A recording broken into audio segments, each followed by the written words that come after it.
Hello and welcome to my stream. Tonight we play more of RollerCoaster Tycoon Deluxe.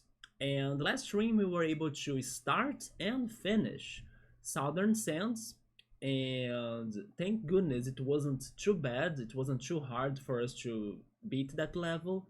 We have been at the second half of the Loopy Landscapes expansion pack, and the levels and also the challenges have been very hard in general.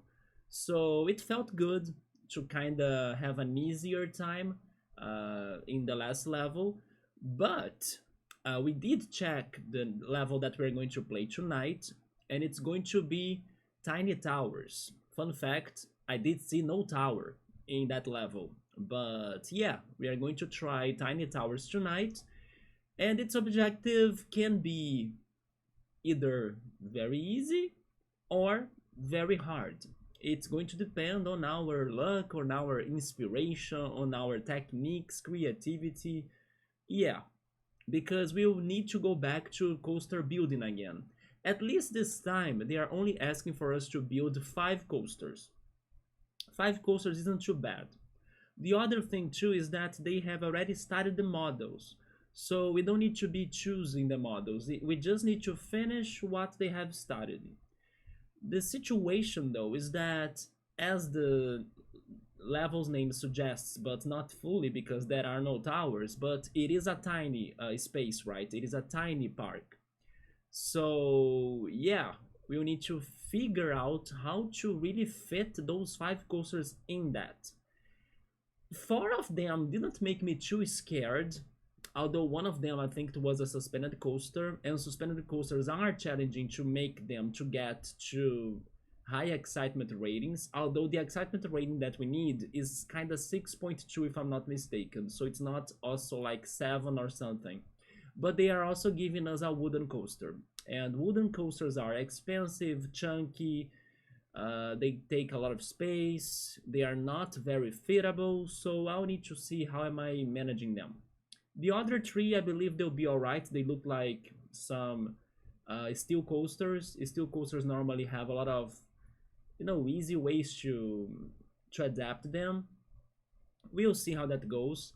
But yeah, we are back to coaster building. It can go either very good or very bad, and let's see how it's going to be. At least it's only 5, so let's see how it goes.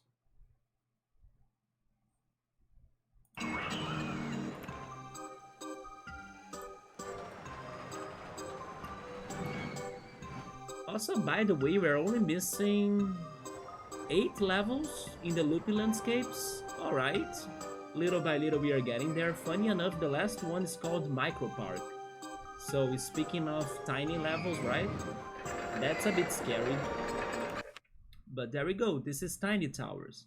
In this tiny park, you must finish building the 5 existing coasters. To finish building all 5 of the partially built roller coasters in this park, designing them to achieve excitement ratings of at least 6.4 each. Never mind, it's 6.4 and not 6.2, so it's extra hard because of that. But okay, I don't think it is too bad either. It's just going to be tricky, but we'll figure something out. Like, Pleasure Island had a very short space as well, and we managed to somehow, build so many crazy coasters on top of each other in there. So hopefully that spirit will be alive in this park too, and then this won't be a problem. Okay, so first of all, I want to check my stream. Is the game's audio going on? It is. Also my mic, I'm guessing. Yep, so everything looks good. Nice.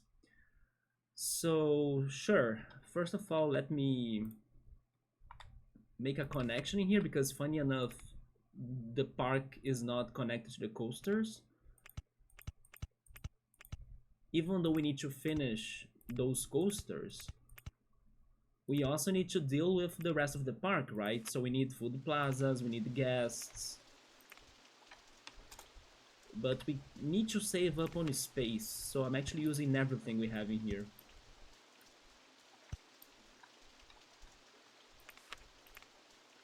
There are no transport rides, but thankfully we have everything regarding the food stalls. I'm actually going to the research. Give me the minimum funding because we'll need money for this. I don't want more shops and stalls either. I actually think I don't want new coasters because we need to work with the coasters that we have right here, so there is no point of building other coasters, I think.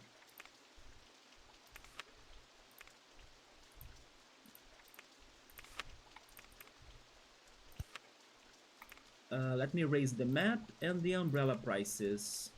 As I need money for coaster building, I'm actually charging them $6 for the umbrellas in here. And regarding the umbrella color tonight, let's go for brown, why not? Something not usual. There we go. Then let me place some benches. I hope we have go-karts, because go-karts could be helpful for money farming.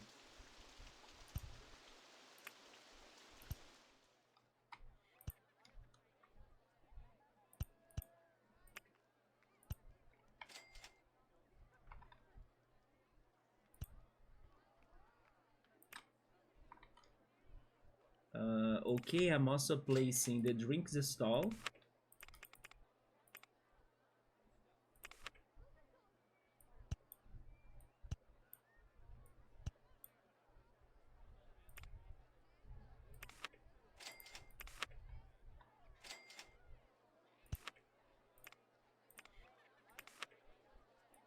And for food, let's go pizza. That's the tiny food plaza we can get right now. Gentle rides and thrill rides, we have the go-karts, so I'm starting with that for sure. Yep. Thank goodness they gave us this.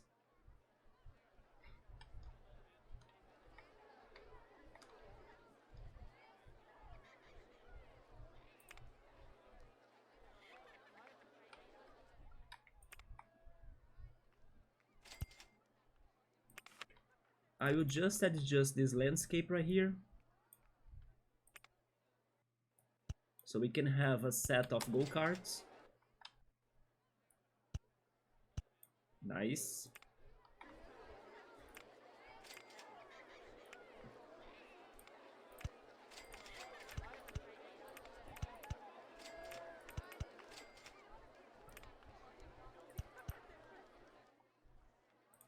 I also need to lower the landscaping here as well. I hope that works.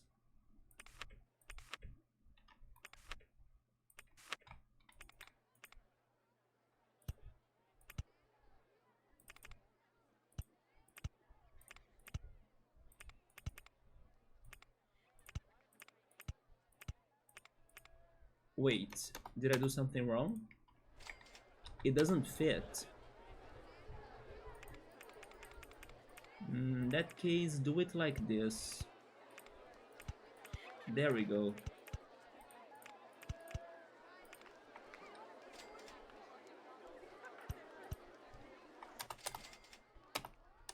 Oh, but the entrance is also not connecting.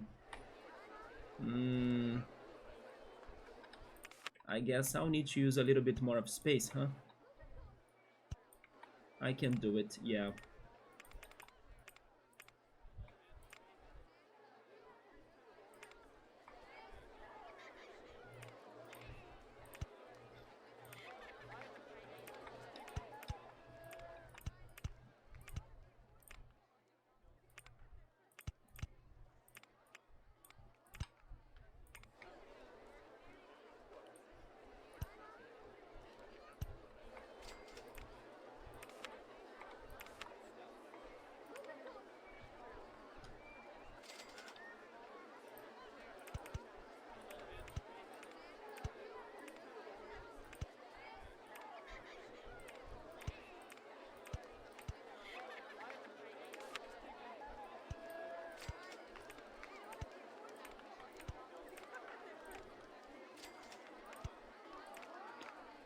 Okay, so these two go-karts will hopefully give us money or help us with money.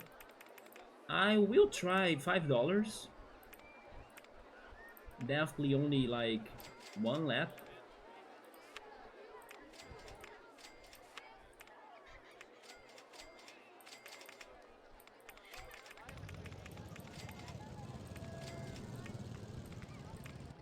Then let me go for the staff.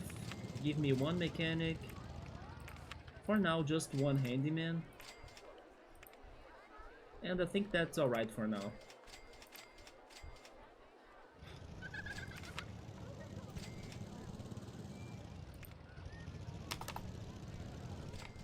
Okay, with the other 7,000 money we have, maybe we can start one of the coasters.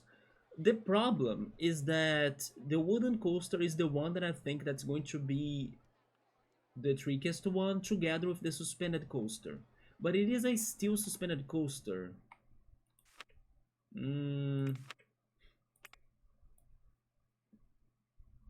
It's funny that, wait. Oh, they are those right here. Never mind, it is not a suspended coaster, it is an inverted coaster. Or the vertical one. No, I think it is the inverted coaster, yeah. This is the vertical, isn't it?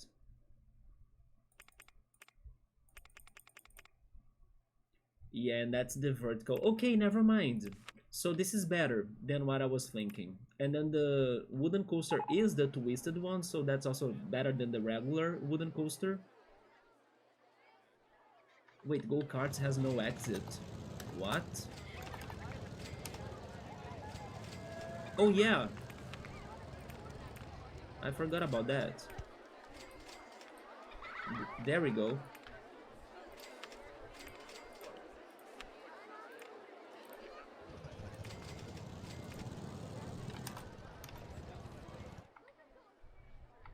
But as I was saying, the wooden coaster is also very expensive. But it should have been one of the first ones to build because it is the one that will use the most space. While the others, I can adapt them a little bit better. Because of that matter, I think I will start with the one that's the most distant in comparison to the wooden coaster, which is then this one, the inverted coaster. So let's see what I can do with it. It has the powered launch mode, doesn't it? It does. So maybe I can get that for us. I can also change the beginning of the model. I need to start it from there. That's fine. But I'm totally going for the powered launch mode to see if I can save space. Wait a minute, although the powered launch mode, and then I also have the chains in there. I don't know, we can test it, but maybe it won't be as good as like I'm thinking. But I will test it, yeah, why not? Okay, how is this like? Powered launch mode. Let's go safe, right? I know this won't be enough speed. It's just for me to play safe. But yeah, the chains are bad in here, but they kinda started the model with the chains as well.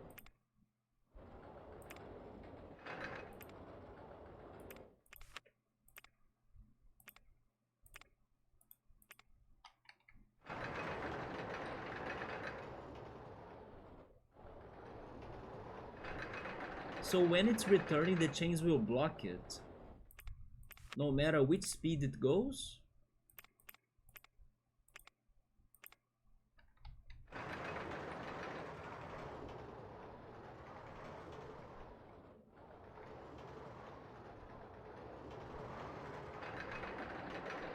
Yeah, the chains are still blocking it. That's my last attempt.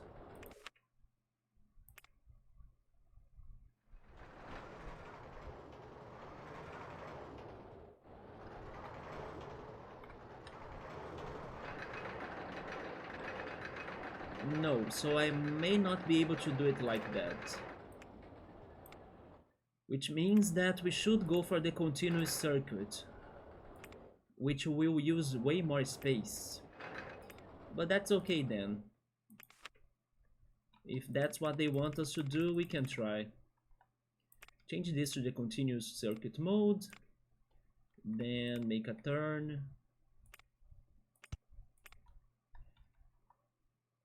Keep on going up. Stop there. Make another turn. And go up a little bit more. Then you stop there. We are at level 16, okay.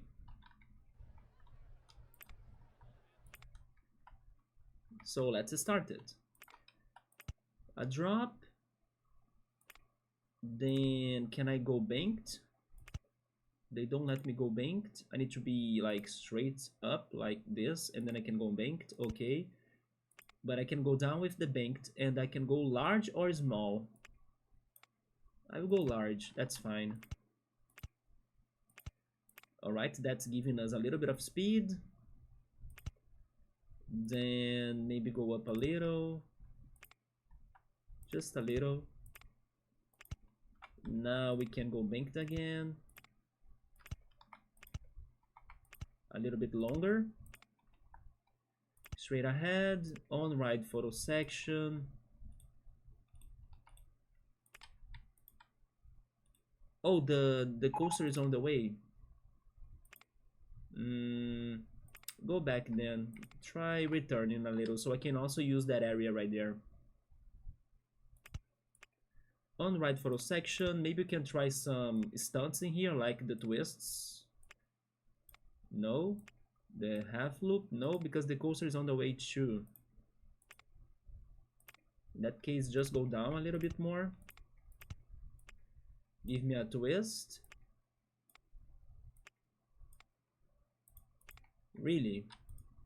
How lower do I need to go? There we go. Oh, they are kind of asking for me to do both of them. Both twists. Now just do a short banked turn. Yes. And maybe now you can go for the twists. There we go. And I'm at level 8. I still need to get to level 4. Just go down. Oh, but I'm too close to the station, I think. I might need to get some more distance.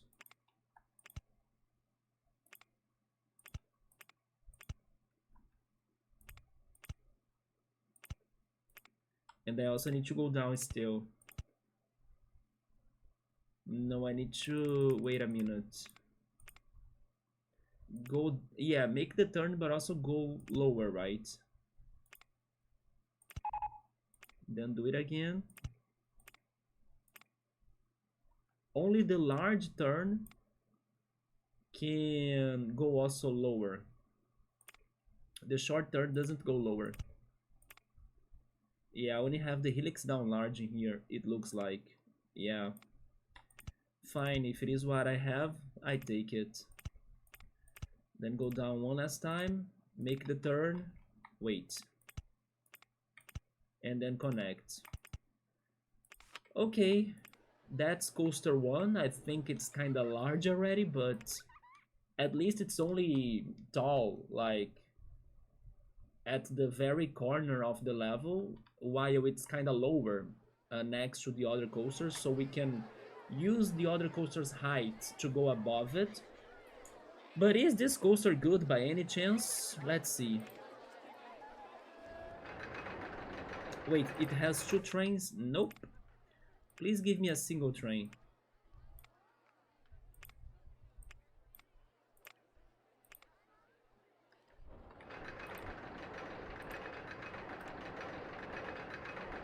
It used all of my money, by the way. So I hope it works, because I'll need it to get more money.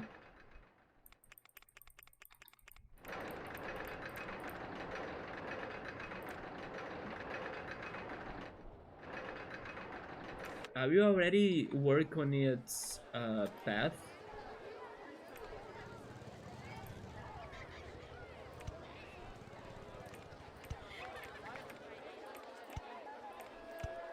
I think that even if it doesn't work, I should keep it for a while so I can get some money from it. Well, it completed the circuit, that's good news. But how good or how bad were you?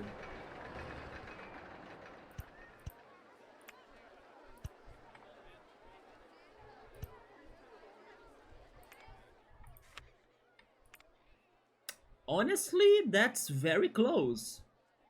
I mean, I still need uh 0 0.6 points, right? Because we need to get to 6.4. But that's very close. Not a very bad attempt. I will open it like that so I can, like I said, farm a little bit more of money, and then I will work on adjustments. Can I make this $6? It seems like I can. Okay.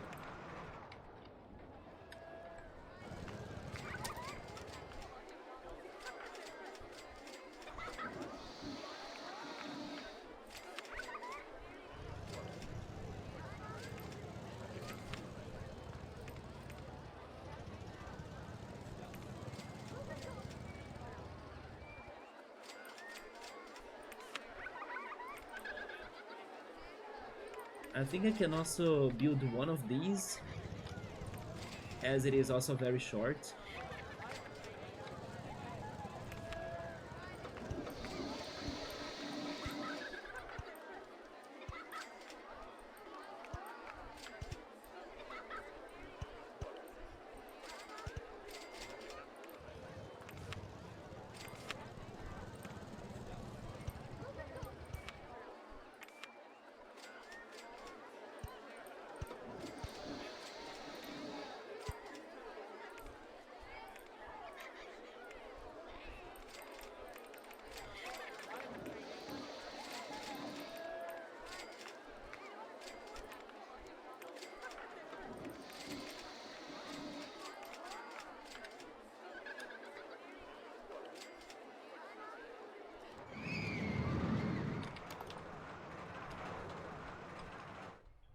Yeah, now we'll wait a little bit until we can get some more money. Hope they all buy the photos, right? That guy did not buy it. Nobody's buying the photo. Are they thinking it's too expensive? Hmm.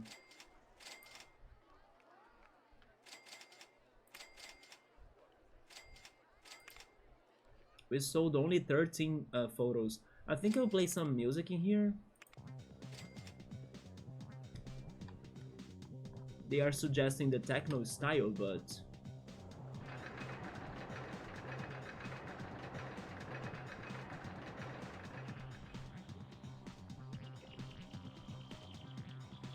I guess some generic electronic music, this one.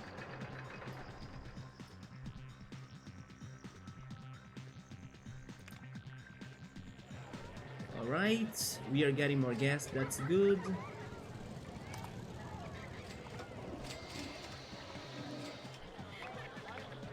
What else do we have? What do we have for gentle rides? Merry-go-round, spiral slide, bumper cars. I think I can go for the slide. It's also short. Place it there.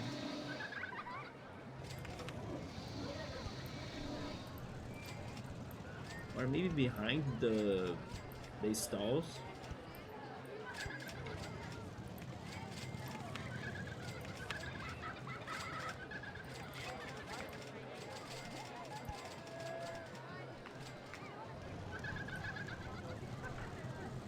No, that's fine in there, yeah, sure.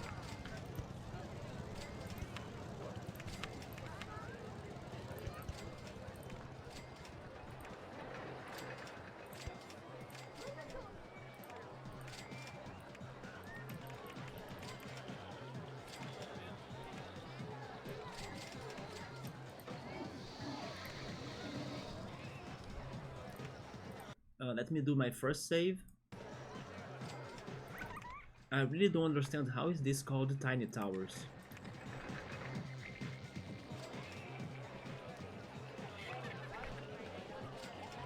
Unless it should have been the name for the coasters we need to build. That they are all called like the towers, you know?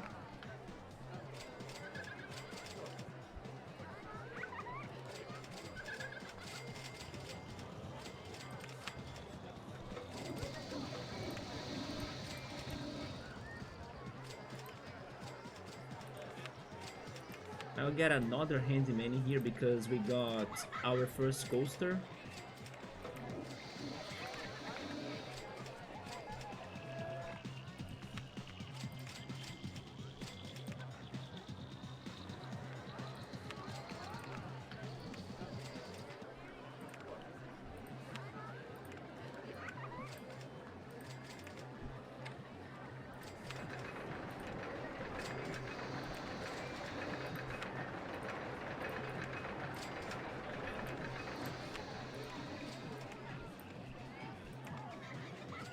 You see why I decided not to start with the wooden coaster, because probably I wouldn't have money to complete it.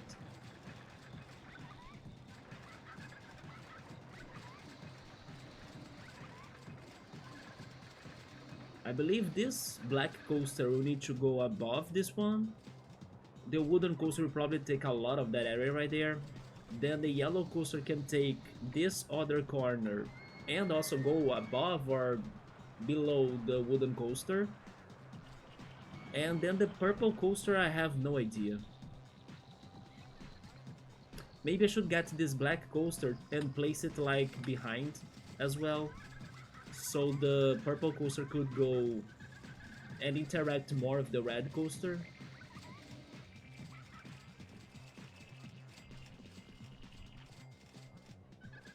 Especially because it is at a very low height. Hey Piero, what's up? How's it going? I'm doing alright. I'm kind of sad that the days in here have been a little bit cloudy.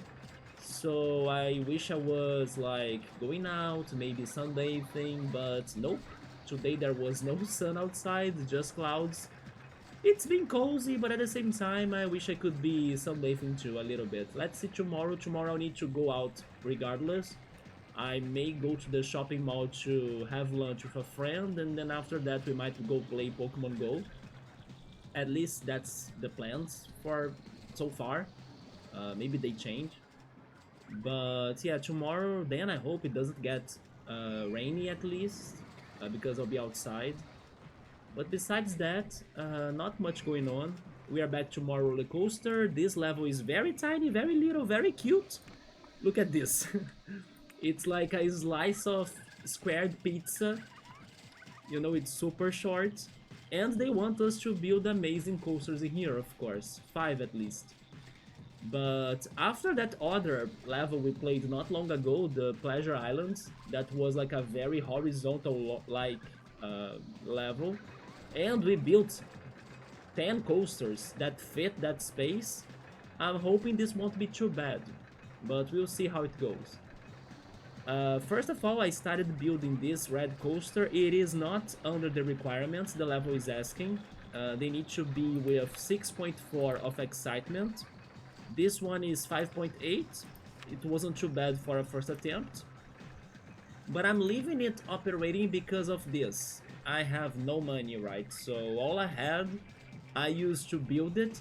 So now I'm using it because it's operational, it works, in order to get some more money and then fix it and start another coaster. I also built some tiny rides like the inverter swinging ship and also the spiral slide to farm more money. And also go-karts that are super easy to fit, super fast as well, to people to enter it and to leave it. And to charge it for a crazy amount of money too. I think I could go even more than that, right, if I wanted. So yeah, I'm now waiting a little bit more so I can get more people in the park, and also those rides could give us more money. So I can work again on the red coaster and maybe start one of the other 4 I need to work. There is a northeastern storm coming your way, so it's been raining there too. Some flooding, but no evacuations. I hope you were able to get some sunbathing in the days before, right? There are so many people on the walkways. It looks like in sprinkles. I can see that, yeah. They are probably complaining about the park being crowded. You see? They are complaining. Yep, I can't do anything about that. It's just going to drop my park rating, but I can't say there is much I could do about that. By the way, I saw that yesterday you were streaming more Kingdom Hearts. How was it like? Hopefully you were able to progress and then learn more about the plot. I also saw that you gave your avatar more movements. I noticed that she was like blinking and also speaking, right? So it's progressing.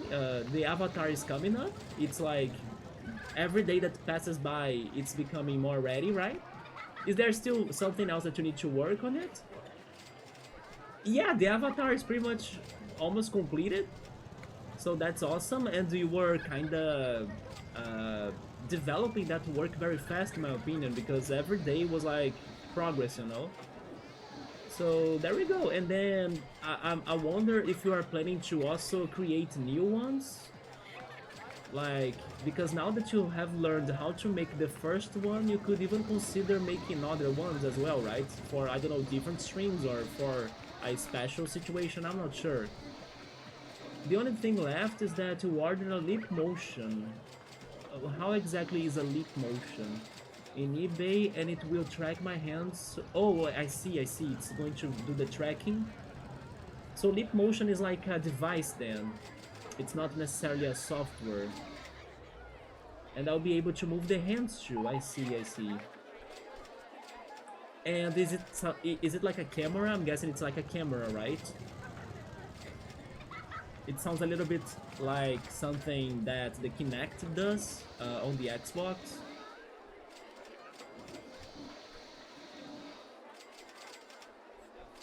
Yeah, it's kind of like a camera. It is a lot like the Wii, I see.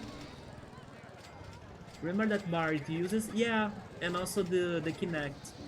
So that's the leap motion thing. I never really looked up on how the technology really works, you know? But interesting that there are different brands for that, because before this conversation I have only heard of the Kinect or the Wii. And honestly, Piero, I miss that technology. I'm always a supporter for the weird technologies in games. I know many people complain about, oh, I don't like the stylus games, or I don't like to, I don't know, to do the motion controls in Mario Party, or the gyroscope in Mario Kart or something. Even if I don't use them, it makes me happy that they are a feature. And I don't know, it's just a matter of like somebody making a good game that uses that feature. Normally it's not like the feature's problem if a game doesn't go well. It's more like the game's problem, because there are incredible games that use the stylus. The best example is The World Ends With You. There are, or also Elite Beat Agents, that I love that game so much, a rhythm game. I'm pretty sure there are amazing Kinect and also Wii games too that go for motion controls. But normally people close their eyes to those options or to that technology, and that makes me sad. Even microphone games, I still feel sad when the new consoles we get don't have microphone. I know Astrobot got some mic commands as well, but they just need to be innovative, like you're saying, to like come up with a very good game that can use that one technology. And I'm pretty sure they could do something about that, especially if they combine other technological advancements that we have today. For example, imagine if we could get a language learning game that uses a mic but also uses some sort of AI to try to help you with pronunciation or something. That sounds amazing, you know? Okay, maybe an AI could teach you something wrong, probably, because it's definitely not like a real person or like 100% reliable. But still, if you can make some progression in your, in that case, language learning, it counts. Even if you learn one thing wrong, it doesn't nullifies the other 1,000 things that you learned that were right. You know, that's just like an example. Especially because yesterday we were talking a lot about unpopular or different, unique and forgotten genres of video games, and I was even bringing up how I have seen recently this one trailer for a typing game that made me super excited to try it one day. It's called Isekai, based on Isekai, right? The genre of animes where people travel to another world. I saw a trailer of this game, Isekai with K, and I was like, it looks so fun. Like this cat gets lost in this computer world, and then he needs to use the his skills in typing to win the game. And it's such a charming and, I don't know, crazy cat that they came up with for the character, that it got to me a lot. And it's just a typing game. It's a game that people normally don't talk about. Like typing games, yeah, it is a thing. Did you know? And I really want to try something like that. But what if there is a video game that gets a mic, and then instead of being a typing game, it becomes like a pronunciation game, and then you need to, I don't know, pronounce the words that are coming up from a different language, for example. I think it could be helping you out as well as in a way for you to learn that language. Anyway, that's just an idea. So I do respect a lot when games can be creative with new ways of being played. Even though most people will be like, oh no, I just want to play it with my controller. I understand. It might be the most comfortable way for many cases. But that doesn't mean that you won't be losing or missing some amazing games that don't go controller folks out. Even like VR games, for example. Beat Saber, Synth Riders are fantastic rhythm games that some people just ignore because they are VR games. They don't want to play with like a headset.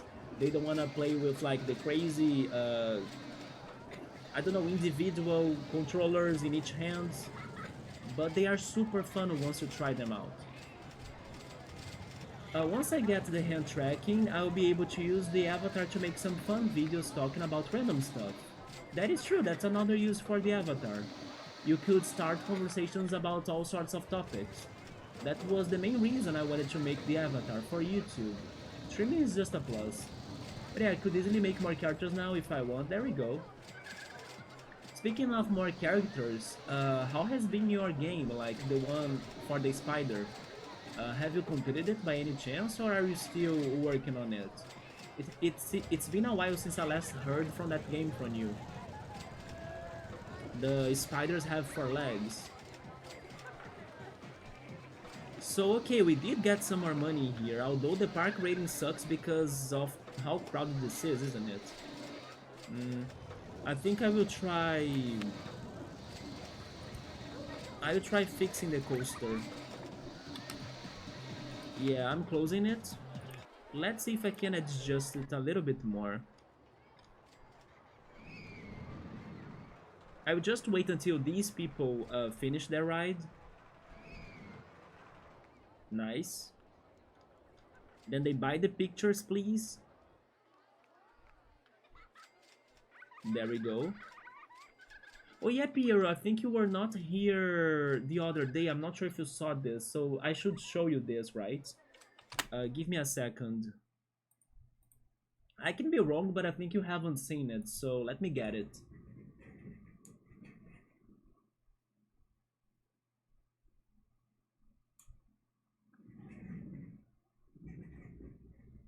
Okay. So on Thursday, I had Pilates, and then I asked my teacher to bring me, in case she had it, and then she had it, a super glue because I didn't have a super glue. My family also didn't have that at home, so I was looking for somebody that had the super glue so I could fix the 3D printed Charmander that got his flame broken from his tail. And I got it. She was able to remember to bring it on Thursday, and then I was kind of scared of using it because I normally don't mess with super glues, or like it was the first time I tried it. And surprisingly, it worked. Look at that. Charmander is back. And I kind of did it first try as well, like a single drop right at the spot. It was even bigger than what it should be, of course. Like, I can't control the size of the drop that comes out of the container. But then I was patient, and the excess of the glue was like not spreading too much. So I waited a little bit until it could dry, and then it worked perfectly. So I was very happy that I could somehow do it in my first attempt. I was thinking I would fail, then I would need to try it again, or I would make a whole mess. You know, I was thinking I would struggle more, but surprisingly, no. I was like, of course I did pay some attention prior to use it regarding like how should I place the flames because it broke in a specific way, right? So there is an angle. So I was like, oh, okay, I need to hold it on this angle so it goes exactly where it was cracking. And yeah, it worked. Look at that.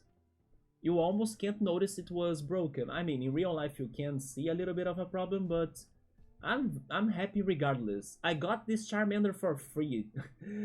Like, this is worth, right? This is worth fixing, and even if it has a problem, it's fine. Like, I still love him regardless. We saved him. And now he can go back to his friends with Squirtle, Bulbasaur, and Chikorita, everyone's favorite in the chat.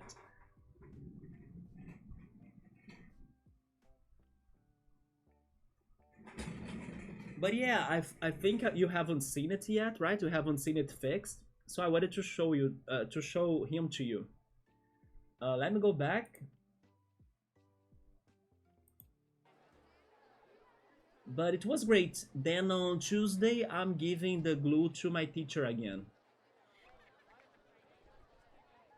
I'm going to work on the spider game again now. Let's go, Piero. I sometimes jump to different projects. I can understand. It's actually good for your creativeness, even. Like, when you are not super focused on something, you can still kind of think about it as time passes by. And also in ways to, I don't know, try something different you haven't thought before, instead of like only focusing on it and then only going for the ideas you have at that moment. So sometimes by doing other things you can kind of reset your mind, and that allows you to get new ideas. The spider game, I'm rotating back to it soon. You have used super glue before because also you said that you had some experience with 3D printing, right? It is scary, I know, yeah, because it's hot but it's easy. The thing is that I was scared of like the amount of glue that would be coming out of the container in the drop, right? Because it was a very tiny spot that I had to glue, and then the drop was bigger than it. But still, it didn't leak or it didn't spread. So I only really waited for it to dry, and it was okay. Not super glue, I'm thinking of glue gun. Glue gun? I don't know about glue gun. Yeah, the super glue I'm thinking normally comes with like a plastic container, but then a glue gun. How is that different? Is it actually really like a gun? Let me be changing this because I see that we are losing guests, and maybe it's because the coaster is closed. I think I will enlarge it by going back there, yeah, because that's where I have space, right?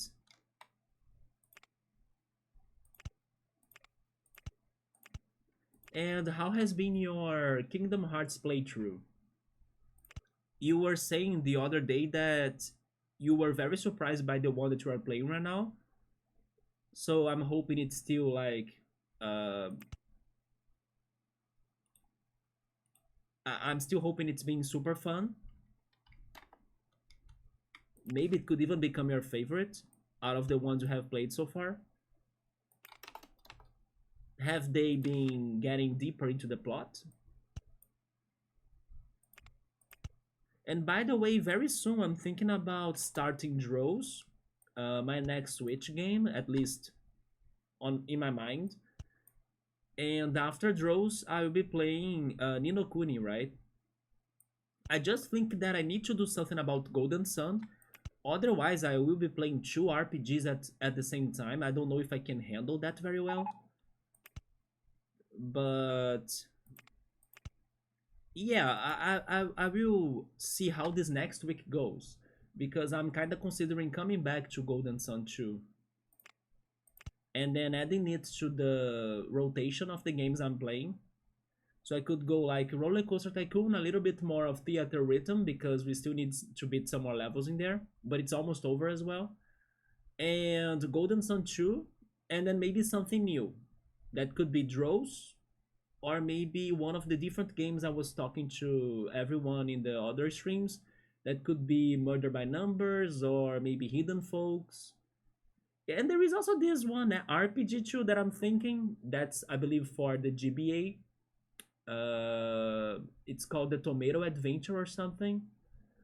It's like a silly game that nobody knows, not even me, but it's super well praised as like the most hidden gem that is like the best game ever that nobody has ever heard, you know? And I know it has some mechanics that are rhythm based in the battles, like some Paper Mario games or Mario and Luigi.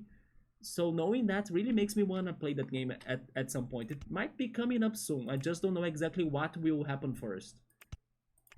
And then after I can finish these older games like Golden Sun and even Roller Coaster Tycoon that I was even checking, we are only missing 8 levels left for the expansion pack that I'm playing right now.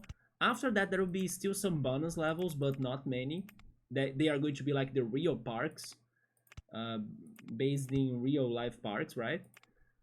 But after them, maybe I don't know. We can still beat this under some short time. I hope not too short, but also like not taking an eternity. But I'm really thinking about little by little getting rid of the older games that we started.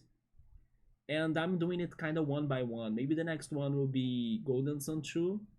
After that, I will add either Sable or Ahead in Time to the rotation. And also something new as well to kind of be something refreshing, right? So a glue gun is a device that heats up a glue in a gun. That sounds like too much work. Is it to glue something like wood and it comes out like a gun? It doesn't shoot that would be dangerous, but it looks like a gun. It really sounds scary, by the way. Yeah, I'm glad that I didn't need to go after a glue gun. You are really enjoying Birth by Sleep? The combat is very satisfying with good challenge. Some of the boss battles are downright silly, but once you figure out the gimmick, it is easy. That sounds okay, yeah. There is a Tomato RPG, Pyro. I will get you the name. And if you're very curious, look on YouTube. It looks like a very good game. But it was a Japanese exclusive game, and then that's why people don't know about it. Although I do like to watch some YouTube videos that recommend hidden gems and also indie games and stuff. I'm always checking them out. I love that. And I heard of this game and I found a translation. So I'm like kind of excited to play it, you know. I know nobody will know it. Nobody will like, what the hell are you playing? But that's the fun as well. Like, let's play something that, you know, people normally don't know. And it could be super surprisingly great. Let me see. Tomato Adventure, isn't it? GBA Tomato Adventure. Yeah. Here's the description of the game. It is a RPG game developed by Alpha Dream. Remember Alpha Dream from Mario and Luigi? Yeah, I think this came first, and then probably they based Mario and Luigi on this formula. The plot of this game, let me just see the beginning of this. The story takes place in a land ruled by young characters. The Catch-Up Kingdom. Okay, I don't need to read anything else, Piero. I'm convinced that we need to play this. Because we need more food in this channel, right? So if it's happening in the Catch-Up Kingdom, I'm down for that. Which is also filled with devices like Jack in the Boxes. That was kinda random. The protagonist is a hair-like boy in blue clothing named Di Maio, who lives in a school bus. What is this plot? Who lives in a school bus with no wheels in a village on the outskirts of the Ketchup Kingdom called Kobore Village. Di Maio is an outcast because he dislikes tomatoes. As a result, he and other kids in the Kobora who dislike tomatoes are looked down upon as droopers or droppers, right? Droppers. They were banished for heresy and locked up in Kobori village until they changed their attitudes towards tomatoes. While watching television, D. Miles sees that the main antagonist, King Abira, is celebrating a holiday called the Tomato Day. While showing his project, he created called the Super Kara Cooker, a laser-like gun that transforms people, places, and things into dolls, toys, and playgrounds. What the hell? I love this. It's super weird and like random, but this is what will make the game fun. After D. Miles' television set gets severely damaged, he visits his neighbor and friend Cirimo and asks him if he could fix his television set. Cirimo says he will and gives D. Miles his first gimmick called the Gear Yo-Yo.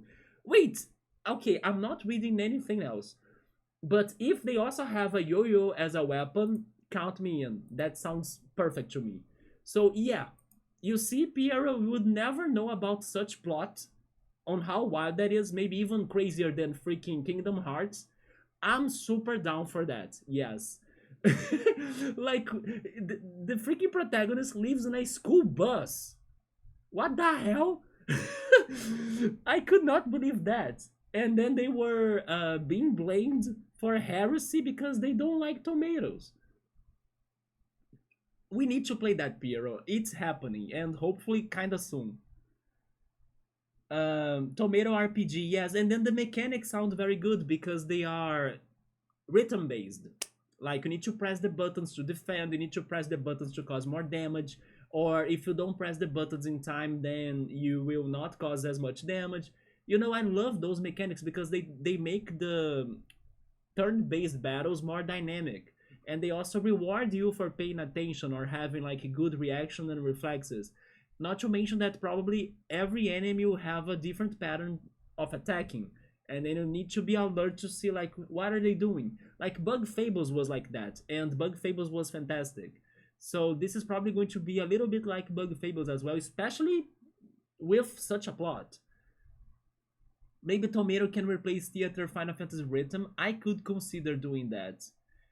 But I'm just worried about playing many RPGs together. But I do. The thing is that I need to finish Golden Sun 2, you know? I think one of the first things I should be doing is finishing Golden Sun 2. As. Like, it's been super long. And. I also have been forgetting about its plot. But I think that once it's over, I may be able to work with some other RPG games. Even though I have now 3 in mind to play, I want to play this Tomato game, I want to play Ni no Kuni, and I want to play Opuna as well, which is another very different, underrated Wii game, speaking of Wii, right? That nobody knows. And it has one of my favorite OSTs. Like, the soundtrack of Opuna is magical, dreamy, atmospheric, and I love it. So I want to really bring it in here so everyone can appreciate it with me, and then I can also see more on what the game is about. I have only played the beginning of it. But yeah, if Tomato Adventure is kinda short, maybe I could consider playing it first. It is doable, actually. It's just that's going to feel a little bit strange that I'll be playing like 2 RPGs at once, but maybe I can do it. I will really think about it, but yeah, this plot sounds amazing. I also just hope that the translation for it works, or like it does a good job. But I'm thinking it will do at least, you know, the basics for us to understand how it goes. I really now feel bad that this game could never be released officially translated in the West. I'm very excited for whenever Nino Kami happens. It is such a wholesome, sweet game and nice mechanics and beautiful game. Like Studio Ghibli. Which, by the way, speaking of rhythm games and Studio Ghibli, there is this one rhythm game for the Switch that's called.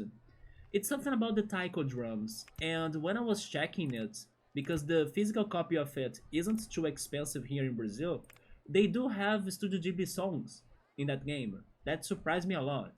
I think it is like a DLC. The only thing that kinda felt like a bummer was that I believe you need to subscribe to a server in order to like play some of the songs. It's one of those games that you might need to, you know, have some monthly subscription going on. So yeah, besides, I need to check that more, but besides that, the games look good. It looks good, even though I won't have the drum set for it. Oh, if this works, this will be great, by the way. Hopefully this helps the coaster's excitement. But I'm still stuck in here. But yeah, Piero, I really want to bring some odd, crazy games too, you know, games that nobody has ever heard about, games that I don't even know if they are going to be good. But I think that's the point, like, you'll never know if you don't try them out. And it feels great to, like, be surprised by things we have no expectation about. Bug Fables again, like, I today love Bug Fables. I never thought it could have been that great. I love the absurdism like that. Yes, it's going to be so crazy silly. Maybe Tomato can replace Theater Final Fantasy Rhythm. It says that it is 12 hours for the main story. Man, 12 hours for a GBA game? That's a lot, actually. Oh, there we go. I found a way out. You know that I will take more than that, right? But it kind of makes me happy that it's 12 hours long because it means that the game has content. It's not like fully empty, fully easy to beat. I'm very curious about that game. Let's test this, if this is any better. What about you? Do you have any silly games in mind to play at some point, Piero? Like I told you, I was also very excited to try this Isaac Cat game. That's like a typing adventure. It looked silly, fun, and wild, and I kinda like the idea of typing games because when I used to play some of those Pictionary-like games that you need to guess the drawings by typing the words fast or faster than the other players, I used to like to type fast. So I think it could be a fun challenge as well. But do you have any crazy games you have seen or you have been curious to try that normally people would like pass or like don't talk about them? Okay, the coaster does work. Is this better than before? Can we say that we got our first one? Although the max positive... Oh! No, but it's still not enough, right? It is better, but not enough. Yeah, it needs to be a little bit higher in excitement. Okay, we can still adjust it. I'll see what I can do as well. Not gonna lie, Piero, talking with you right now about the tomato game made me want to start tomato like tomorrow. I think I will go crazy and just start playing tomato, you know? Not really silly games, no. I'm going to play Little Nightmares 3 with your friend Danny soon. Let's go, you have played the other two already, right? And it is a co-op game, you're right about that. Yeah, that's right, you could play with someone else. But after Kingdom Hearts, I think I want to play either Digimon or Temtem. The thing about Temtem is that I tried buying it once as well, and I did buy it actually on my Switch, but I had to cancel my purchase. I had to ask for a... what is the word? It's not redeem, but it's close to that. Refund, there we go. Thank you so much, Piero. I had to ask for a refund to Nintendo because I had no idea that in order to play Temtem, you need to have internet connection. So basically, it is one of those Switch games that you can only play if you are subscribing to the Switch Online. And I was like, no, but I don't want to subscribe to the Switch Online in order to play this. So I had to contact them and then tell them the story, and then they gave me the refund, right? It is a game that maybe it's going to be better if you get it on Steam, because then the server will operate and work normally thanks to your regular internet connection. But on the Switch, it requires the Switch Online, and you can't do anything. You can't play the single player mode, you can't play the multiplayer, no. You need to have the online Switch connection regardless. Otherwise, you cannot play anything. So I was like, no, I can't get this game. Yeah. But I did try buying Temtem. I just had to cancel it. I hate that consoles make you pay for the online services like that. Yes. The same situation is kind of happening for Legends EA. Because if people want to get the Mega Stones for Greninja, Delphox, and also Chestnut, they will need the Switch Online to join the competitions in there or the event in there. So it kinda sucks. Regarding Digimon, which Digimon are you thinking? Are you thinking about Ghost? No, not Ghost. Time Stranger? Or do you mean an older Digimon game? But Temtem is a game that everyone says fantastic things about it, yes. So it kinda sucks that I couldn't really get it for my Switch, but one day I try getting it for Steam.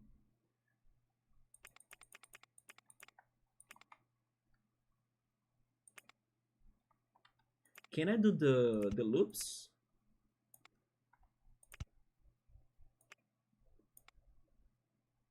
I probably won't be fast enough for this, but I will try. I want to go down though.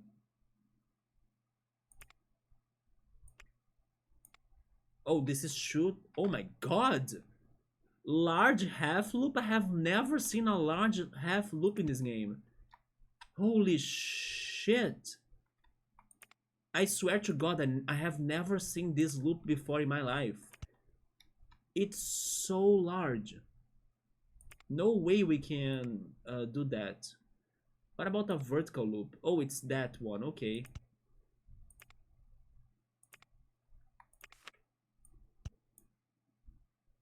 I need to make a turn though.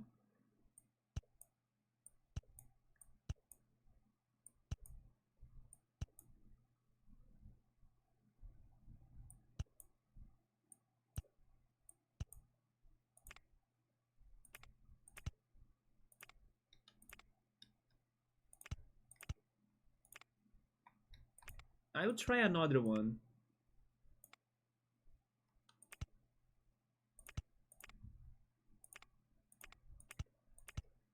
Is this any better now for the excitement?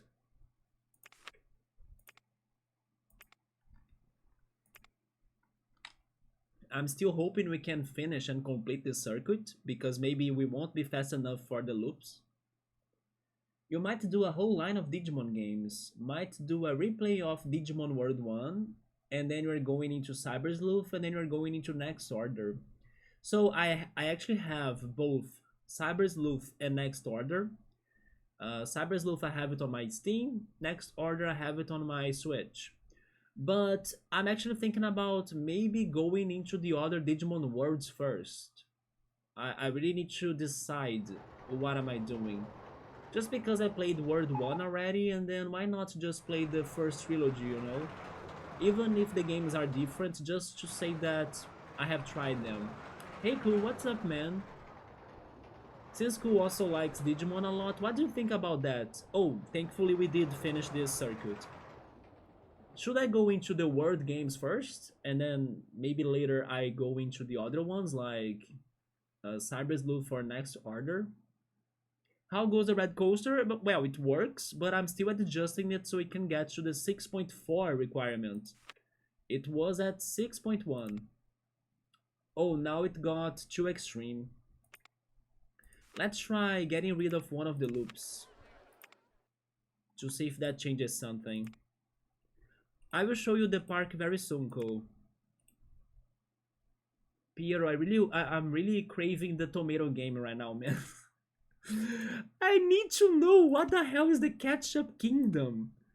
Imagine if it's all red. I think I'm starting that shit tomorrow, guys. I'm sorry if you were waiting for Theater Rhythm, if you were waiting for, I don't know, Golden Sun 2. What is a Tomato Kingdom? The freaking protagonist lives in a school bus. I'm still like, I cannot stop thinking about that. What was in the mind of the creators of the game? Like, let's place this guy into a school bus as his house. And he's like a kid, I think. And then he's being hunted because he hates ketchup or tomatoes? I'm hyped for tomatoes. Should we play that tomorrow, Piero? I wanna play that. I wanna start that now.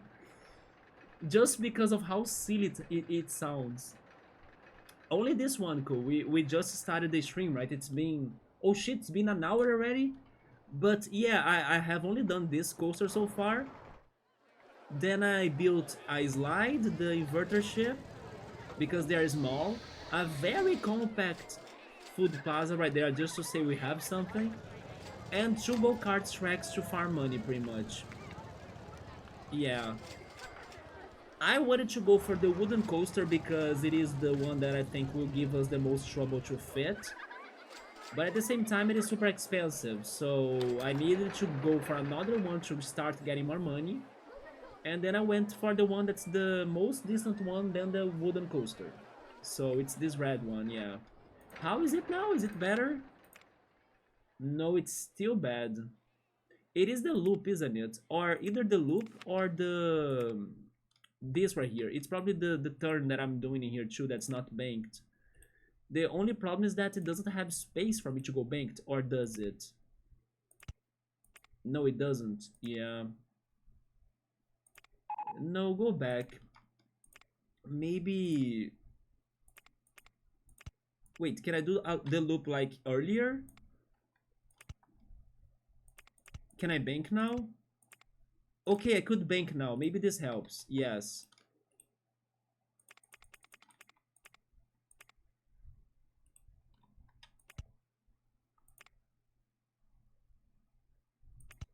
This has the photo section. It does.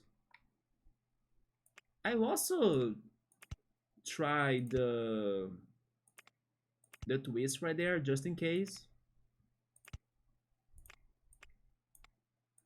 This is too far, isn't it? It is far. Okay, so go back. Can I stop this twist? I can't. Never mind, just complete the circuit then, and then we see how it goes.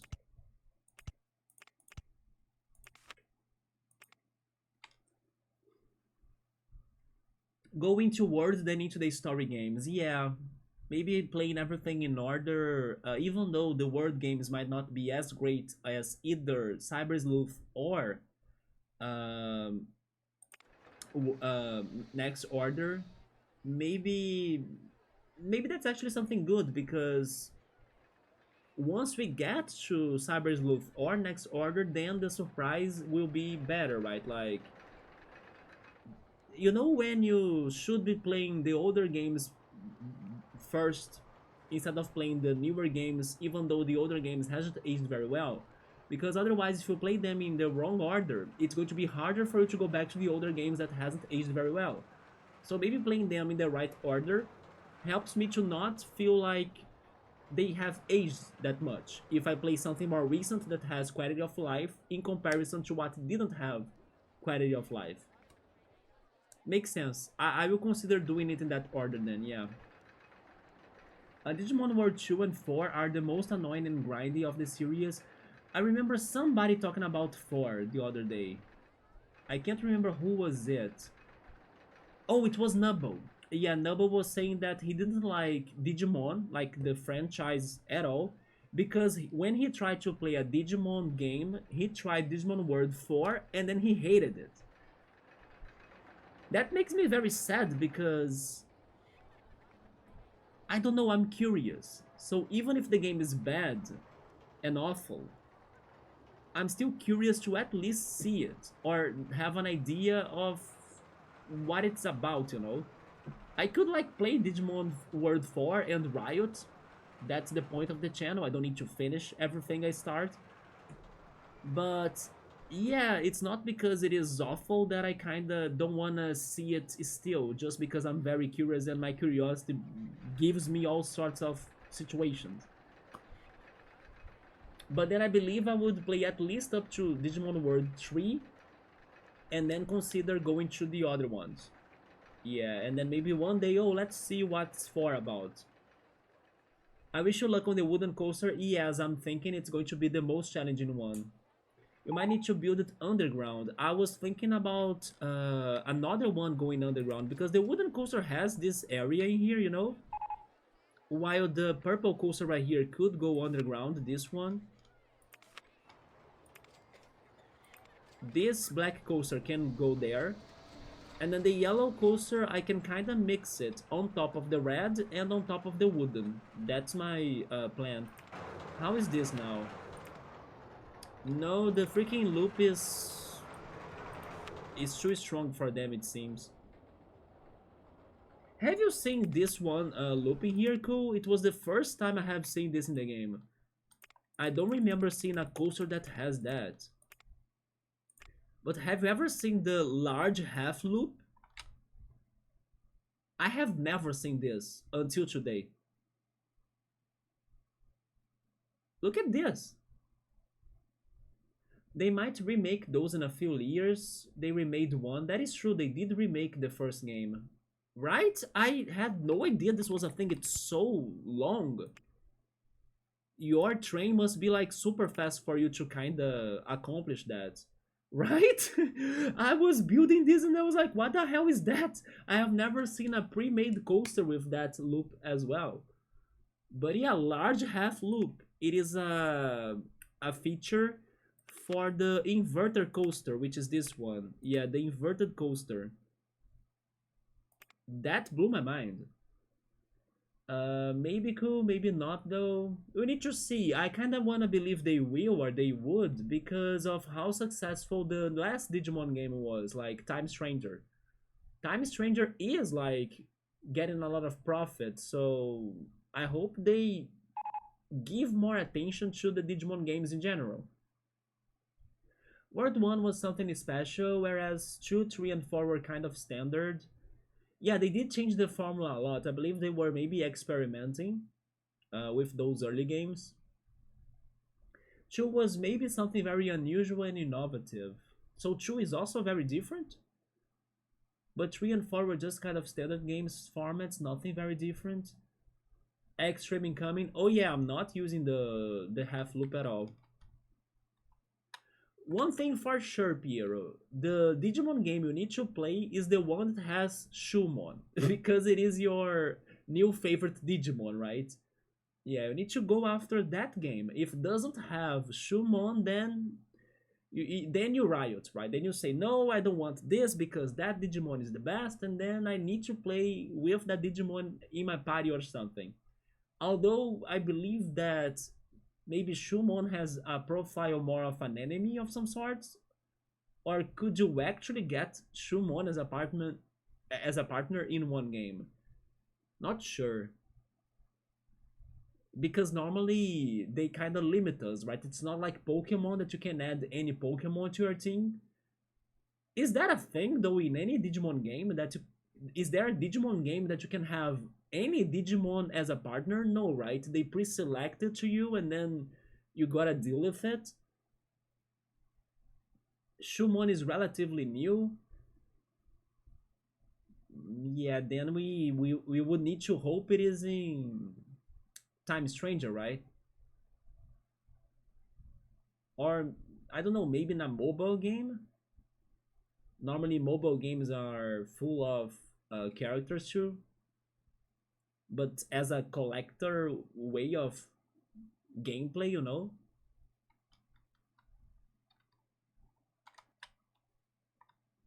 But I'm surprised we are not getting this coaster right because we were so close, and now every change I make makes it worse somehow. I remember I was so sad that Togemon wasn't in World 1 as a kid. Yeah, you are right. They gave us Vegemon instead, wasn't it? They gave us freaking Vegemon instead. That was right, right? It was one of the evolutions of Palmon.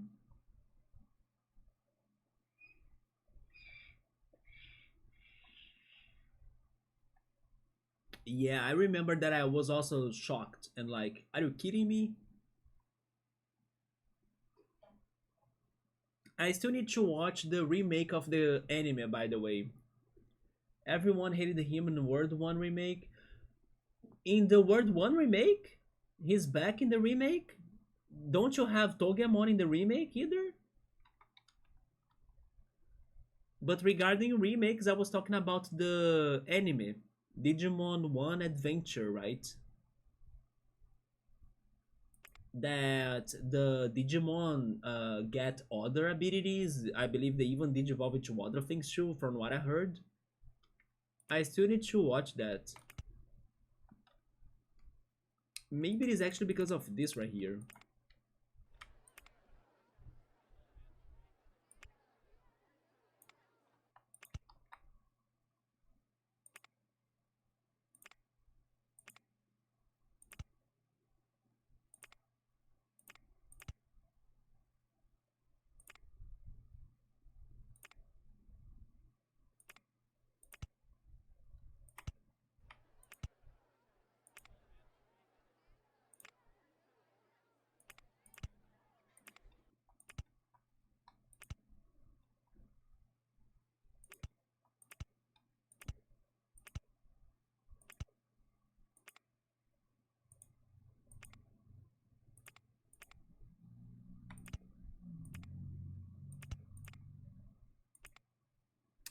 No, this is not looking good.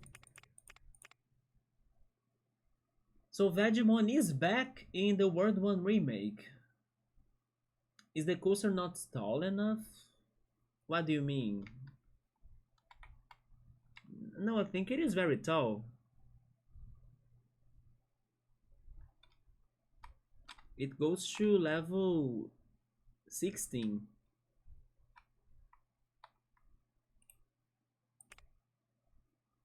It's just that it got too intense. And then the intensity is dropping the excitement of it. Maybe like this? Okay, that's a way out. Good.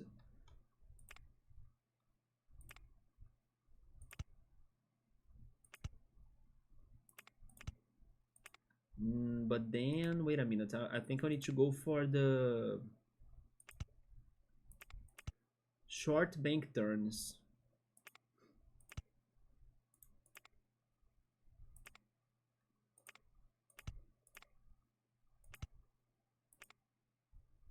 No, but I'm too close still. Okay. Go back. Go straight ahead. Make a turn.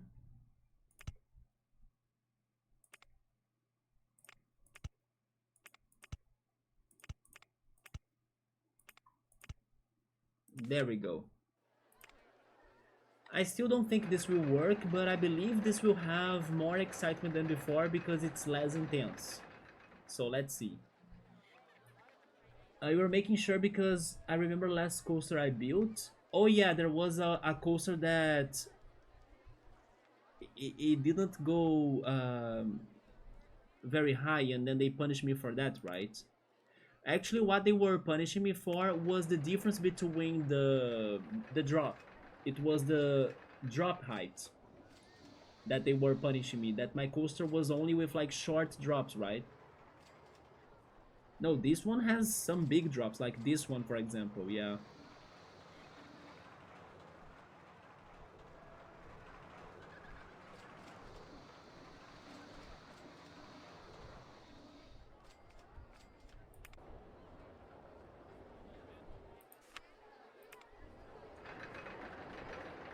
Yeah, the highest drop height in here is 16 feet.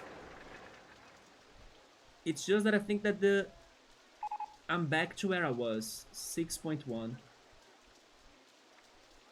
Yeah, I need more 0.3 points for this.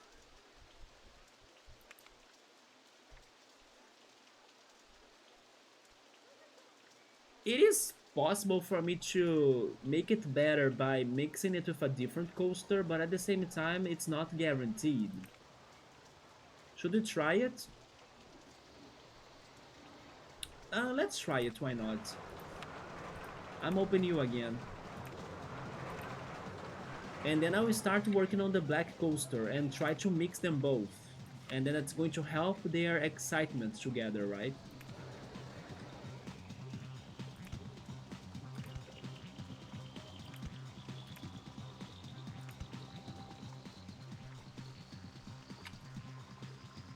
So earlier today I was checking like the social medias, and then they gave me that picture that I posted on Discord, that they were listing this year's best ranked games on Metacritic, and the number one was Hades 2, which is not a big surprise. Although I was kind of expecting Silk Song to be at least top 3, and I think it wasn't, because the second pick was Claire Expedition 33, and then number 3 was Blueprints, which was also, in my opinion, very, very nice. I was not expecting them to like rate Blueprints that high, but that makes me happy because Blueprints is like a very creative game. And normally it's one of those games that the general public would avoid or like not try or ignore, you know? But yeah, the 3 most ranked games were those 3. And then I believe then they got Silk Song, and then also Donkey Kong Bonanza, although that was also surprising to me because I kind of felt like they would rate Donkey Kong Bonanza lower. And then we had other games in there too, like Death Stranding 2, It Takes Two as well. Sorry, not It Takes Two, the other game, Split Fiction. Yeah, Split Fiction. Have you ever tried Split Fiction, by the way? Because everyone also says it's fantastic, but I don't know. I don't know if it is all of that, you know, like if it is really that fun to play Split Fiction. I hope it is. But yeah, I was also kind of surprised by seeing Split Fiction in this top 10. And then there was also a samurai game that I didn't care that much, Shinobi something. But the other surprise to me was the last game, because it was a game that I have never heard before. It was called Monster. Let me check the list again. Monster something 2. I have never heard of that game.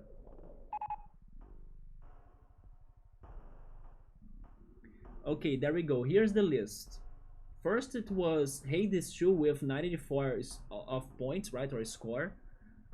Expedition 33, Blueprints, then Donkey Kong Bonanza, then Split Fiction. I would never place a Split Fiction above Silk Song. And then Silk Song, Death Stranding 2, Monster Hunter Wilds, Kingdom Come Deliverance, Ghost of Tsushima, Shinobi what?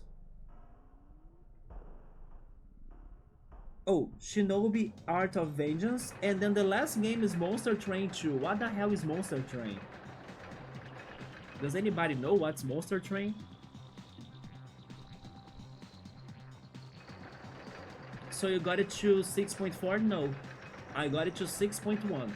And I decided to start working on the other coaster to see if it can help the red coaster to get more excitement by combining them both. It may not raise it that much, but let's see. When you start mixing them up, you kind of help them all in the excitement, so... But yes, some crazy picks in that list that surprised me, like seeing Blueprints that high, but it makes me happy. Seeing Split Fiction above Silk Song, and also seeing Donkey Kong Bonanza in the top as well. Like, I did hear some people complaining about it too. And then this final game, that's Monster Train 2, that I have never heard about. It even sounds to me like a mobile game.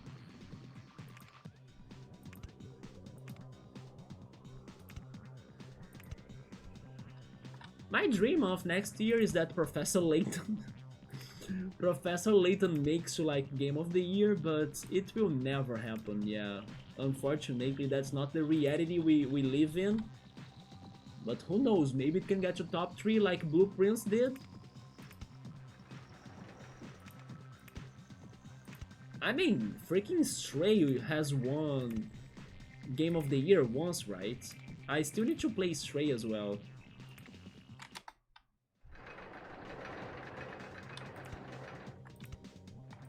Interesting that they allowed me to do this in here. I didn't know I would have space. Oh my god, okay.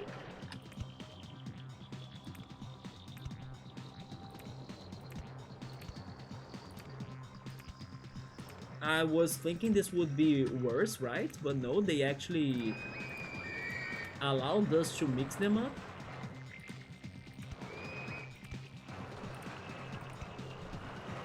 They allowed that, right? I take it. Now I will use the remaining area. I'm thinking this is extreme, by the way. We might be super fast.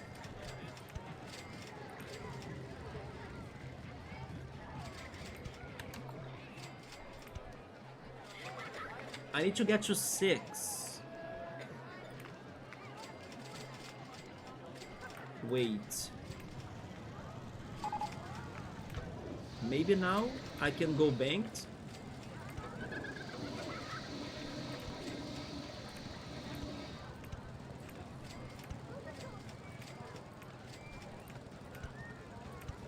But that doesn't connect still, so I need to go straight ahead one more.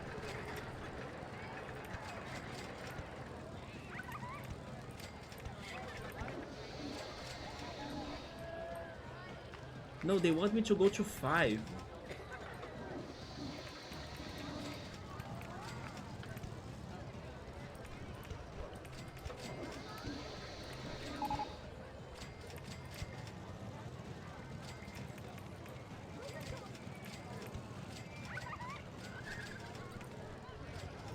But then I'm going to get stuck in here, wait.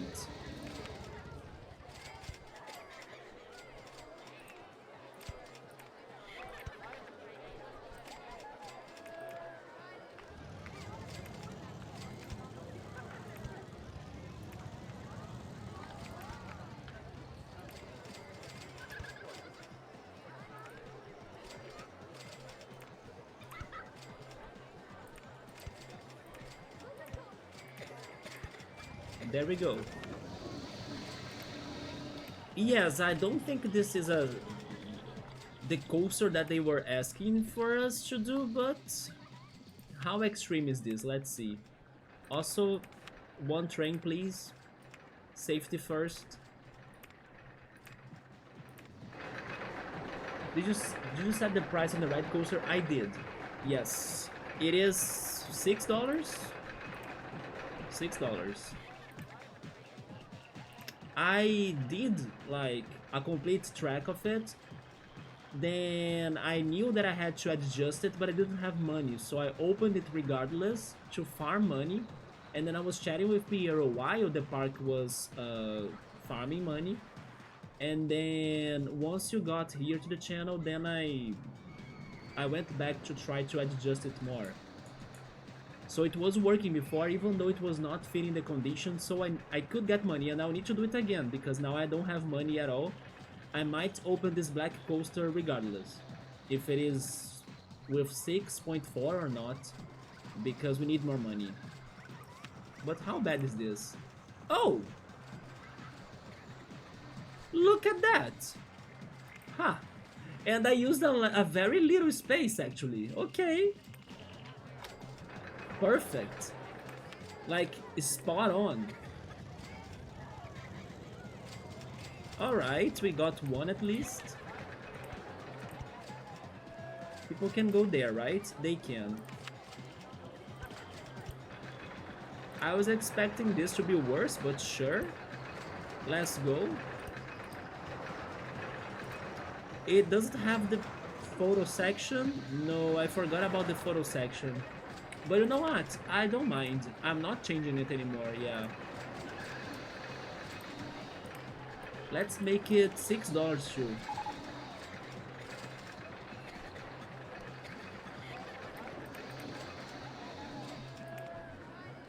Did it change the red coaster a little bit in excitement? It did. You see, now it's 6.3. So if I can get another coaster to mix it up with the red coaster, probably it can get to the 6.4 that I need.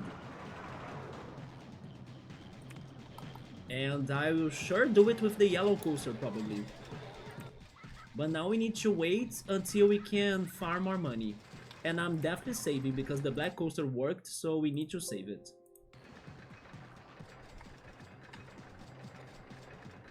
You hate the small parks? After playing Pleasure Islands and how we had to build 10 coasters in there and they were kinda all very convoluted, right?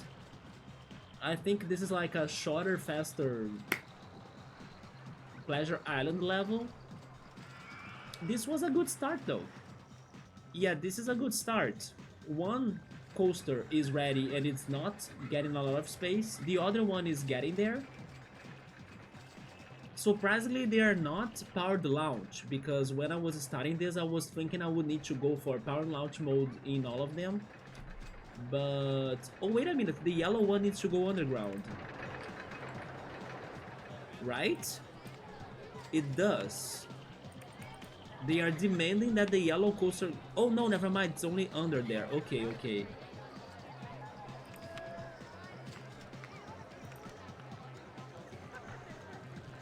But not too bad. The wooden coaster will still be the biggest deal in here, but we have the whole area right there for it, so... we might be good. We may be able to, who knows, finish this tonight. Mothball Mountain is going to be a pain. I think I remember it. It has like a huge stone mountain, isn't it? Isn't it also like checkered? I remember some checkered pattern to it. I also remember doing many underground paths inside of it. The footpath is gonna get in the way. The footpath. Which one?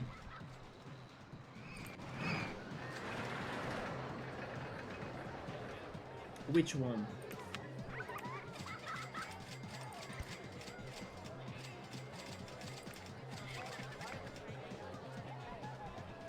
Do you mean my black coaster? Black coaster is working.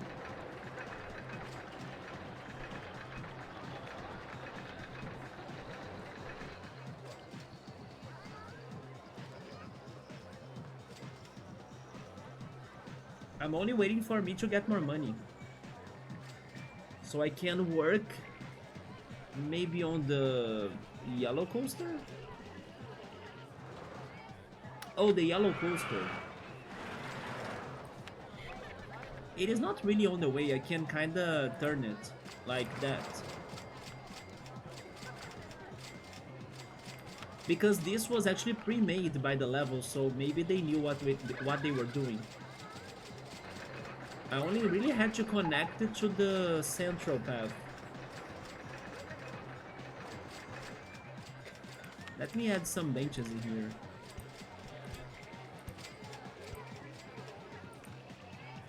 As we now also have another coaster, I may need more handyman. You wanna see my mothball mountain? Okay. I hope I remember it right. I think it is the checkered mountain level, right? That's with like a... It's pretty much like a prism-shaped checkered mountain. And then I think I built some underground paths that were like caves connecting the different areas and corners of the level. Am I right? Wait, maybe I'm not right. No, I'm not right. This is not what I thought of Mothball Mountain, yep. I believe I did a lot of landscaping in here, wasn't it? It is a tiny level, that's why you were talking about it. It's not too tiny, but it is tiny, yeah. I probably did a lot of landscaping. Hence why we have this hole right here.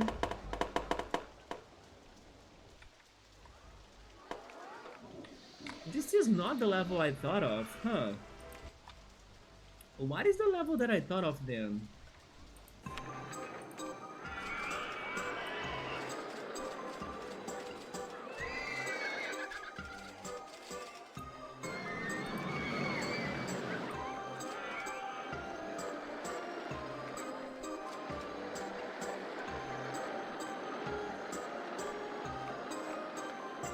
I don't remember.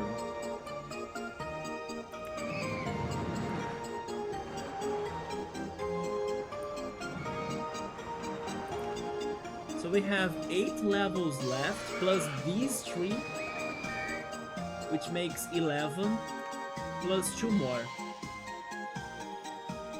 So we have 13 levels left.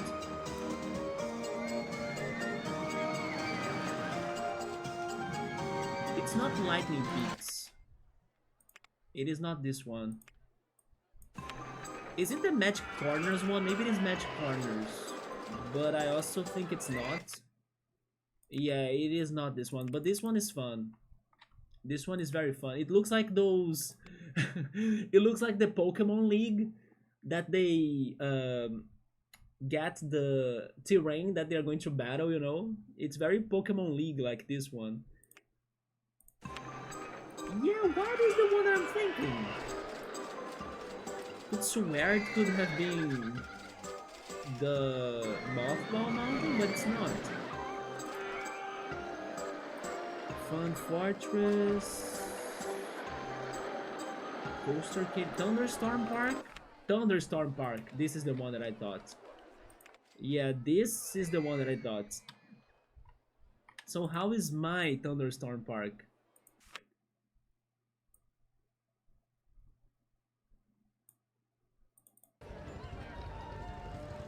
Oh! Oh yeah! I remember building this. Look at this crazy go-karts design. Okay.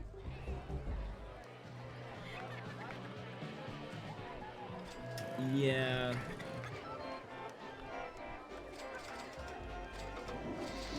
Okay, I really like this now. And then I did a lot of underground paths, wasn't it? I mean, not a lot, but...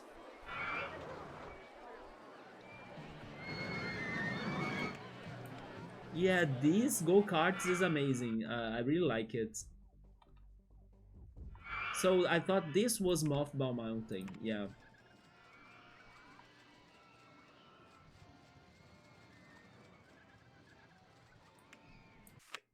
Let's go back to Tiny Towers, even though there are no towers. I did a ton of landscaping in Mothball, yeah. You have a plan for your thunderstorm? How are you planning it? Bunch of coasters under there? Under the rock? You are going to add them to the rock?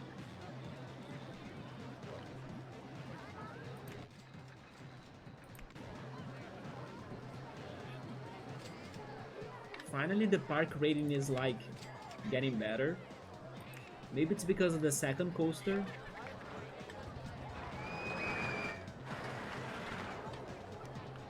Three or four coasters on the rock. That sounds great.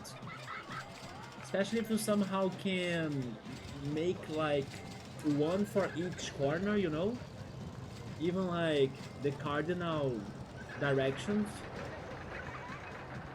Like north, south, east, and west.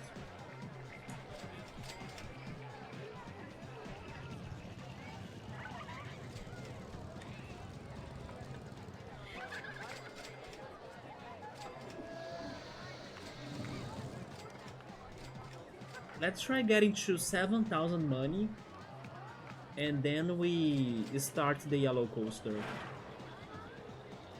At this rate, I believe I'll leave the wooden coaster for the last, actually.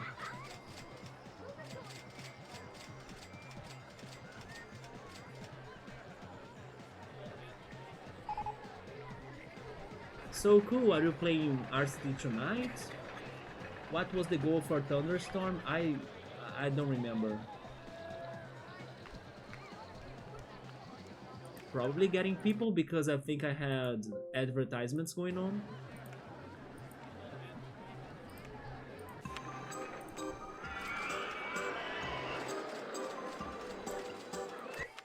Yeah.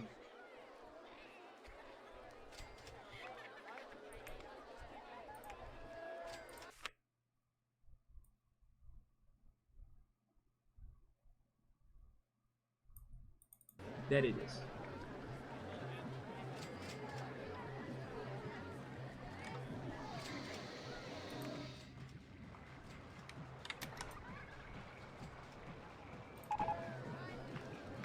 Yeah, I did see some vandalism here. It's probably because the park is too crowded.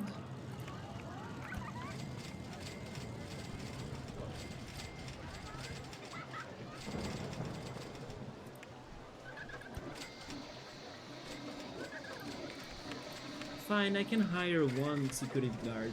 Why not? Maybe okay. I'll need to wait until I get to 7,000, so you're not going to miss anything pretty much.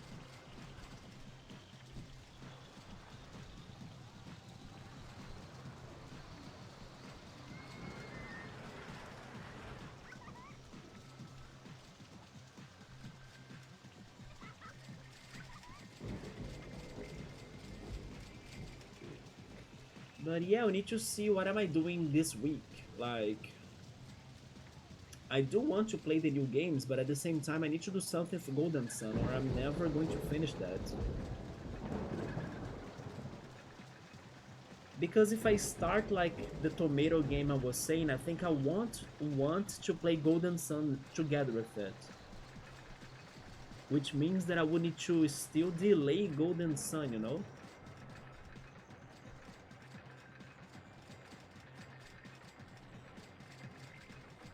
Hence why I was kind of thinking more about playing Droves. That's an adventure game that's not really an RPG or like it's different than Golden Sun, so I could have different types of games going on together. But if I have two games the same type coming together, then it's going to make me conflicted, and then probably I will give favor to one of them in comparison to the other. My park rating went down super fast. And I was just saying that I was liking it.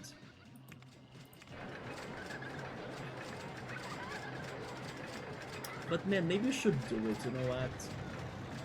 We could save Golden Sun for a little bit later. We could try the tomato game, why not? I'm very curious about that, it sounds super fun. I will really consider that, yeah. I will do some testings tomorrow for the tomato game.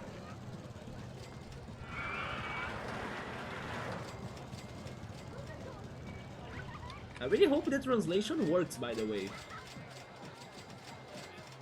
But if it does like a minimum job in like giving us the meanings, it doesn't need to be perfect, then I think it's okay.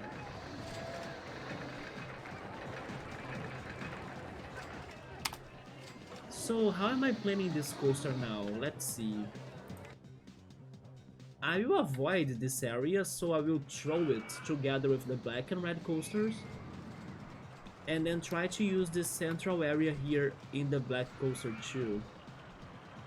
I actually do need to throw this in the direction of the red coaster because the red coaster is still not ready.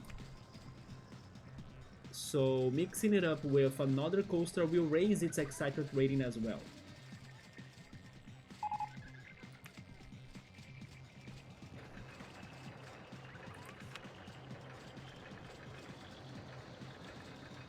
Okay, people are still going to the rides. That's very good news because the rides are super expensive right now. Maybe we can start this with 6,000. Let's see. By the way, do you have the powered launch? No, so I need to finish this regardless. Okay.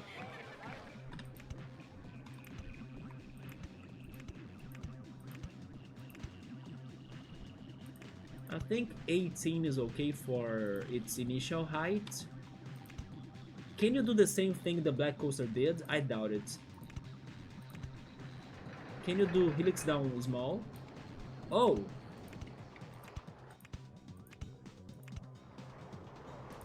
Never mind, this is actually very positive.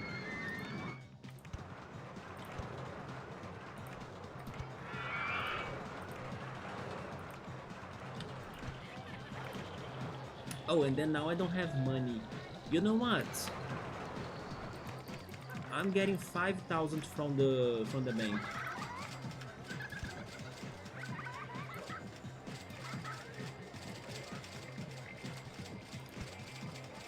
What is the barrel roll? Oh, it's the twist.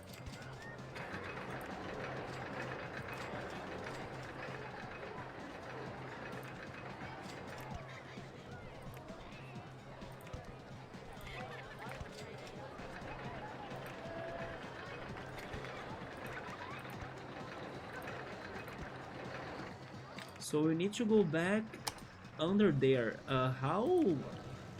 We are very high. Okay, we need to go down.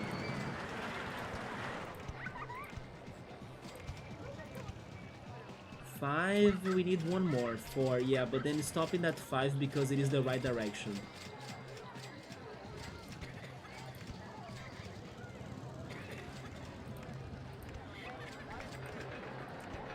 And then we go down, right?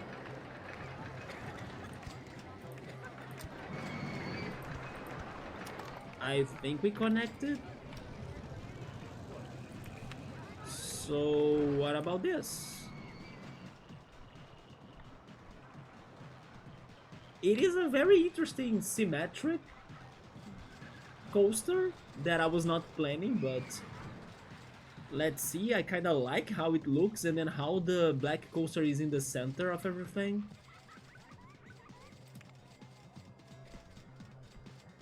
I mean, hopefully it works well because when I was saying in the beginning that this level could be either easy or hard, maybe we are going on the easy direction, which is very good, very great.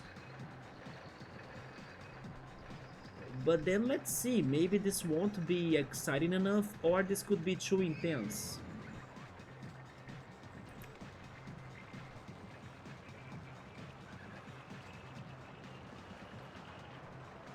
Surprisingly, I don't think that's too fast.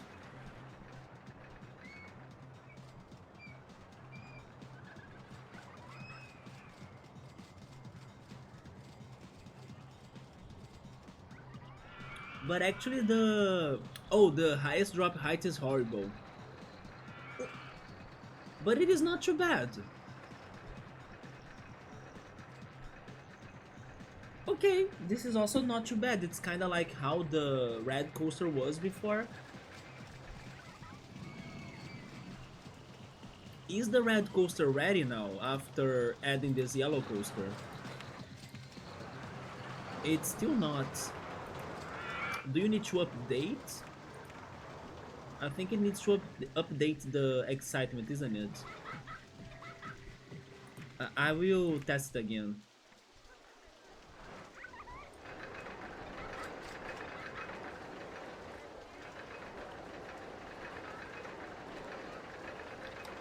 The yellow coaster station is this one. It is connecting under there. Let me see. Remove rides. Ride exit. Yeah, but then where are... Oh, I see. This must be the way to connect to the rest, right? Yeah, there we go.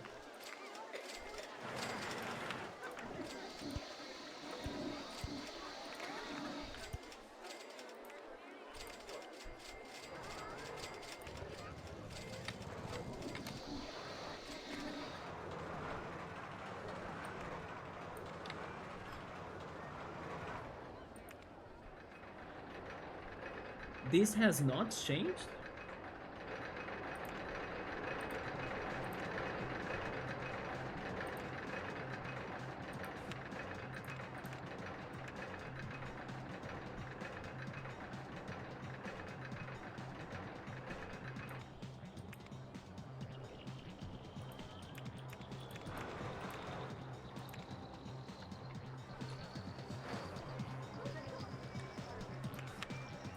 I'm kinda surprised that the red coaster seems to not have changed its excitement after the yellow coaster. But I will leave them as they are again to get more money, and then I need to think about something that could help both the yellow coaster and the red coaster. Did the black coaster change again? Like, it actually did. Yeah, this section with the yellow coaster raised its excitement.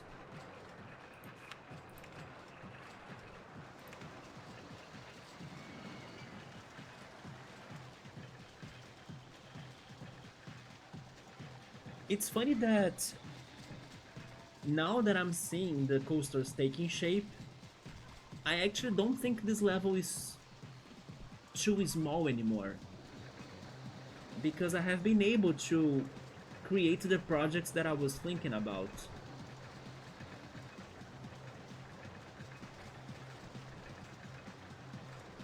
And basically, the coasters, they don't necessarily need to be very long in order to be exciting, right?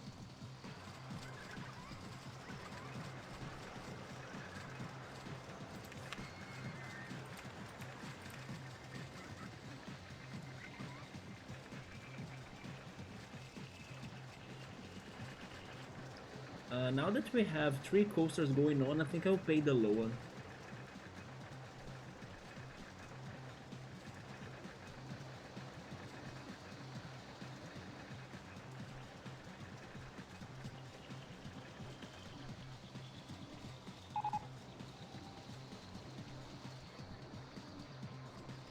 I'm glad that today I managed to order some groceries. I was thinking I would need to kinda set the delivery to Monday, but to my surprise they could still deliver today, so that's good. I got my cereal. I was running out of cereal. I mean, I'll need to still buy more cereal next week because I'm thinking about buying seeds, sesame seeds, pumpkin seeds, corn flakes, then soy protein as well. So some of those things will be cereal still, like especially the corn flakes. But the granola I bought today, yeah.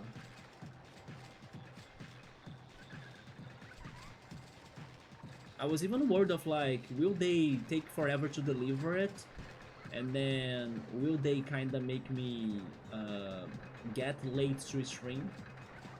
But no, they actually managed to deliver it under the time and everything.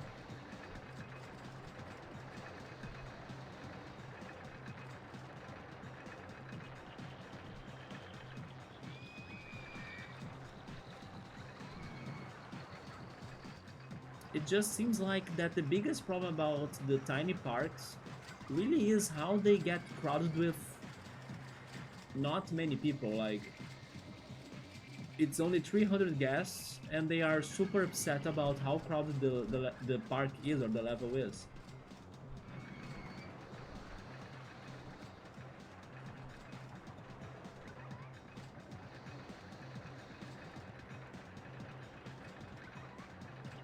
Now our ride tickets are getting to 3,000 money every month, that's good. Although it rained in October, so probably we are getting less now. The shop sales were very good in August. Also maybe because of rain and umbrellas.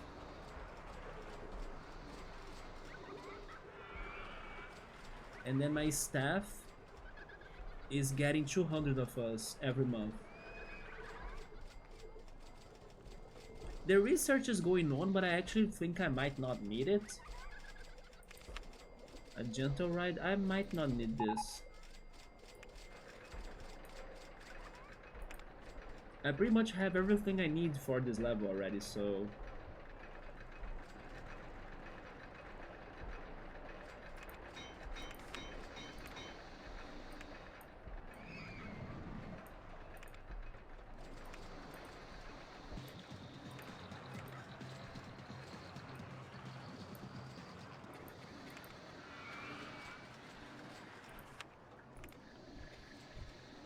They really did not change the red coaster excitement. I wonder if it can only be changed once, but it makes no sense to me. We are back to the 10,000 loan, but I wanna end it.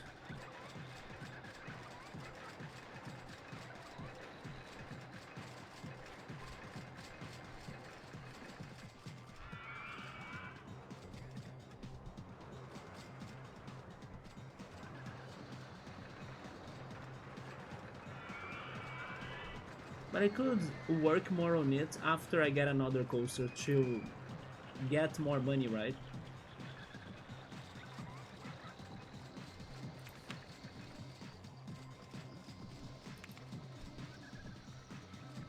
Let me save the game again.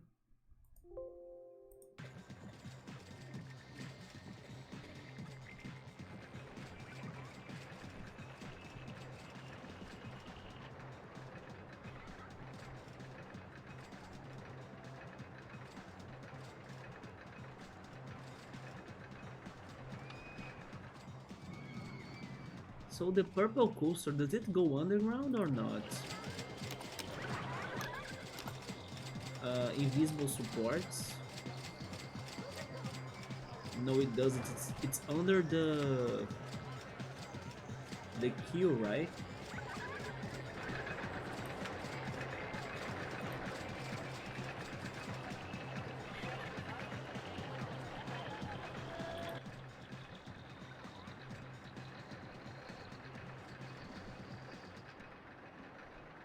Yeah, I guess I will go for the purple one next. And really save the wooden coaster for last.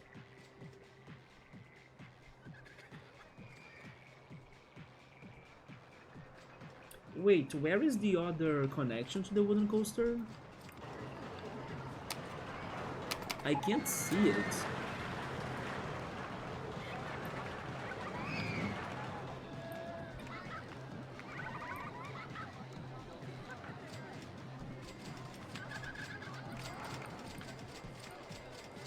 Where is that?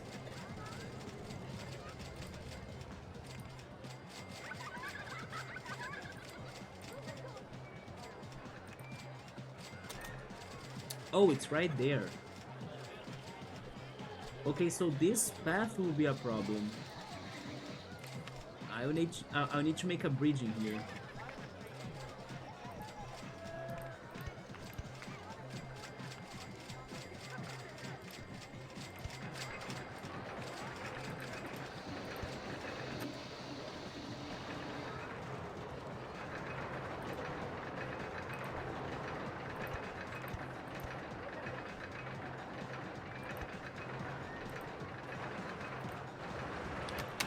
Yeah, this is not good. I cannot connect.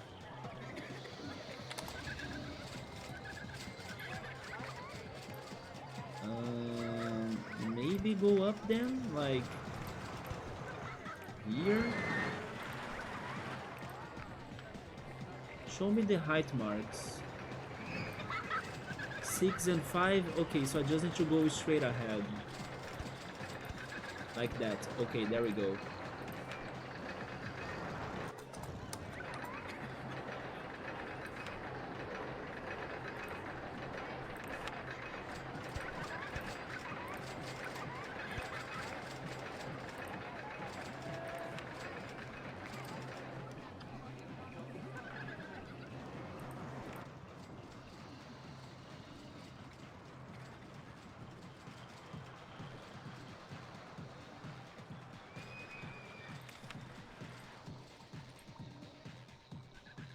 Welcome back, Go. I was fixing the path in here because I realized the connection to the station of the wooden coaster was going to get to the path, so I had to change the path. And I'm still waiting for more money so I can start building the purple coaster. But how about you? Are you playing the game now? Are you playing something else? We were talking about Mothball Mountain. Have you started it?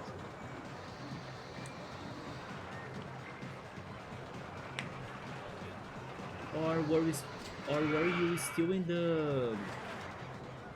You're going to eat? Okay. What are you having for dinner?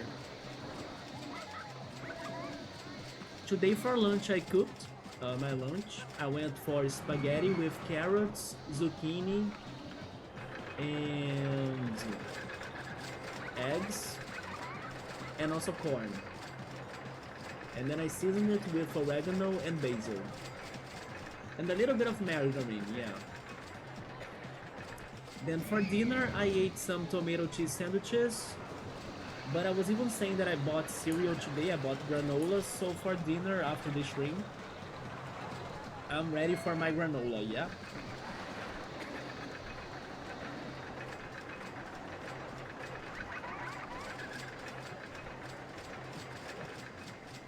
We're eating some tortillas, sour cream and hamburger meat. Ooh! That sounds very delicious.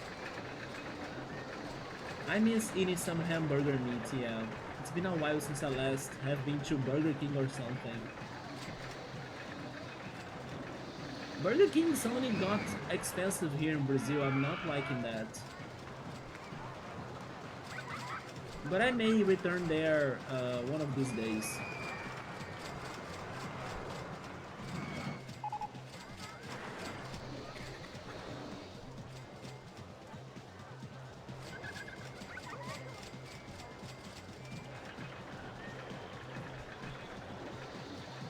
I'm noticing how much it rains in this level. It rained in October, it's raining in March.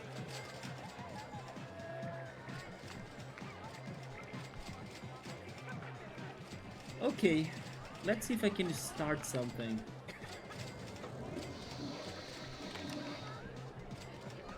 But so far, cool.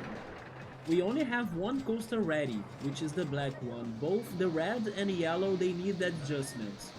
I thought that the red coaster would be fit after I did the yellow coaster, but it didn't change it for some reason. I cannot understand why the excitement did not change after I built the yellow coaster. But I mean, I will change them later then.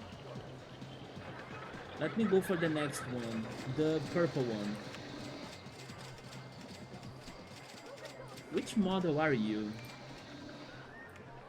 Hyper Coaster Train? What? That's crazy, I don't remember seeing that train. Roller coaster train for non-looping tracks.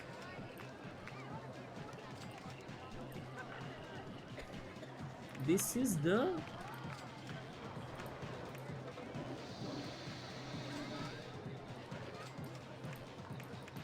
Is this the Steel Twister roller coaster? No, this is actually the corkscrew coaster, okay.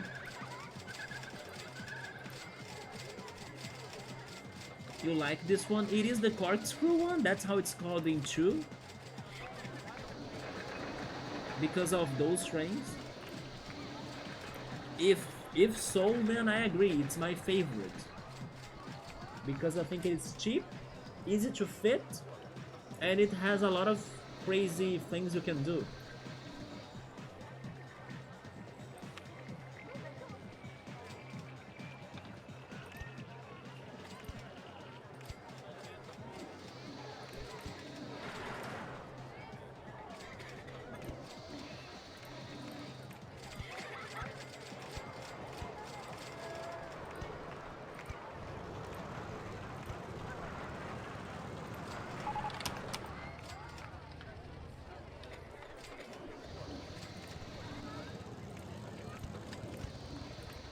I wanna get to the very edge, but I can start it right now, I think. No, never mind, go back.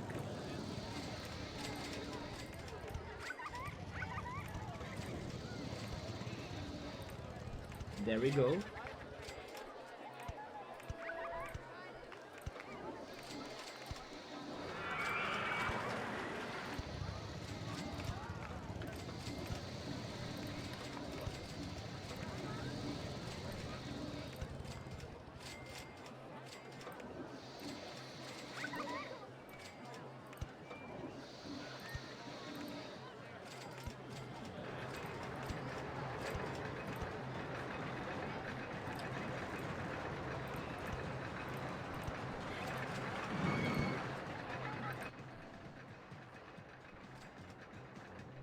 Where is the other station? Right there.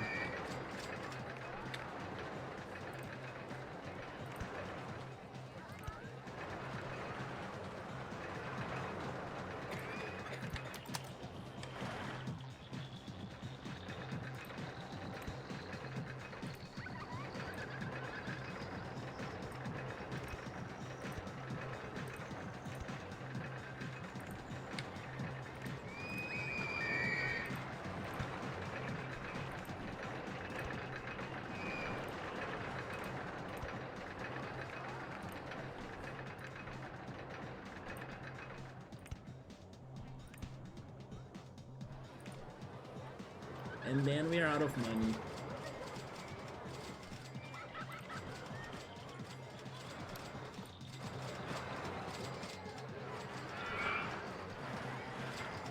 How am I getting there actually? No, in RollerCoaster 2, Hypercoaster and Corkscrew are different coasters. Are you sure that their difference is not just the train? Like the same things you can do in the Corkscrew aren't the same things you can do in the Hyper? Because in here they just had like the Corkscrew coaster with the two trains, right? The Hyper train and also the regular train.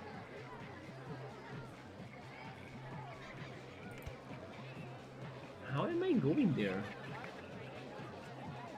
Which level was it? It's 5.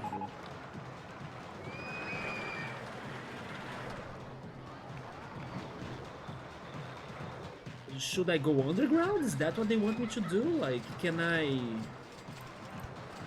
find a path there, kind of? No? Oh, wait. I could. Okay, I take it.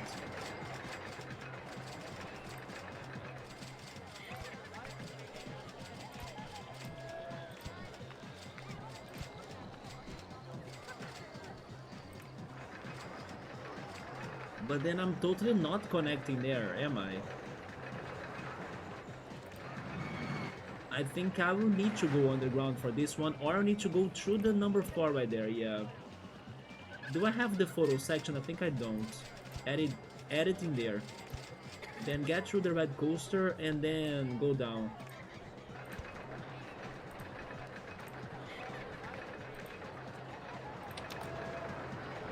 I'm back to the low one.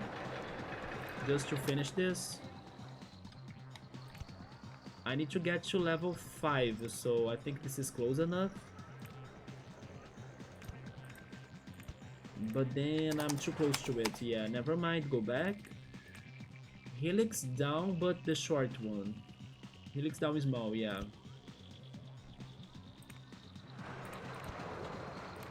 Then can I connect?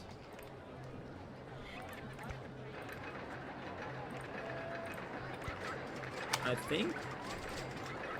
There we go. I think we have a connection in here. So, how is this? Track. Oh, yeah. They did mention that for non-looping tracks. Then go back to the other train.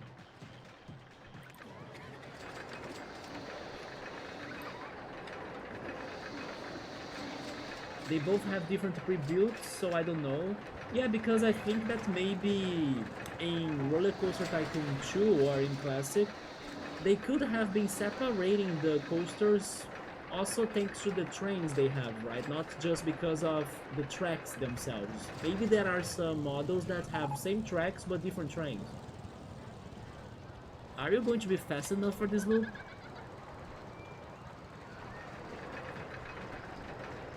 Almost. It almost was. That's unfortunate.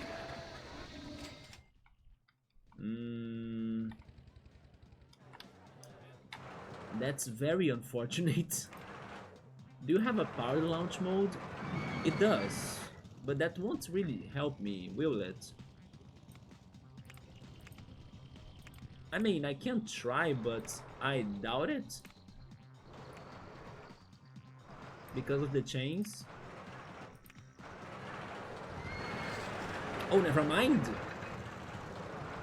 It does. Oh my god. It does make a difference. If this is not ultra, I don't know what's ultra. Look at this max positive vertical G's.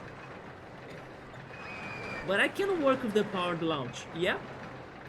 I can work with this, like... What about 40? Go to 40 now.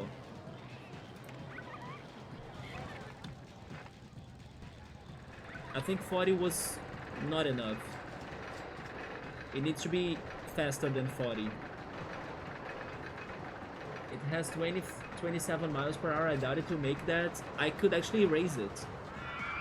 But yeah, it needs to be faster than 40. Maybe 42.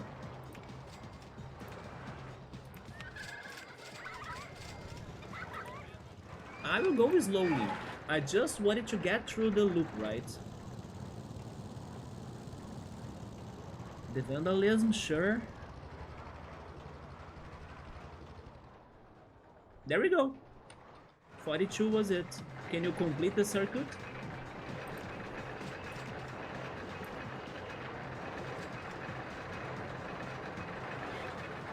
It sure could. Are you excited enough though? I have no idea.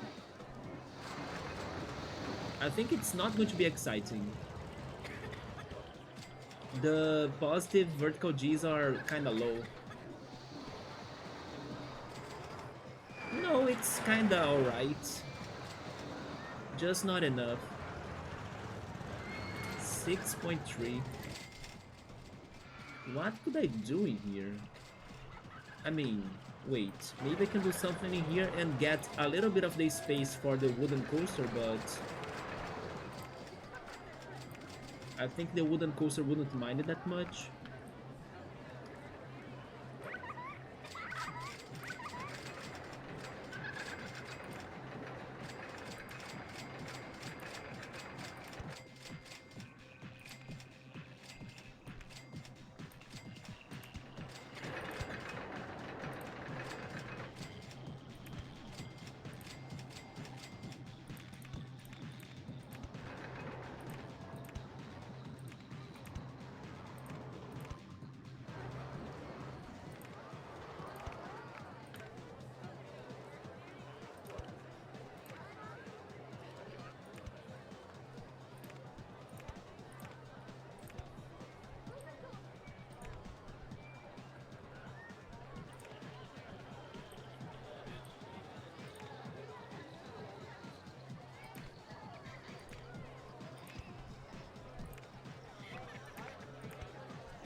What about this?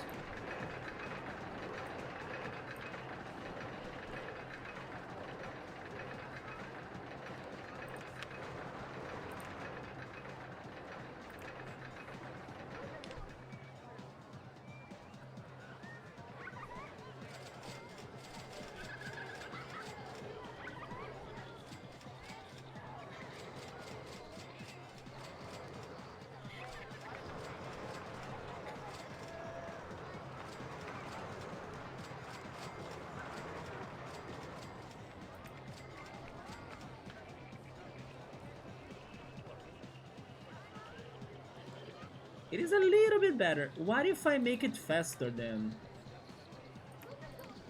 47 miles per hour.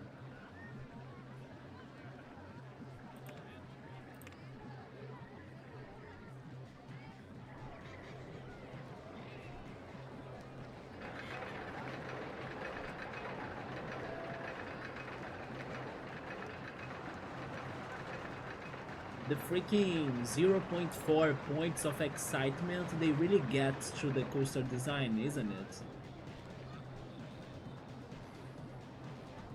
Because getting to 6 was fine, but the zero point 0.4 is the problem. How is this now?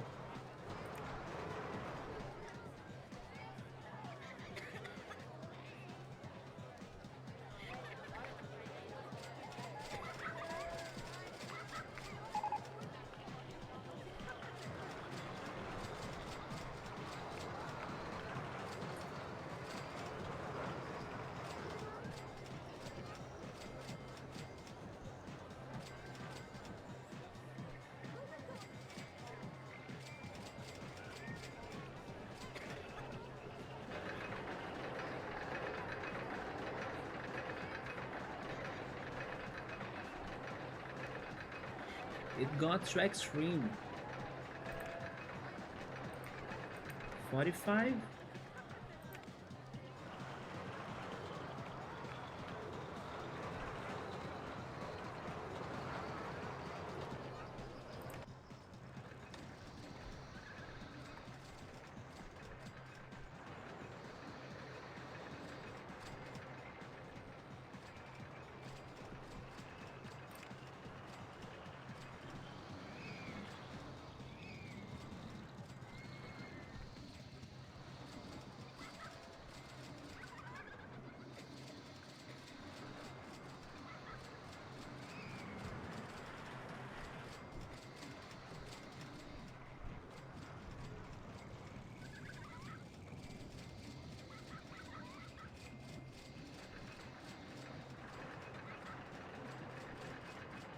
No, now it's too bad.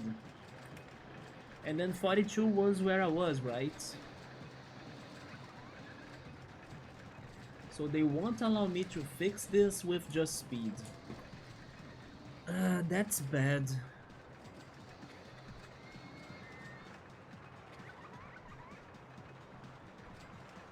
I'm considering starting the wooden coaster. And then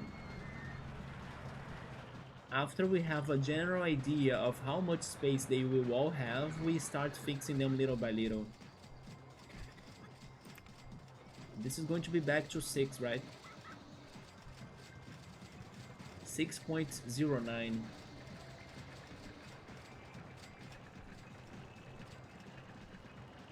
We could get rid of the loop. You think the loop is the problem?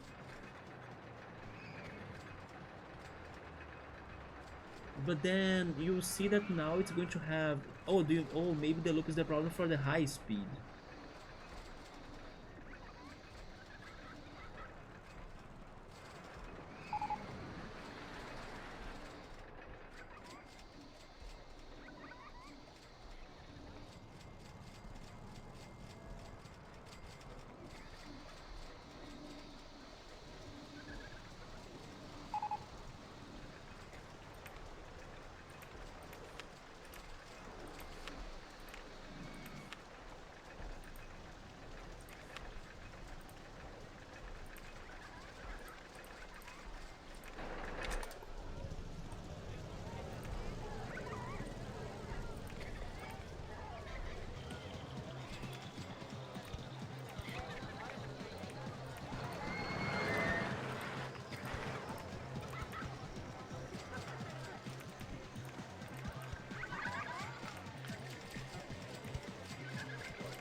Let's see if it's going to change. Also, by the way, look at this angle. Look on how the purple and the yellow loops or helixes are actually very connected. Just from this angle. That looks amazing. It's like one is filling up the other. Oh yeah, we could also go for the hypercoaster trains now. But I have the feeling this will kinda drop the excitement a lot, but let's see. Maybe I can make it faster. Imagine if this actually solves the problem, like, yeah, I had a feeling it would drop the excitement a lot. Sure, let's make some more changes. Hypercoaster train and also a faster powered launch mode. No, it was a good suggestion, but let's see if by making it faster if it helps.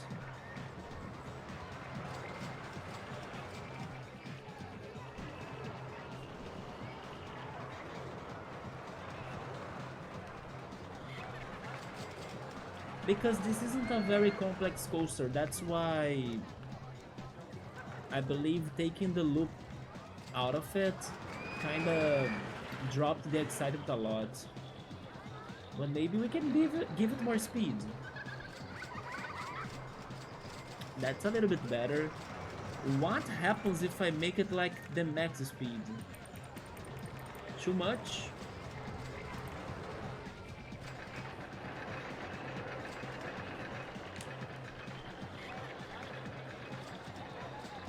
Meanwhile, let me check something.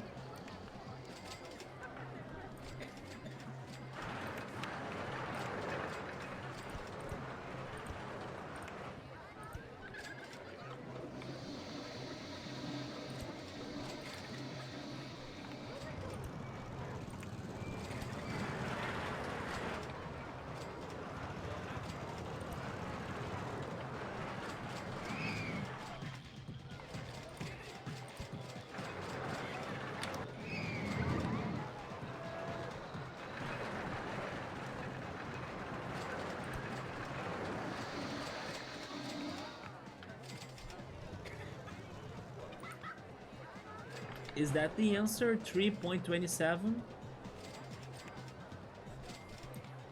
Yeah, that's not enough.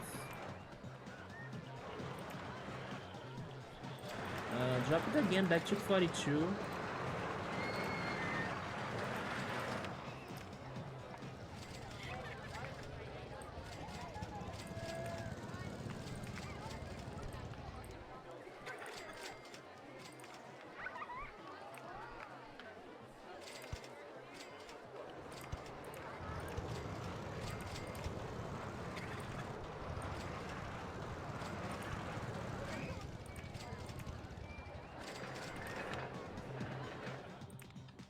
I'll see if I can change something in here now.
Why do I need to raise the land when I'm at level 1? Like, how is that not low enough?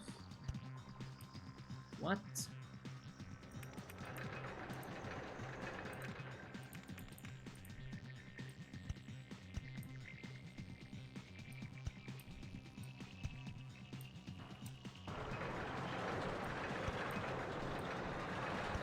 Oh, there we go.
Let's see if the underground can help us.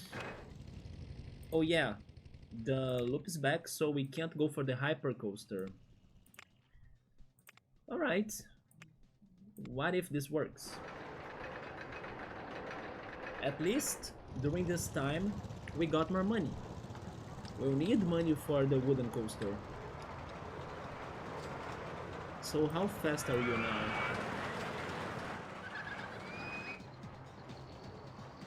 What is this handyman doing there?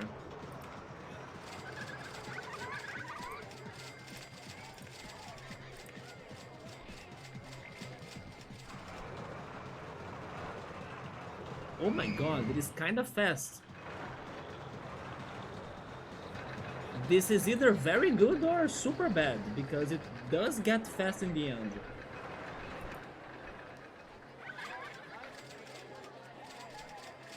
"39 feet for the highest drop." Oh! We got him. Nice! It was super fast though, that was scary. But I take it. Could this by any chance also change the red coaster, please? Oh my god, are you kidding? No way. It did change the red coaster, but... Do you see this? Why did they do that to me? No, not RIP though, not yet. Not yet, we can still manage with scenery, right? What about the yellow coaster? Are you better now? It's still kind of far.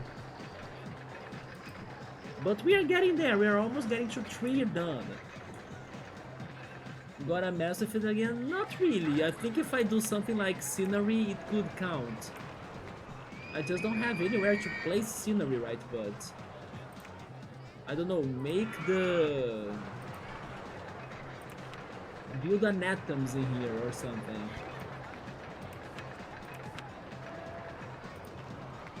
Acropolis? Yes, I think that's the name, right?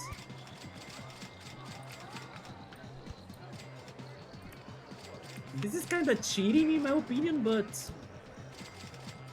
it doesn't mean that it's not a strategy. Oh wait, this is for, yeah, for the red one. If I told you. You see? There we go. I feel like I'm fixing things by using glue, right? Just like what I did with my Charmander. That still counts. If I probably built like 20 of those, I would get, I don't know, much more excitement. You meant the yellow one? Oh yeah, the yellow one's still far behind, I know. But I'm counting on the wooden coaster. What are you doing here? I don't need you to be mowing the grass. The wooden coaster will still interact with the yellow coaster, so that's why I'm not too worried. I was worried about the red one because I won't mess that much with it, I think. But let's go for the wooden coaster next. At least it is not the steel, it's the wooden twister. So it allows me to do some more things than normal. First of all, I need height. And then we go downhill like a skater. There we go. I mean, never mind, we got right at the purple coaster. Stop earlier. Can you stop earlier? Maybe there. Bank turns. What are the specials? The helixes? Helix down small, yeah. Can you actually go for a large? It could. I take it until there, yes. Then on right photo section. Oh, I need to go straight ahead first. Then maybe now. There we go. Go down a little bit more. Then you can go up to a contrast. And then up there we can do banked turns again. Going lower. Okay. Then S-band left. And then I will need to go to the purple coaster and yellow coaster. Wait, the yellow coaster, never mind. I will have trouble to connect it to the wooden coaster. But I will see what I can do. If I just go straight ahead, then I don't have a way to go. So in that case, give it another turn. Not there, to the other direction. Go up a little if possible. I think that's good enough. Bank turn again. Am I stuck? I'm stuck. So go back. Sure. Try exiting from that direction. Can I now interact with the yellow coaster? By going there from here? I think I can. Go down once so I can get a little bit of speed. Make something like this, but then it gets on the way. I'll need to make a turn. Okay, do it again. I can't. I still can't.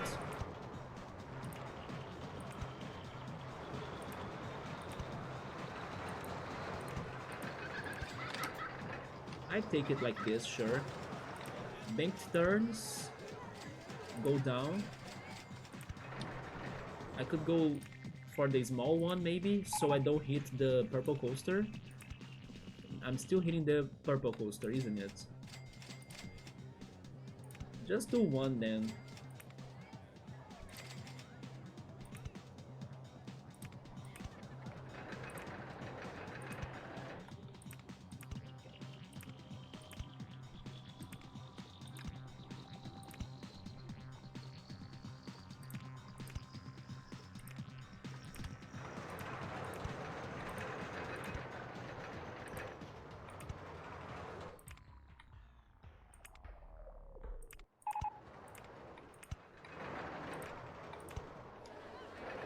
So now how am I connecting this to the station? The station is on the other side, wasn't it? I can't see anything.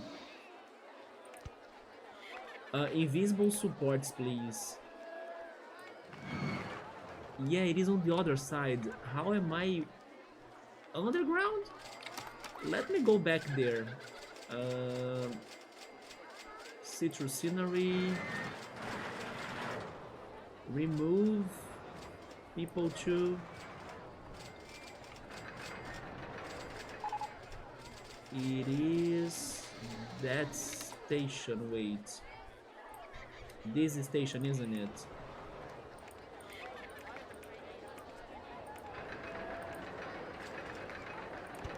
Sure, build that. Even though I can't see where it is. Where am I?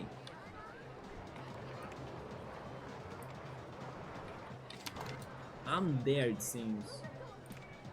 The footpath is on the way. But I can only go there. So I need to change the path again. This path.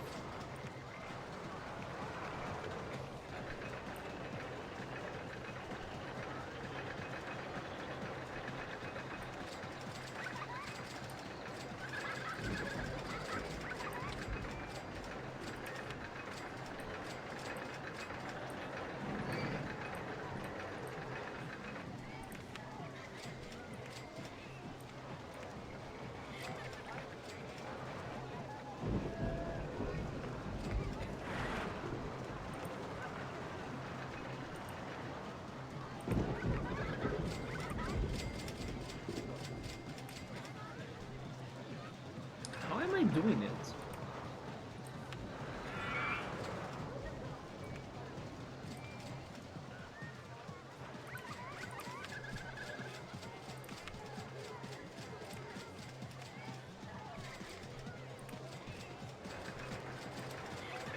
There is nowhere I can go.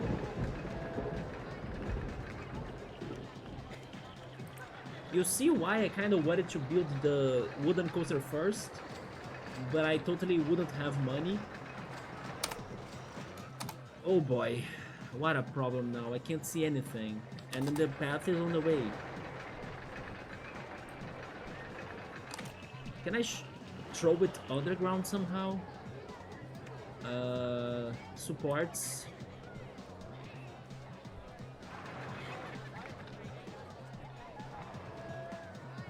It is... wait.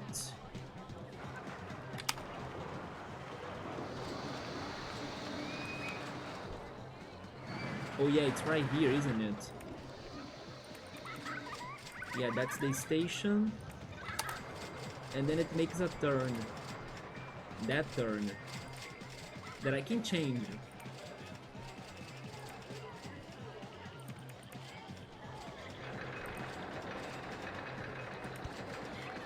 Can I go the other side? I can't. Can I turn to the other side? I also can't. It's only that side that they allow me.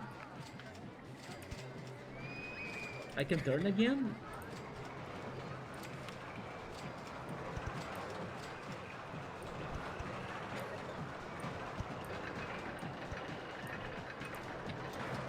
But then the footpath is on the way, yeah.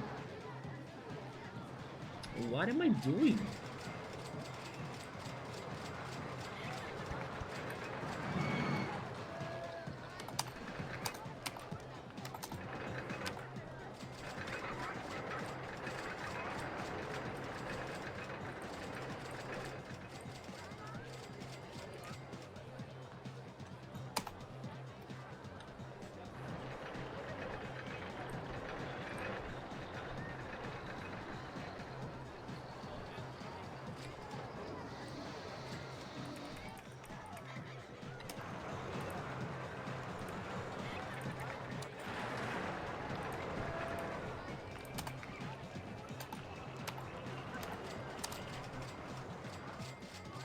No, it's not done because I can't connect to the station. I can't see the stations. I know there is a footpath in the way, but where? Like, which one? This one? I don't know. People will get lost. The chaos is like in this level already. But I need to connect to the station. I can't see the station.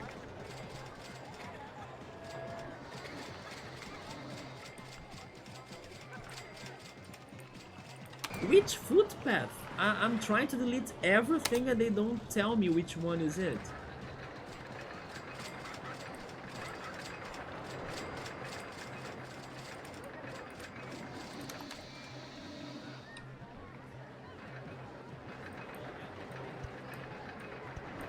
That one? The entrance? Oh, finally! But then I'm still stuck in here, isn't it? Yeah. I need you to go down, buddy. No, not up. Although up almost worked. I need you to go down. Go down. No, no, down. Can't you go down?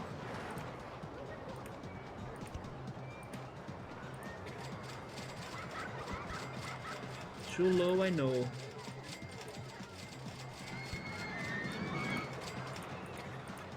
We can't go down?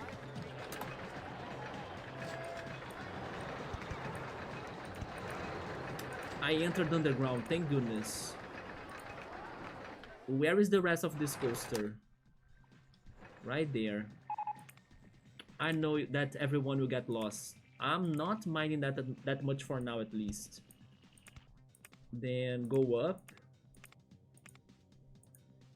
This one? Yes.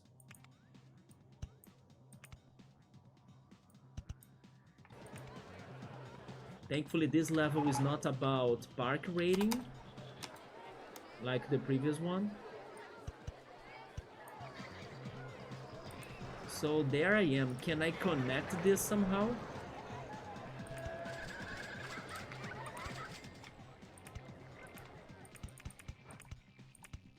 Where is the rest? Right there, level 5, okay. I actually think there is no answer for, like, the station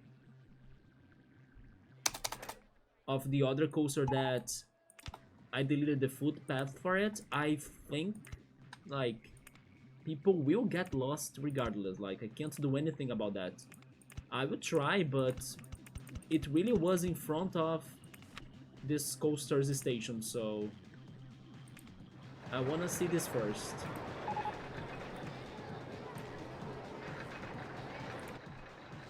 Look at the size of it.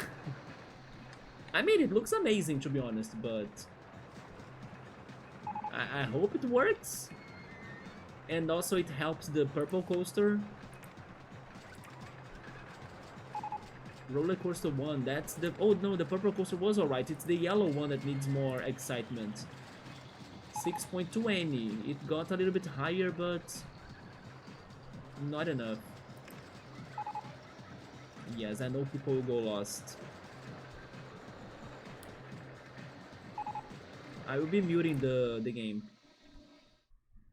It is going to suck if it doesn't work, but at least I managed to find the connection to the station. So I just need to see what I can do regarding the other coasters stations, right?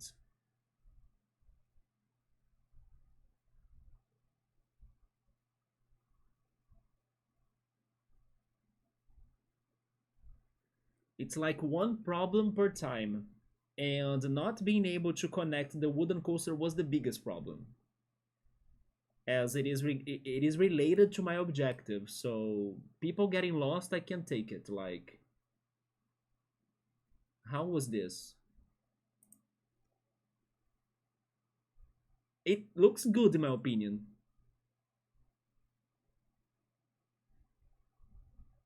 It has 8 drops, 39 feet of highest drop. The vertical Gs are okay, the lateral Gs is okay. It's not enough though.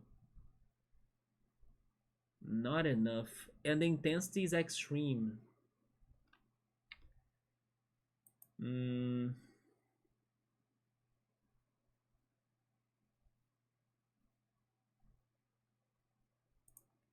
The only place that I can think that I can change it is right here, actually. It is this section right here.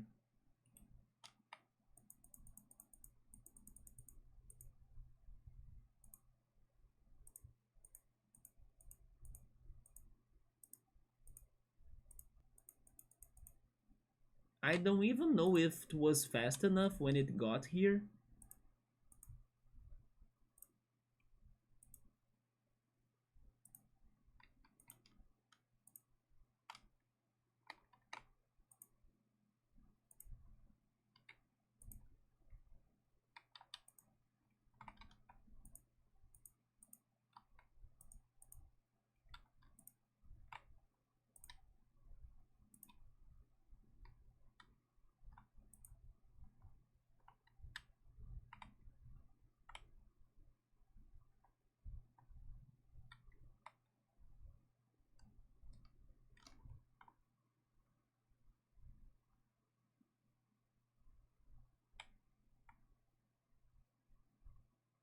No, it's not fast enough, is it? Oh wait, it's going to the other side.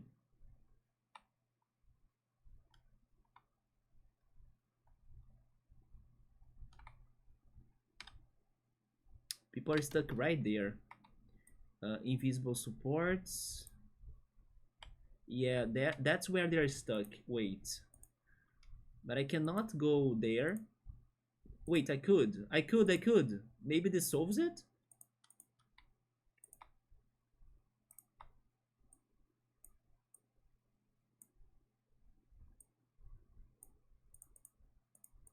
There we go, I found a connection, good. But then are they actually connected to the rest? And my change right there didn't do much. I think it actually made it worse. I don't think they're connected to the rest of the park still. Yeah, they are not connected to the rest of the park. Because of this right here, isn't it? How can I connect them to the rest of the park?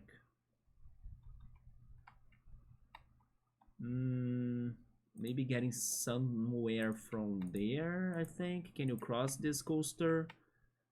A little bit, sure. Height marks on paths.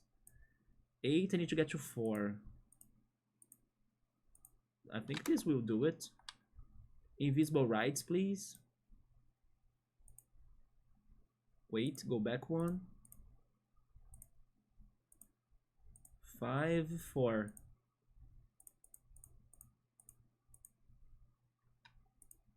Roller coaster is on the way, are you kidding me? Stay on 6, go above the coaster. I still can't. Stay on 7 then.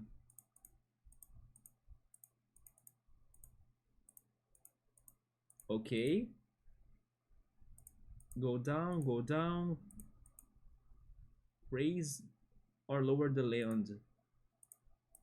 Make a turn and see if I can do it from there. I think I did it. There we go. Now it connects to the rest of the park. The path coaster is back. But I think this solves the issue.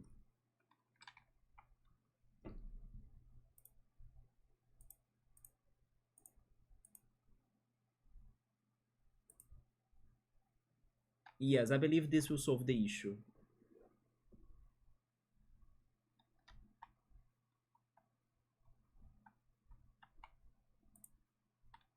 Let's wait a little bit until the messages stop. And then we go back to every single coaster to try dealing with them.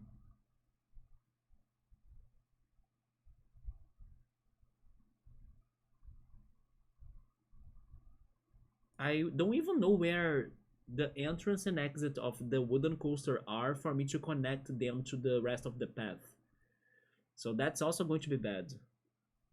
But yeah, the park rating is recovering.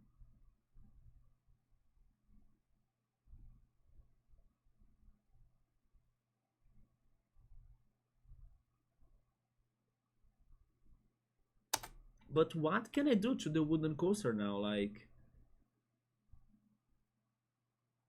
it was at what? 5.78.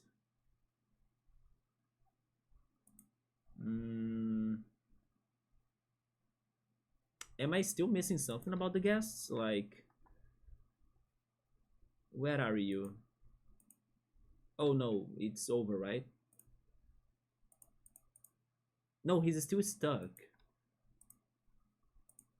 Maybe some of them are stuck. Yeah, why are they there?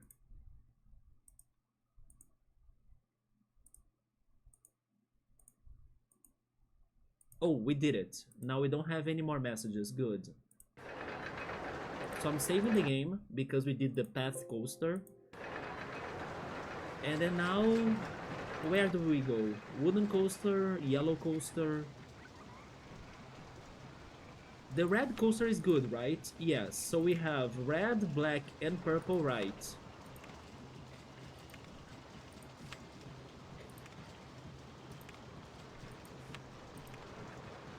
It's funny that, wait, this is the red one?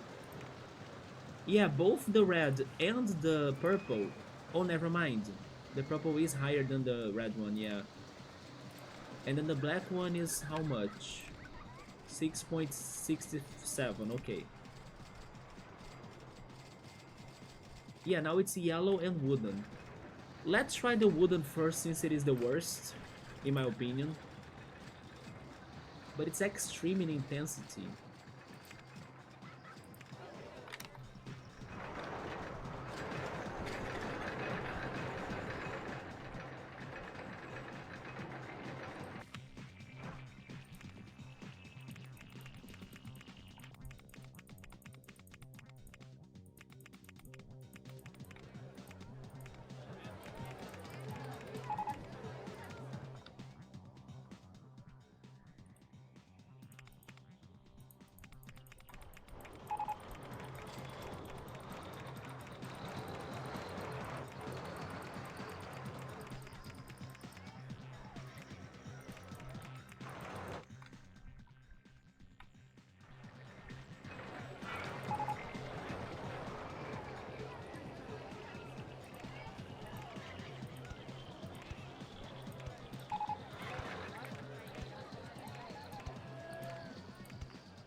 I'm doing this, but I have no idea if this will work.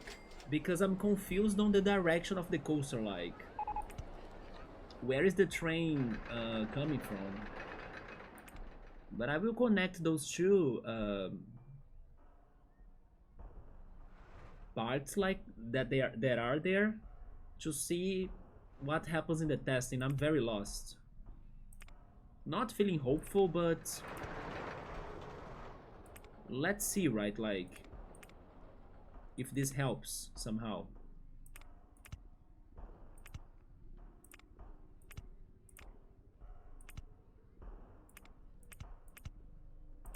It's just that it's so hard to spot this coaster, like where are the tracks, you know, where is everything? It's so thick. But sure, how is this like?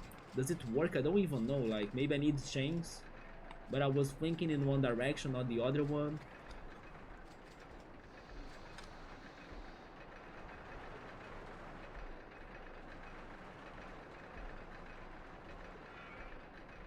So it comes from that direction, okay. Will it have speed?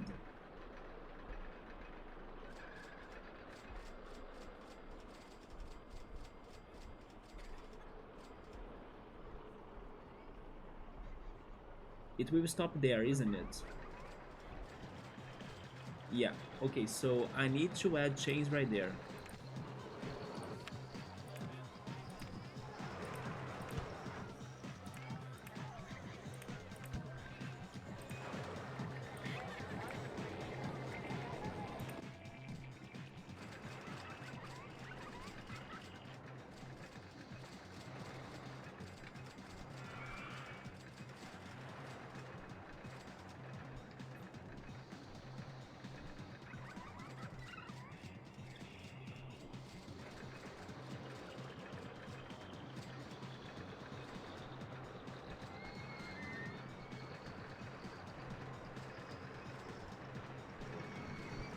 This is not going to do it, by the way. It's super slow.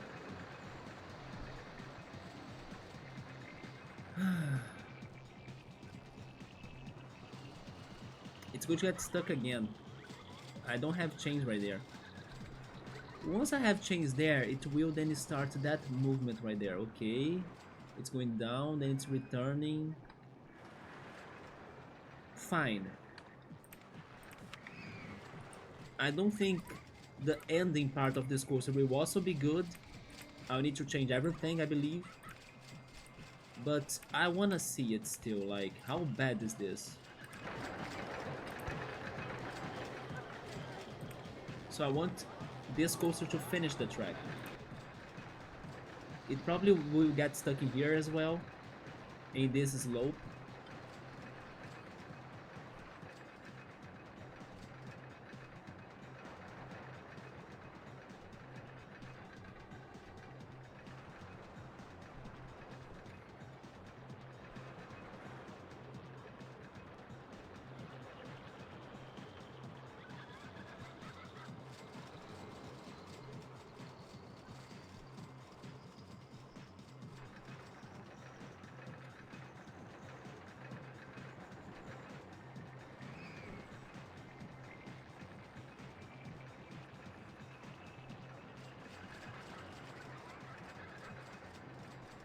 By the way, we have 10,000 money, so I will finish our loan.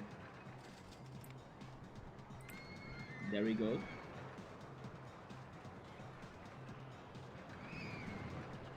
This is almost like a train ride.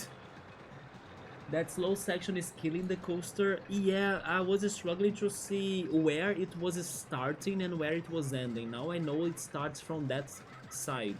Now it's getting faster. It will actually make to this slope.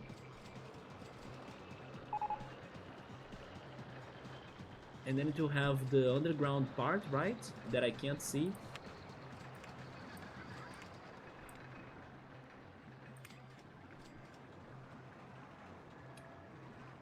It is medium, so I need to change the beginning of it. That is this part right here. I need this coaster to actually go higher instead of dropping already, like... I need to delete all of this initial part. Yeah. Up there. So let's go up. You need to go using the chains to get more height. A lot more height if possible. Yep. Let's try it with that. Then we can start having some more fun in here.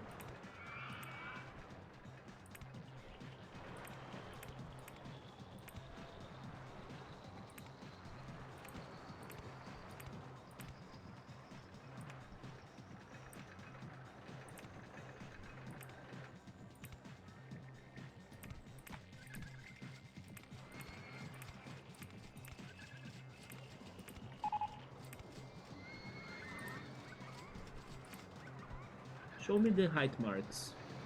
Oh, it actually is there, but I can't see. I need to get to 13, and I'm at 15, okay.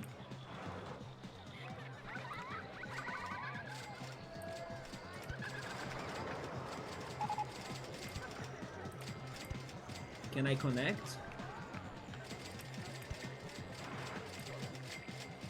Now I don't have money, but is this a connection?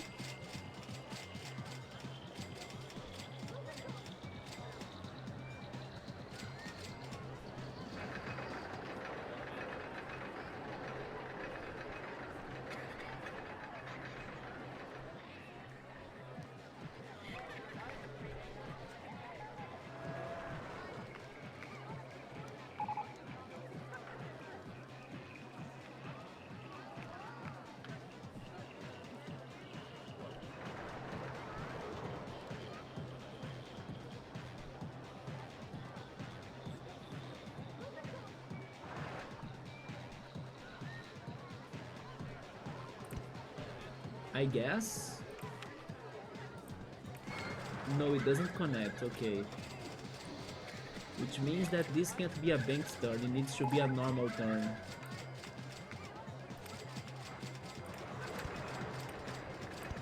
Now, maybe?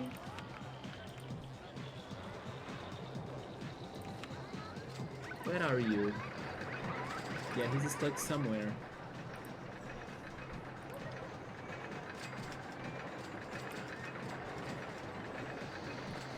We did some changes. Could we believe now? I think this is better than before. It's going to get some more speed, you know? It's just that the beginning section was very weird. It couldn't either have fast drops or even go higher. It was like a mix of nothing, pretty much. But now we have a starting speed, so I guess the coaster will have more balance and momentum.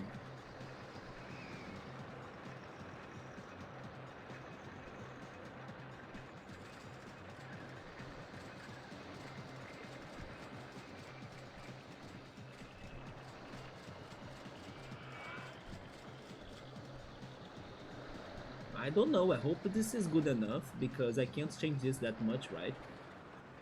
But that looked good to me, it had some nice drops. And it wasn't too slow.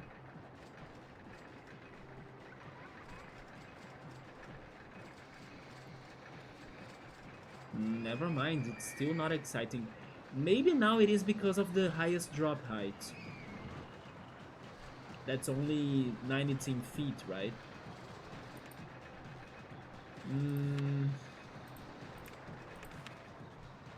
But then where am I placing a very large drop?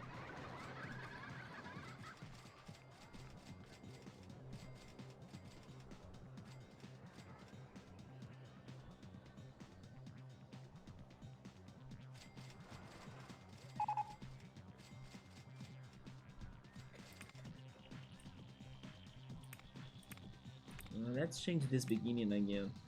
This was connecting to what? Oh, there. Okay. To this. Wait there.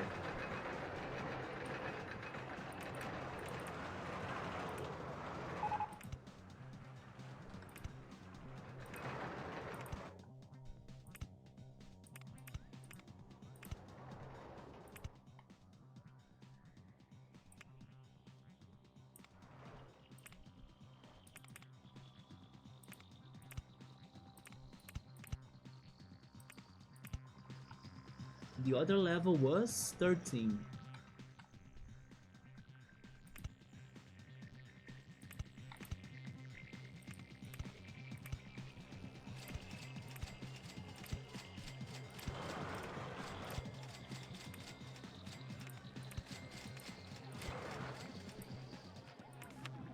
This is a minor change, but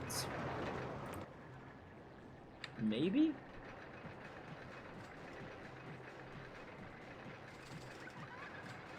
I still think that having the helixes is more fun, but the game was kinda asking for a better drop, so if they want to go down like in a drop and not by going in a helix,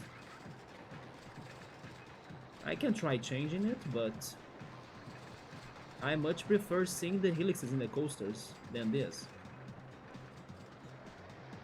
Oh my god, yep.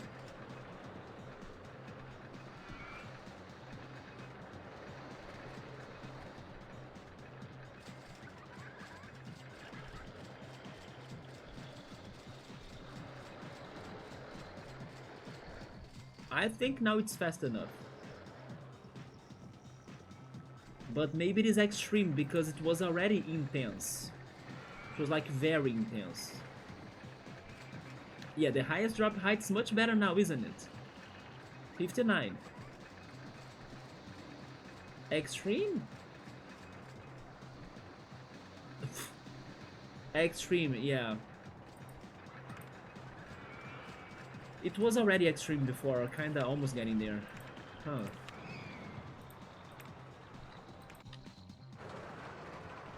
It is because of this turn, probably. Yeah, I'm not surprised. In the previous change, it was kinda getting to extreme. It was already super intense. And then now that I gave it more speed with a highest drop, of course it would become extreme. Let me make this drop a little bit uh, smaller, and then... But then the coaster is on the way.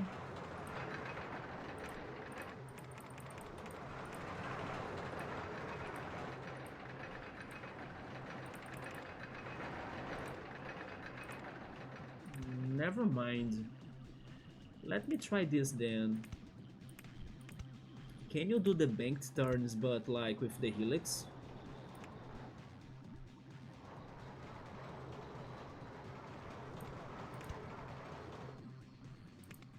Only one.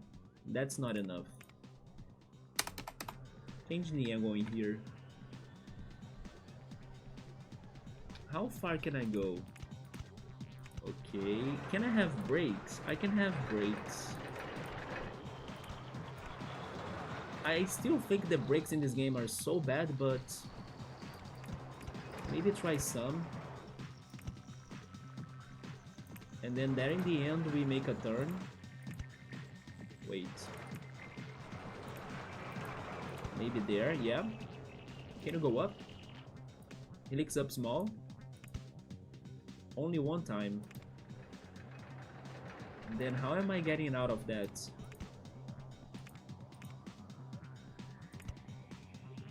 No, go back then.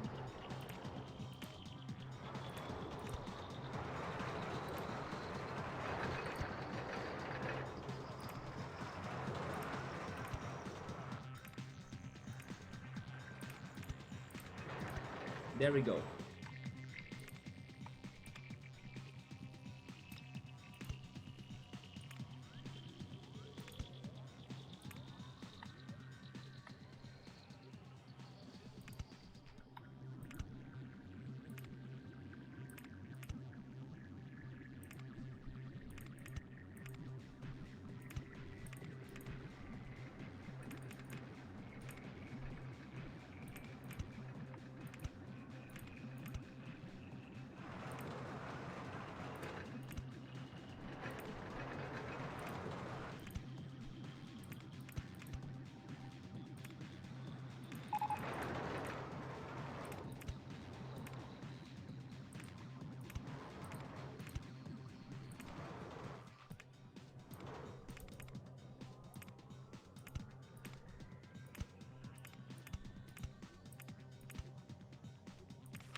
Can't say that I'm surprised about this wooden coaster being the worst one for me to deal. I was kind of thinking we could have had it already, but I guess not. Because some of my early attempts, I personally thought they were looking great, but they were not exciting enough.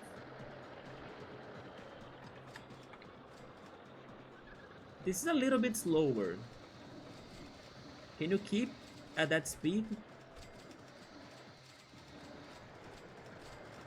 The ending is kinda... I don't know. Yeah, it kinda goes very fast in the end. Is this any different by any chance? Nope. Could it be because of this in here, by the way? This is a very bad turn.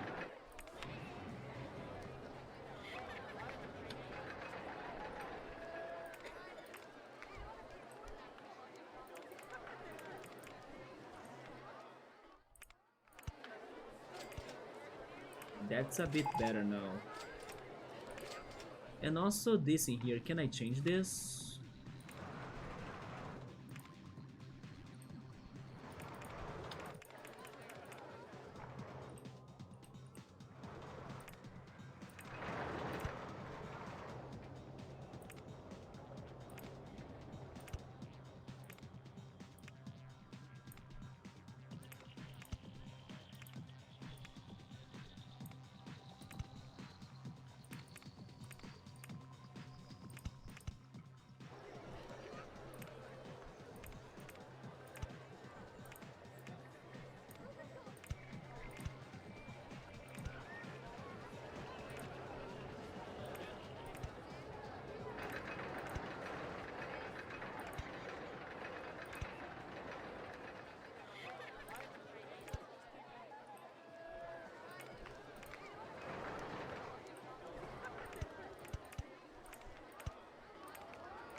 At least cool, I think that, of course, getting those coasters to the excitement they are required to get is hard.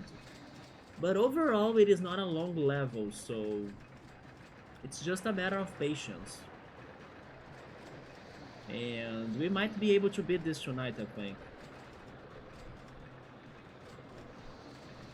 Is that a little bit better? I think it is.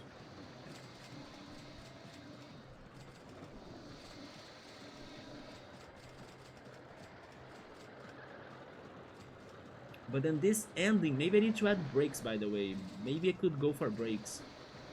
Yeah, that ending is very fast. And it is the area of the coaster that I don't want to change much, because it is hard to see things. Max speed is like 46 miles per hour. It is still ultra extreme. Where is the extreme part of this?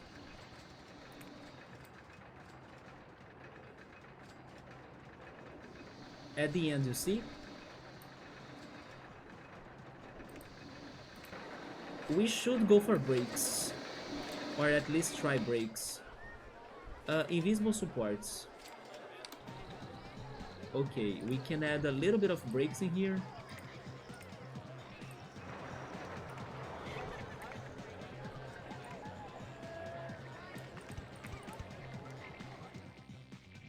And pretty much there, like in the underground, I doubt I can add brakes.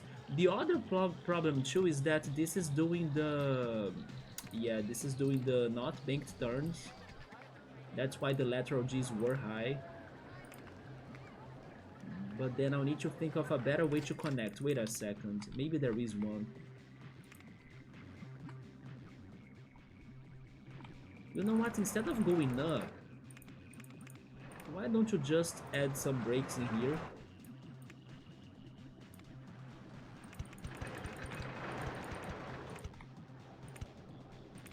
Maybe these are too many brakes. I will try changing that later. So just I can make this connection in a banked turn, which I think it's much better. Although we need to get to level 4. Can you make the turn and going lower? It could. Okay. What about this?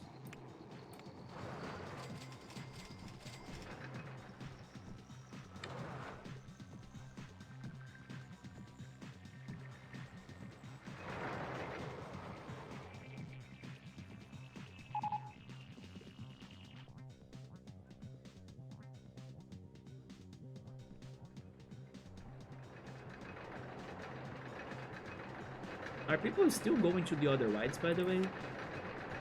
No, not today's slide.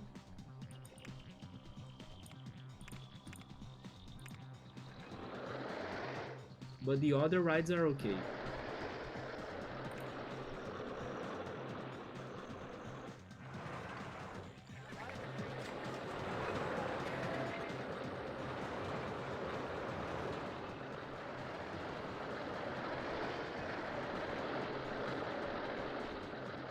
Why do I feel like the brakes did nothing?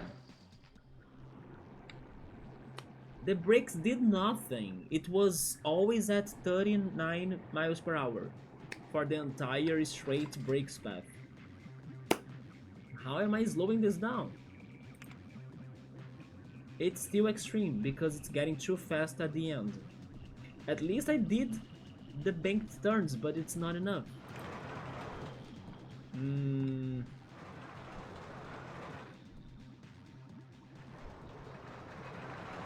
How am I slowing this down?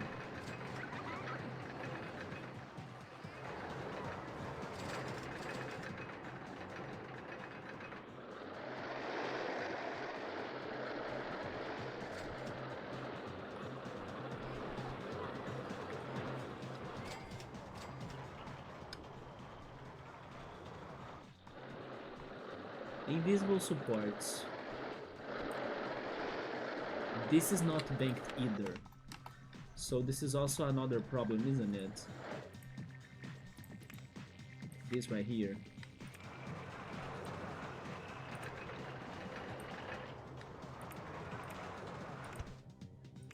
Maybe now it's a little bit better, hopefully. Hi Subaru, what's up, man? We are here struggling with coaster building. My nemesis, the wooden coaster. We need to get the coasters to 6.4 of excitement. We got 3 out of 5 to 6.4. The wooden coaster is the worst one because it is thick. And then it's hard to see it in such a small level, you know. The other one we need to change is the yellow one. But red, purple, and black are fine.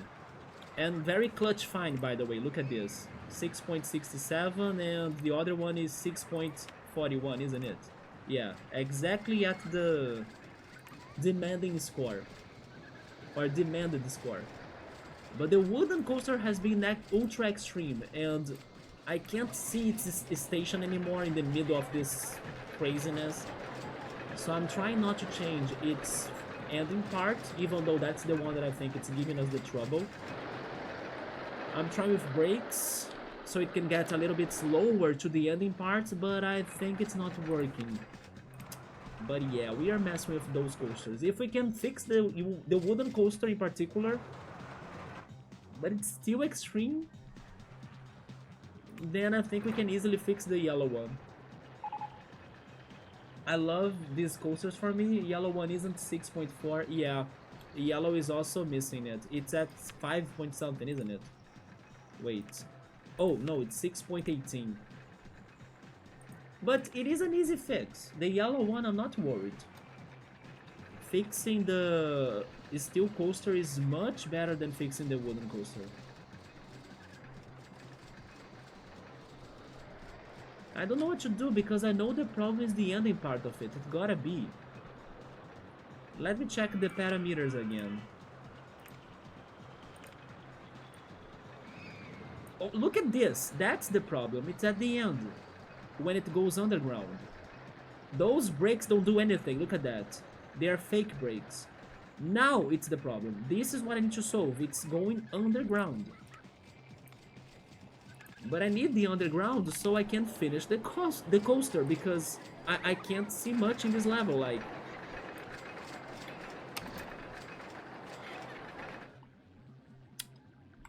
how am I doing what I'm thinking? Okay, I think there is another alternative. If the brakes are not really doing it, the other alternative is like super slowing down this coaster fast. The other way is like going up, isn't it? It gotta slow down by going up. But then I will need it to go down so I can also finish the coaster. How can I make it to go down without making it faster? I have no idea. Wait a minute. S-band, right. We slow it down as much as you can. Maybe this is too much, but I'll keep it. Then we go down slowly with like a very slight drop. I need to get to how... Wait, invisible support. I need to get to which height? It's number 4. Okay, 4th level. I need to make a banked turn though. I think I know. Maybe I need the helix again, isn't it? Helix down, small, please. Okay, okay, okay. 5, 5. 5, okay. And then I need to go one more, I believe. But then I'll probably be fasting here. Go back one more, yes. No, I need to do this turn. Can I go for a large one? Helix down large. I could.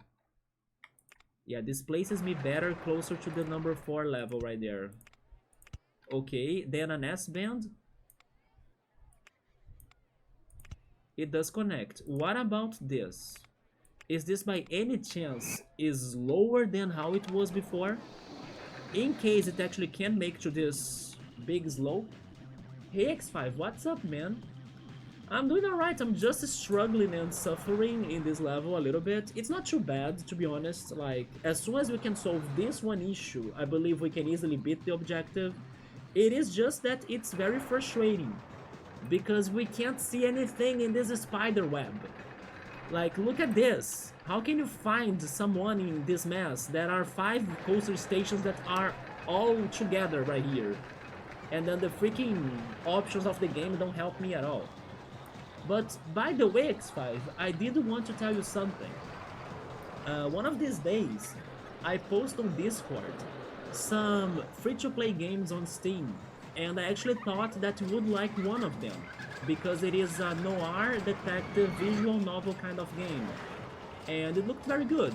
So when you have the time, check the freebies giveaways channel on my Discord, because I believe you would like that visual novel. I was very interested about it. I just don't know its name anymore. But it's the only one in there. I think you'll find it's kind of pinkish. It has like a pink art. Yeah, I believe you would like that game. So I was waiting until you could show up so I could tell you about it, because it is also a free-to-play visual novel. There aren't many reviews though, but the reviews were very positive. Like, people were saying it was like a big surprise to play that game, and they liked the plot and everything. So yeah, I wanted to recommend you that visual novel, yeah. You'll be fast again, will I? Did it complete the track? I'm not sure. I think it did, isn't it?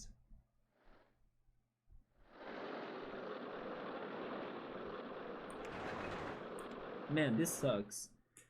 Since we have more people in here now, I also have another question, because I was talking to Piero about this. I was talking to... Oh my god. Wait, it does slow down.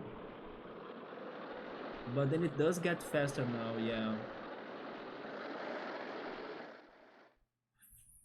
Oh my goodness.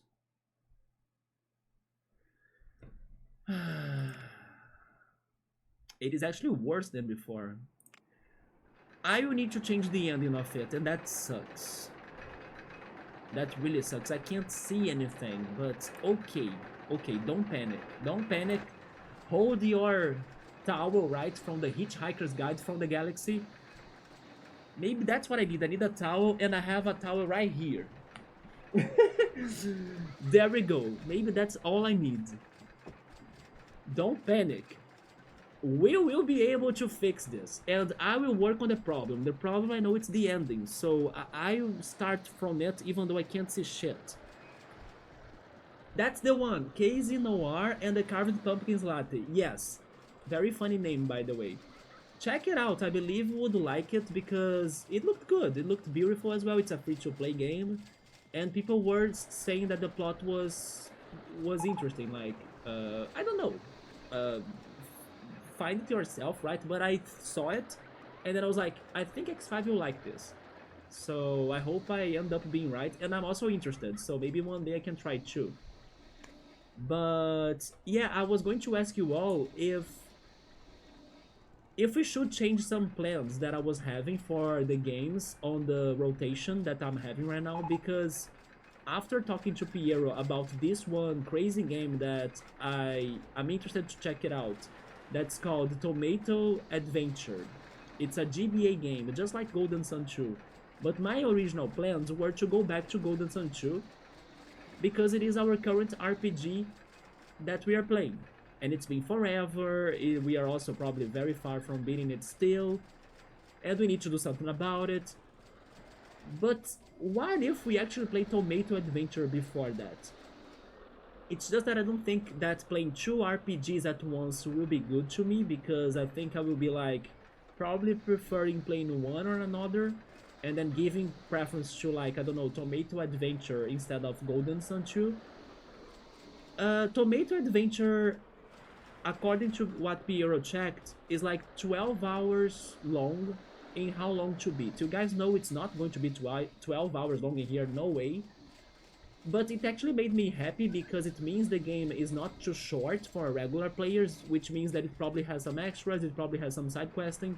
It's just that when we were reading the plot of it, because I was like, yes, Piero, we should play some different games and everything. And I decided to check the plot. The plot is super silly. It's like about this kid that lives in the ketchup kingdom, and then he hates tomatoes. But it's not only him, it's him and other people. And those that hate tomatoes in that kingdom, they are like, they are doing heresy. So like they are, I don't know, outlaws of some sort. And then he lives in a freaking school bus. I was reading that, I was like, what the hell is happening in this plot, you know? So basically, I wanna see this character that hates tomatoes, but he lives in the ketchup kingdom. He lives in a freaking school bus. It's like super creative in my opinion, someone to live in a school bus. And I decided to not read more.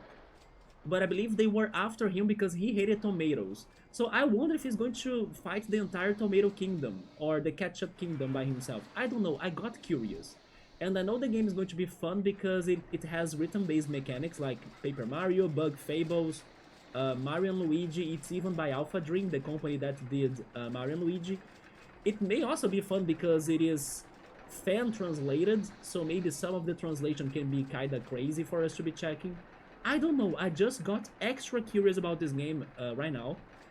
And even though I was thinking about Golden Sun 2 coming back to the rotation of games, maybe I could go for Tomato Adventure before bringing Golden Sun 2 back, right? So are you guys down for that? Like, it's a game nobody knows, not even me. But then when I was reading the plot, I thought like, this plot sounds silly AF. This game must be something else. So I do want to check it out. And then I was thinking, maybe we could play it tomorrow. So what about that? JRPGs are a commitment sometimes. It depends on how long those are. Stubber is actually asking me if I still care about Golden Sun. I actually do. Yeah, it's just that Golden Sun has it's either Golden Sun or me, right? It's both things. It's just that Golden Sun has like bad uh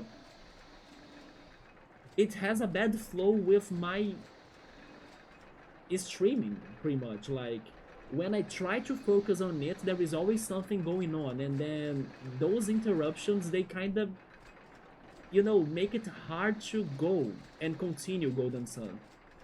But I do want to finish it. It's just that I was thinking about maybe going back to its focus, and then finally we could actually go non-stop, or like not get lost anymore with the plot, or, you know, keep it going until we see what goes on in the end. But at the same time, suddenly I decided, or I'm thinking about changing the plans again before actually deep diving into that focus. Because there is this silly game that I'm curious about, and I think it's going to be maybe even more fun than Golden Sun. But I do want to finish Golden Sun. I want to finish everything I started in here. I did not hated any of the games we started. It's just that every game feels a different way, and there are moments that we are feeling more towards playing one or another. For example, between the games we have still unfinished, if I wanted, I could actually pick Sable and add Sable to the rotation instead of Golden Sun. But out of those games, I thought more on Golden Sun.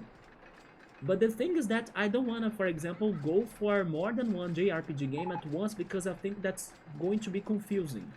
Hence why, for a next new game, I was thinking about going for Drones, which is an adventure game on my Switch, kinda Zelda-like. But then, after seeing a little bit of Tomato Adventure in that conversation, I was thinking like, man, I should play this game because it sounds super funny. Or it sounds like it sounds very unexpected, like whatever will be happening under this crazy plot, you know? Basically, it sounded funny enough, or like curious enough for me to be interested. And yeah, what do you guys think? Would you guys be down to go to the Ketchup Kingdom tomorrow and then see what is this game about? This Japanese only game that got translated, and then who knows if it's good, although I do think it's really good. Because the people on YouTube that were recommending me that, when it was the first time I heard of it, they were saying it's the hidden gem That's the best game you have never heard of. And then after reading the plot today about this craziness, I was like, this sounds interesting enough or silly enough for us to see. Okay, so I will test it, and I believe then we are going to be playing it tomorrow, yes. 12 hours, then let's make it 48 hours for me, probably. Probably. But that made me kinda happy though, because it could also have been a very simple game, and if it has more than, I don't know, 6 or 7 hours for a regular playthrough of somebody else, it means that maybe there are more things to do in the game. Like, the game is not too short, you know, it has some complexity, it might have some plot twists. That made me more invested into the game. It's not as simple as it sounds. The Ketchup Kingdom and Hating Tomatoes, we need to check that out. And then I don't know why I felt it was so crazy when I read that the protagonist lives in a school bus. They could have given that character a house, a tree house, I don't know, something, but they gave the character a school bus. I thought it was so specific. And, you know, it shows that this game has some creativity, it has some, I don't know, originality. So I'm very curious. How about trying it for only one stream? Oh, X5, I'm already convinced I will like the Tomato Kingdom and the Tomato Adventure. I know it. It is one of those games that you don't even need to start playing it to know that you like it. It has everything I like. Crazy plot, charming graphics, because it is a GBA game with like crazy characters. Then now I knew a little bit about its plot, I'm interested. It has rhythm-based mechanics for the battles, so you need to defend by pressing A, you need to attack extra for pressing A again, just like Bug Fables. It is my favorite type of RPG, like, since why Super Mario RPG is my favorite game. But then Golden Sun will be back, it's just that I was thinking about changing the plans. Because if I were not playing Golden Sun, the other game I was thinking was Dross. And then now it's not even Dross anymore, it's this one that I'm considering. It definitely shows that they experimented on the plot of it. Yes, I think you can... I think it's going to be something very wild.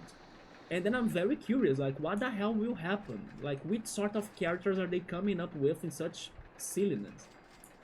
There was another thing too happening by the end of the part I read on the plot, but I just forgot, like, I don't remember how it was. I think they were kinda hunting him or chasing him, I don't remember, or maybe he was starting a group of people to fight the Tomato Kingdom back, I don't know. And it has food. We gotta play more things in here that have food, right? Hi Scap, what's up, man? How's it going? I won't be around for the catch-upness, that's okay. But I do concur with X5, JRPGs can be definitely a commitment. I know. Yeah, especially when I did have those interrupted moments or like breaks in Golden Sun. And it's like when I'm accelerating, I had to stop because, I don't know, I felt sick. And then I had a streaming break and everything. I think you want food only. I'm always hungry. I always want food. But it's also because, like I was saying, the battle mechanic, I'm pretty sure I will like it. And it will also be a somewhat test. Because even though there are many well-known games I wanna be playing here, now there are also a crazy ton amount of unknown games that I wanna play here too. And then I wanna see if I have some good taste for the unknown games, or if I'm just like thinking about them, but then in the end I'm wrong. I don't know. But I think I will try it, guys. I think I'm convinced enough that that game could be something else. Hopefully it won't be too long, but also it won't be too short. And then I will add it to the rotation together with RCT and the bit more we still have in Theater Rhythm, because we are kinda almost there finishing the 4 Final Fantasy games. Once Theater Rhythm is over for the 4 Final Fantasies, then maybe I could consider bringing back another new game, which could have been Drows, the one that I initially planned. Or I could do something even crazier, because it is October. Maybe I could bring the freaking The Walking Dead Telltale game, because of Halloween and stuff. Maybe I could bring something like that. And then I would have a visual novel, I would have the RPG, I would have RCT. That sounds a little bit like a good variety uh, for like these three games.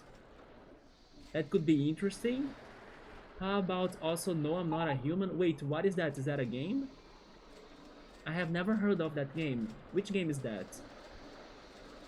Because I was also kind of thinking about a possible horror game for October. It would either be this one, the Telltale games we used to talk about before my break, or Little Nightmares that I also have, but I think I should maybe save Little Nightmares for later. Yeah. No, I'm Not Human. Tell me more about that game, I never heard of it. So it's settled. As I'm feeling like checking out the Tomato Kingdom tomorrow, it's going to be that game. Nobody knows about it, I don't know about it, but I have high hopes it's going to be a very good surprise.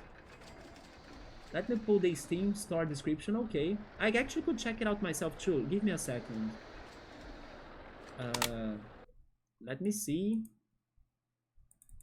No, I'm Not a Human. Is that a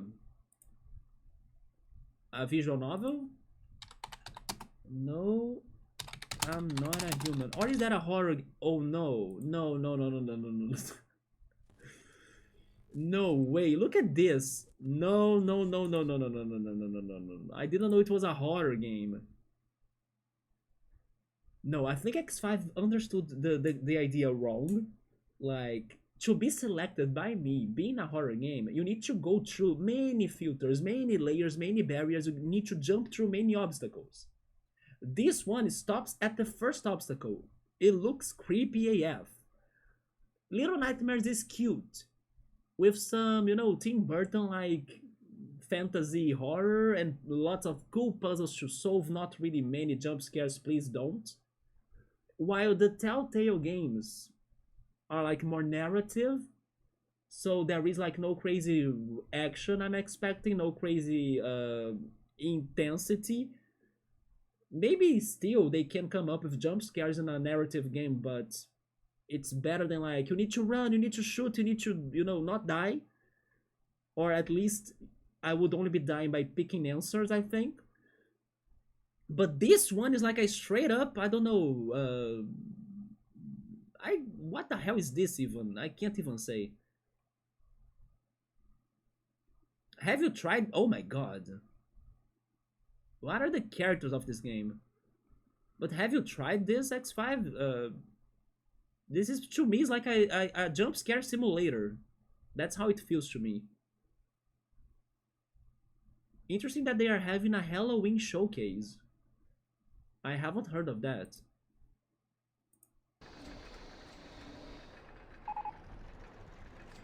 Warning, stay inside, lock your doors, close the blinds, only let humans in. How am I going to know if they are humans? Eliminate all visitors, an anxiety horror about paranoia in the end of times. Well, you're being watched by a visitor who will try to get you killed. Have you ever tried that game called Hello Neighbor? Hello Neighbor sounds a little bit scary as well, but it doesn't feel like it's going to have like monsters and stuff. So it is a little bit easier for me to digest something like that, I think. How about Papers, Please? I have heard of Papers, Please. It's the one that you need to be actually doing that, right? You need to know if someone is not really a human, I believe, but like you need to know if someone is a legal immigrant or not, or something around those lines. You played it with a friend of yours. We went for 3 hours in a run. Thankfully, it doesn't have jump scares as far as I'm concerned. It's more like a tower defense thing then, that you need to protect your house. That's how it sounds then if it doesn't have jump scares.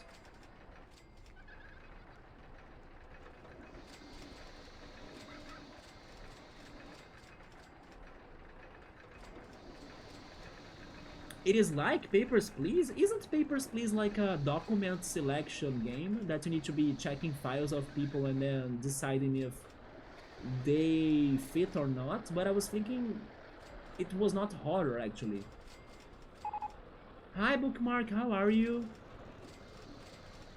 I have always had the urge to replay Symphony of the Night around Halloween. The Castlevania one, right? Or Resident Evil 4 original. Haven't you liked the remake, Scap? Maybe the original will always be the most nostalgic one for sure. Bookmark, I was telling everyone about the change of plans I'm thinking regarding the next games we will play in here. I'm pretty sure Bookmark will like this idea too. But basically, I was talking about this one GBA game that was Japanese exclusive called Tomato Adventure. And it is a JRPG with rhythm mechanics for the battles, just like Bug Fables and Paper Mario, Mario RPG and everything. That's about the Ketchup Kingdom, and then the protagonist is someone that hates tomatoes. And people that hate tomatoes are, I don't know, they are doing heresy. And I believe the government is after them. And then he lives in a school bus. So with just that summary, I kind of want to play that game tomorrow. Even though nobody knows which game that is, if it's good, if the translation, the fan-based translation will be good enough. But I'm changing my plans. I think I will try it out because I'm super curious. And then I think it's going to be super fun too because the plot sounds silly.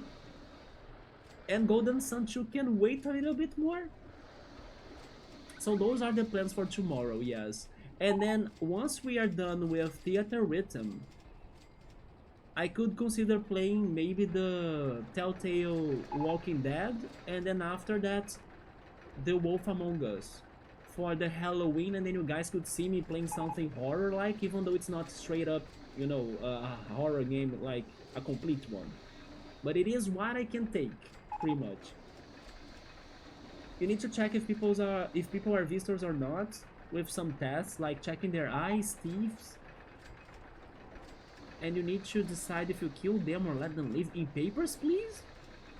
I could swear Papers, Please was just like the name said, you just check the papers and try to find things that are sus, right? In the papers, in the documents. And you also need to choose who you let in the house. No, you're talking about the No I'm Human, right? Because sometimes they can be a visitor and can kill the people inside the house. It's that situation where the monster is the human themselves, isn't it? The humans are the monsters. Okay, so let's go. Yeah, tomorrow I'll be trying this Tomato Adventure game. It's going to be in one of the... not really one of the first, because for example, Yono. I didn't know Yono at all, but it looked fun because it's an elephant and everything, and Zelda-like mechanics. It had some crazy puzzles at the end. Bookmark was here to see those puzzles. Can't wait to see Scapluni struggling with the last puzzles of Yono. They were very crazy. The whole game was super easy. And then once we got to the final part of it, some crazy puzzles that were like, oh my god. Yeah.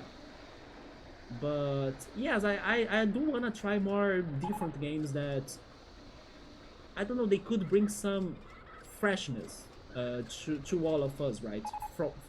To all of the things we are normally used to see. But I will think about something for Golden Sun, don't worry. Maybe after this Tomato Adventure then, yes. We are multitasking, food and chat. I'm starting to get hungry.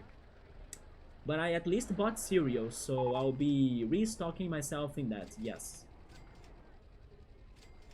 I bought my granola, and then on Monday, I will see if I buy the seeds I need to buy, the cornflakes, the rest of the things, raisins as well. I like to eat raisins in my cereal. Okay, that's settled. that's going to be the plan for now. We are going to be rotating Theater Rhythm, Roller Coaster, and Tomato Adventure. Hopefully we don't get disappointed.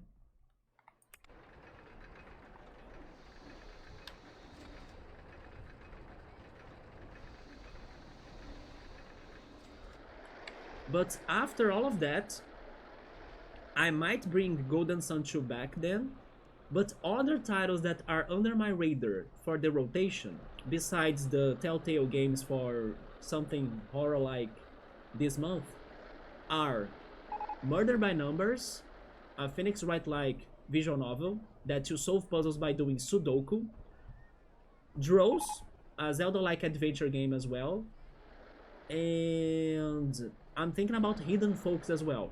That's like a Where is Wally or Where is Waldo kind of game that you need to spot the hidden objects. So those are the games that I'm planning to play soon the most. Which last 4 of Theater Rhythm. So I was playing the 4 Final Fantasy games that I have streamed. So I went from 6 to 9. And then we are at 8 right now, the last one. We did do everything in 7. 6 and 9, they have some quests left. So we need to think more about them, how to complete those quests. Especially with new party members that will bring us new abilities, because the quests have been hard. For example, defeating Necron, also beating Kafka in 6, it has been very challenging. I still don't know how come up with a strategy to beat them. That's why I went to 8. And then we still need to play some more final levels in 8 to get to the end of it. And also beat the remaining quests in 8, but I believe that the quests in 6 and 9 are worse. Or so, that's how I felt them, right? But yeah, we were pretty much almost finishing Theater Rhythm, because I will stop after those 4 Final Fantasies. And then I will only go back to Theater Rhythm after I play the other Final Fantasies, so... I don't wanna really spoil myself on the games I haven't played, right? So Theater Rhythm might soon get out of the rotation once we can beat the quest and complete the Final Fantasy VIII songs. But it will be back in the future as soon as I can find another Final Fantasy to bring to the channel. Most likely 10, but it's under debate. Maybe you guys can kinda convince me to go to another one instead of 10 at some point. I say 10 because it's the last one I played, because I was playing it offline. I'm curious about how it's going to end. I did not end it myself. There is the secret boss that I haven't beaten, but I got to him in my playthrough. There is also 10-2 that I haven't seen anything. But I don't know, maybe we could go back to a shorter one, like maybe Final Fantasy 4 or 5 could be shorter than 10, you know, and then we could try that. I have no idea. Alright, let's go back in here and see what we can change in this coaster again. I was saying that I would change the ending of it, because it's where the biggest problem is. You know what? There is something good about the ending of this coaster. It is because it is underground. As it is underground...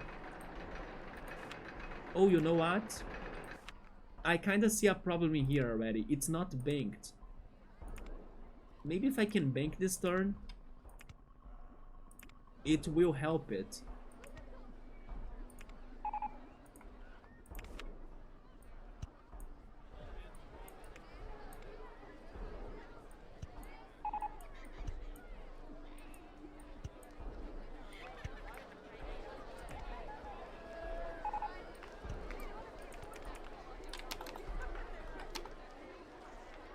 We are there, right? Can we simply connect, please? We did connect, I think. No? No, we did not connect. Where is the rest of this coaster? It's right there. Is it that one? So I might need to do another S-band. Is this enough to connect? It is also not. Wait, I think now I deleted too much.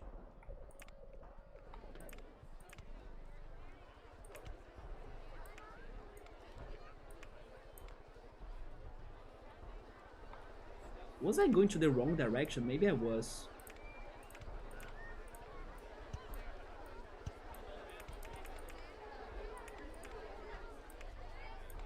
They want me to go right then. 2 times, I think. S bend right, S bend right. I can't do the second S bend.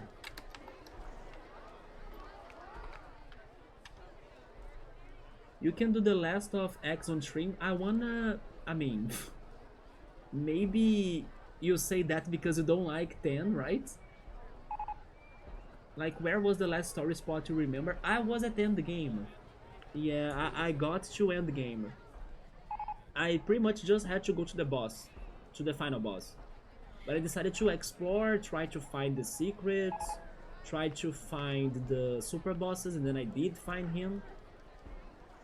But I pretty much stopped the game at like everyone ready to fight the final boss, which was Seymour, right?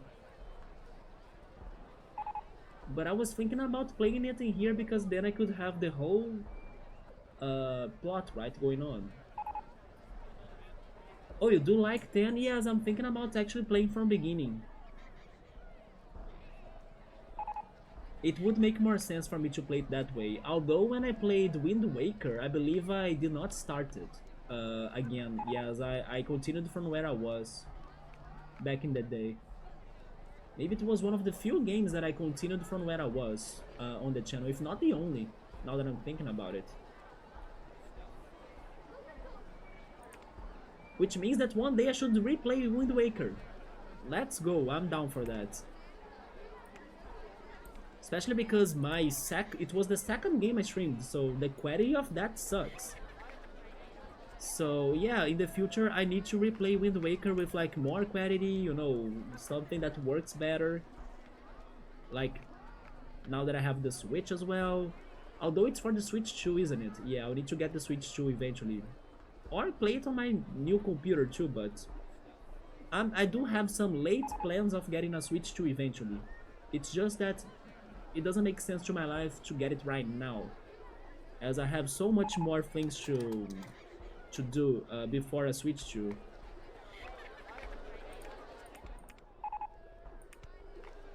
How's your Final Fantasy IX playthrough, Scap? Where are you at the game right now? Do you guys also have like a Final Fantasy game that you haven't played yet, but you are kinda hoping to play it? Like, which one is the one that you haven't played but you wanna play the most?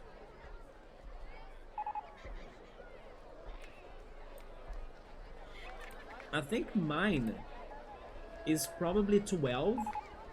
I'm very curious towards 12. And maybe 4. Many people talk about Final Fantasy 4.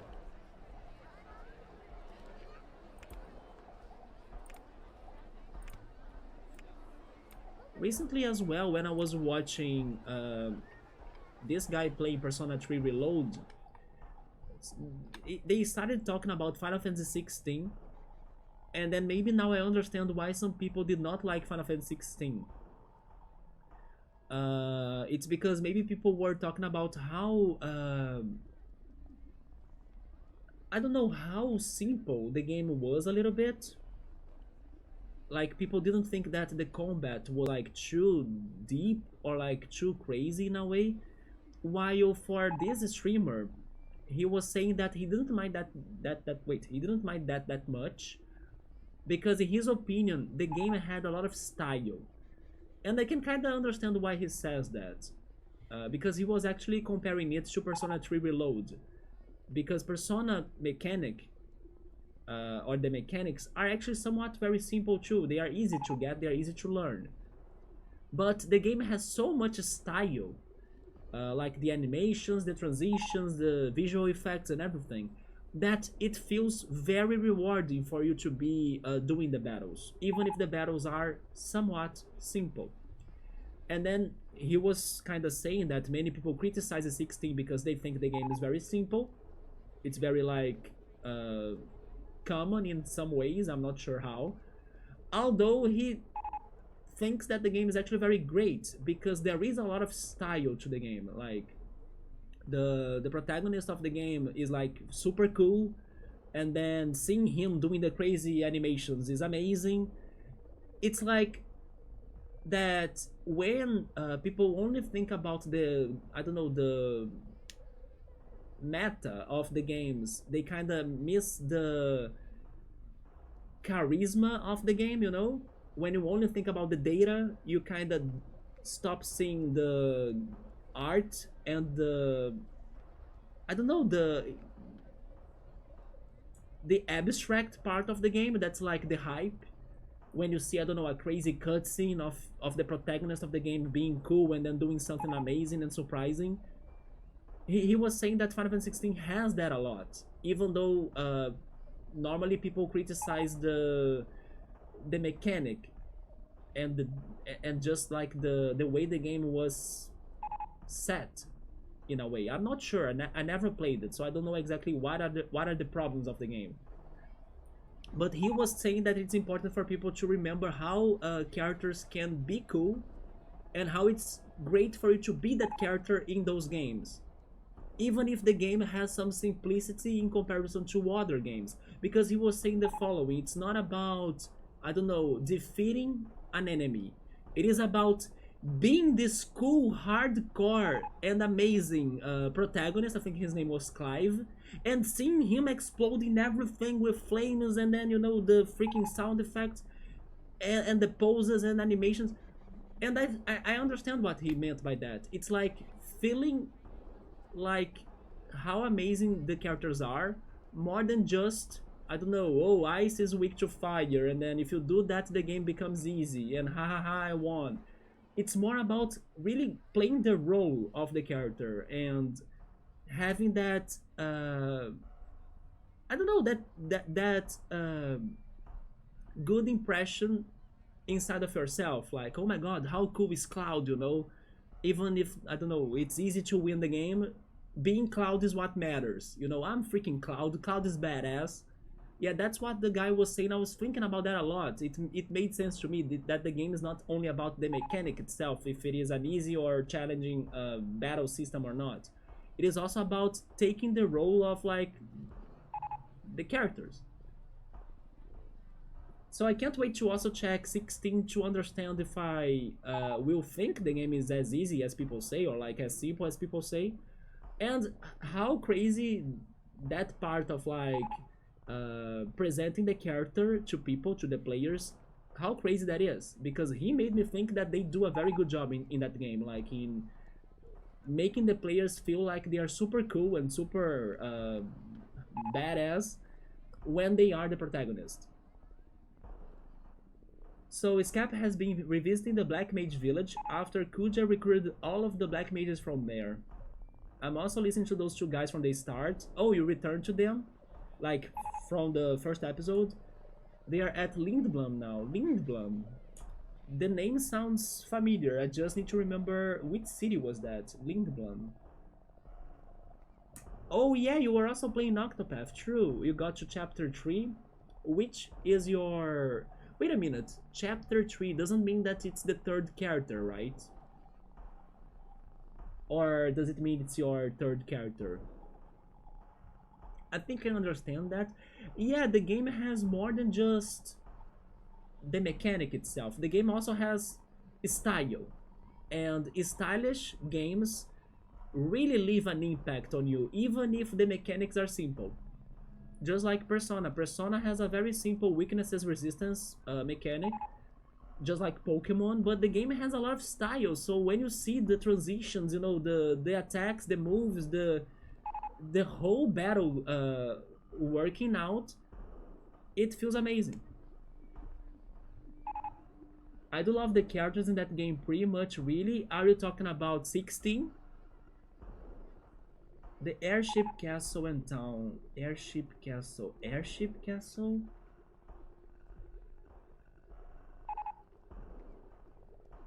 Oh, okay, okay, yeah, that's what I was trying to remember.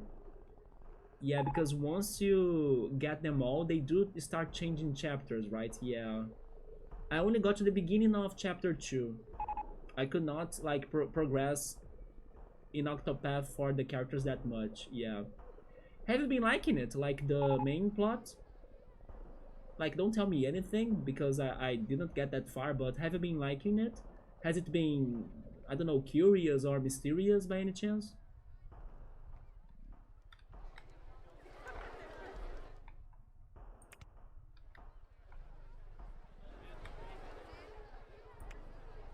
I wonder what will they do with Octopath Zero that they have announced. That's like a prequel. Also, by the way, Subaru, I did watch your trailers, right, from the battle car games that we were talking about yesterday. And the one trailer you said that I should find it funny, I kind of thought it was disturbing, like the character models were very strange. Like the host, the TV show host was super short, while the women behind him were like super tall and weird. I don't know, there was something odd going on in there. It's not a horror game for sure, but it's kind of messed up in a way, you know? And then I did notice how all of those games, they seem to be like in a wasteland. I wonder why someone never tried making those games in a different scenario. Even though I was also not expecting some sort of futuristic connection in the last trailer in Vigilant 8, that they were time traveling, that was like, what? They time traveling this game? Why? Maybe if they had the futuristic ambient for the car battles, that could be already different. And maybe they do have it in a late game or some sort. What's going on with my sliding here that the mechanic can never get to it?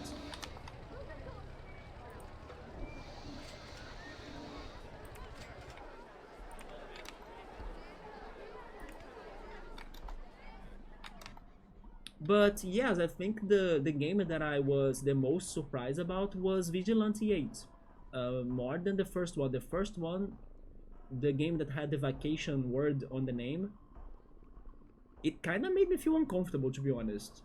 I thought the character models were very strange.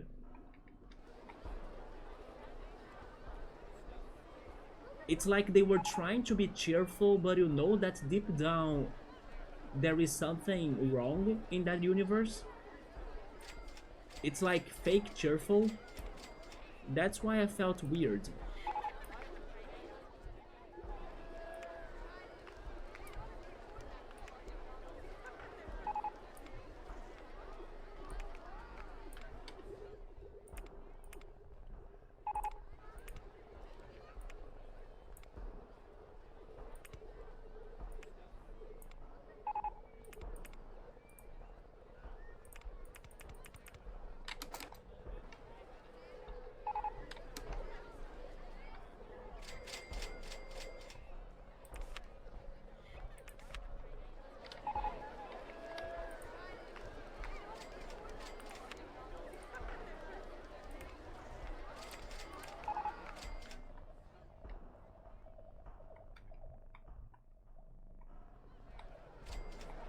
I really wish I could see the connection in here, but I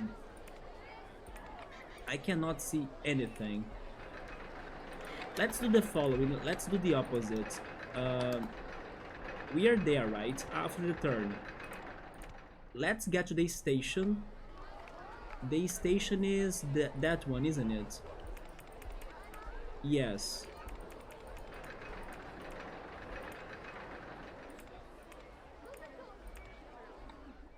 Wait, what?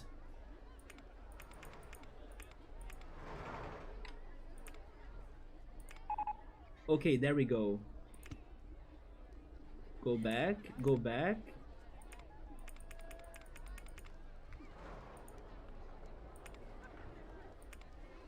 Oh, wait. There is something there? Why can't I build anything?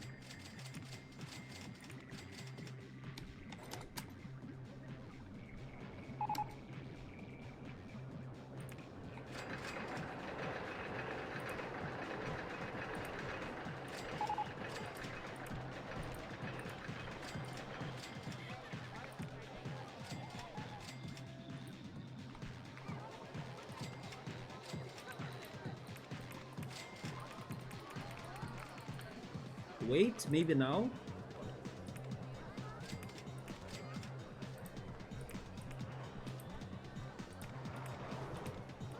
I can't construct?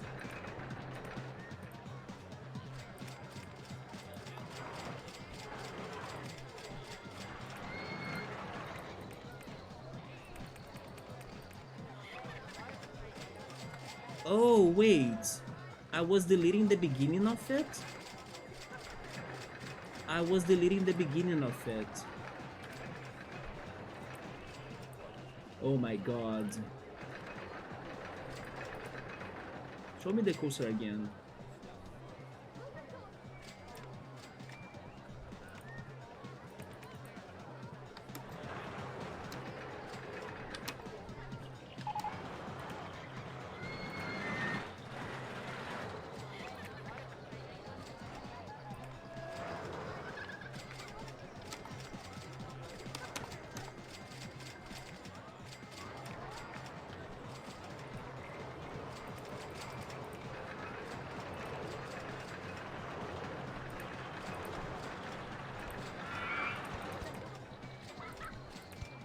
There we go. There we go.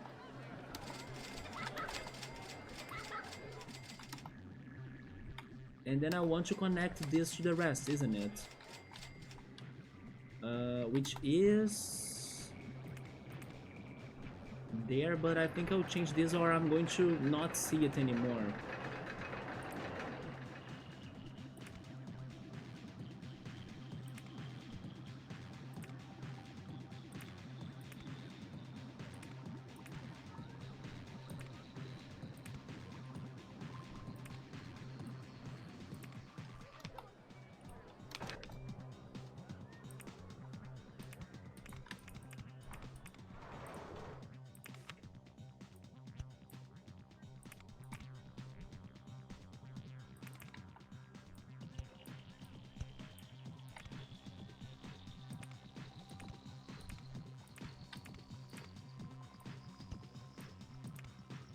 What about this?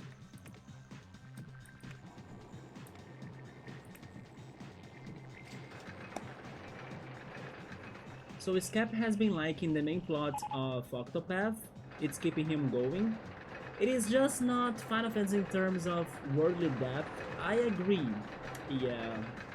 My biggest concern in Octopath is that I didn't think that the characters were very connected. But maybe the other chapters work more on that connection between the characters. They kind of follow the same formula every chapter, it does. It's like, I like their idea of giving the player the choice of picking which order they want to check the story. But at the same time, it doesn't connect very well. Like, it feels like it could have been more interesting if your choices could actually have an impact in the plot, but they kind of make it very generic, so no matter which choice you do, the result is always the same, you know. And that's actually what kind of feels like a bummer, because it kind of gives that same formula in every chapter that you were saying, because no matter which order you go, the result is the same. I wish there were more differences, even if they were tiny differences. For example, if I had this character with me by the time I was getting to the other character, maybe the dialogue in there could have been different, you know? But no, it's always generic. And then that's the only thing I didn't like about Octopath that much. It feels like my choices are kind of pointless. Might be a long while before ever replaying it again, but there is always, like you said, Octopath Traveler 0 and Octopath Traveler 2. Have you been struggling with the difficulty? I did think it was a very hard game. Very punishing game as well. We got RIP, cool. Wait. Oh!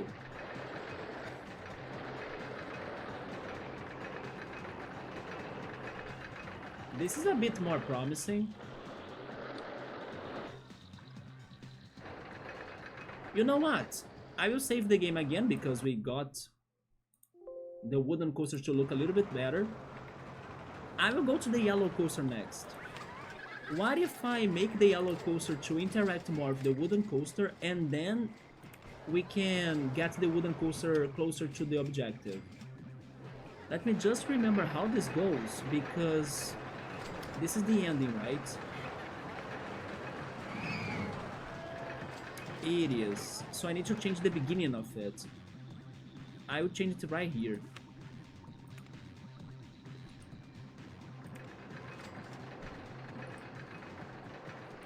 I'm going to the other side.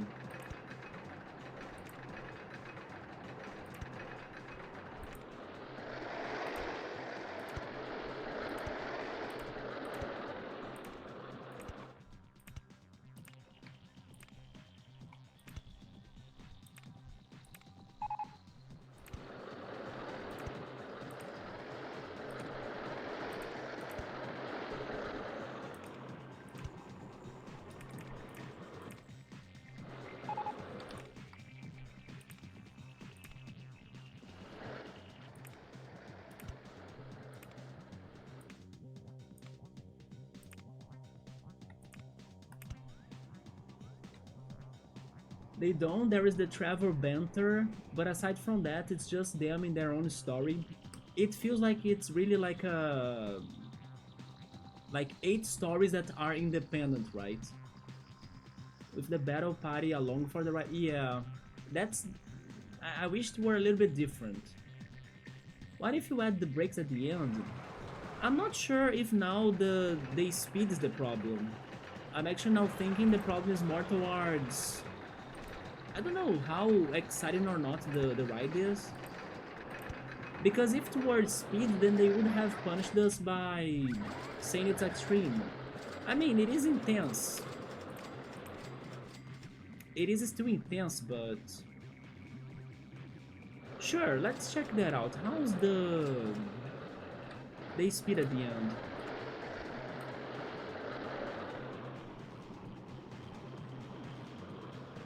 Is it because of the end, like... A little bit. That right there is not good. Yeah. So, yeah, there is still a problem going on in here.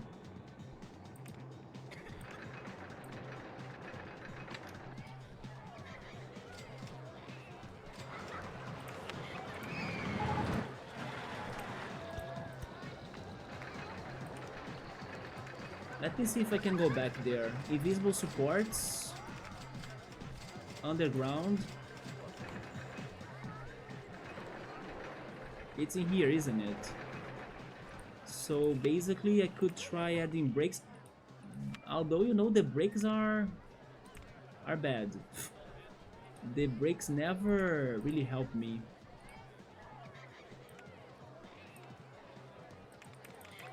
Did I skip some sort of banked turn? Is that why it's still very fast?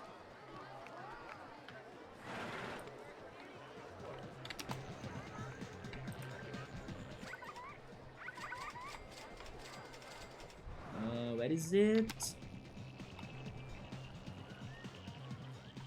It is this, isn't it? Yeah, it goes down there, then it makes the turn, it makes another bank turn. I have my banked turns. Is that a brake? I already have brakes. Wait, maybe not. Wait. No, they were not brakes.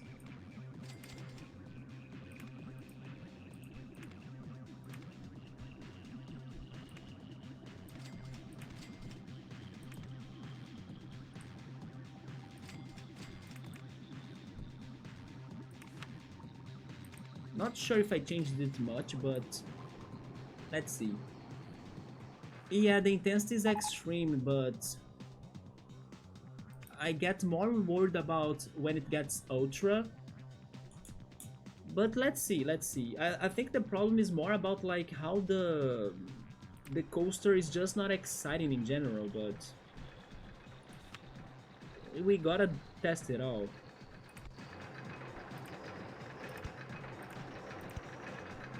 Can I do a helix in here?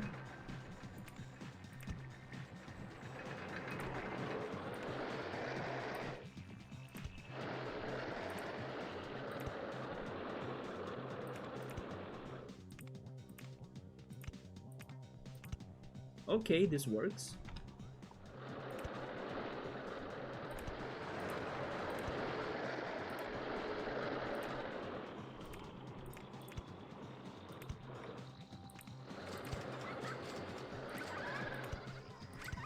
So after some more time playing Octopath Cap, do you have a favorite character? Or maybe a story that you have been liking the most? I really remember being curious and liking the beginning of the story of the assassin. Or the dancer, right? Yeah, her story really got to me, like, this is disturbing, you know? It was a story that really made me curious about.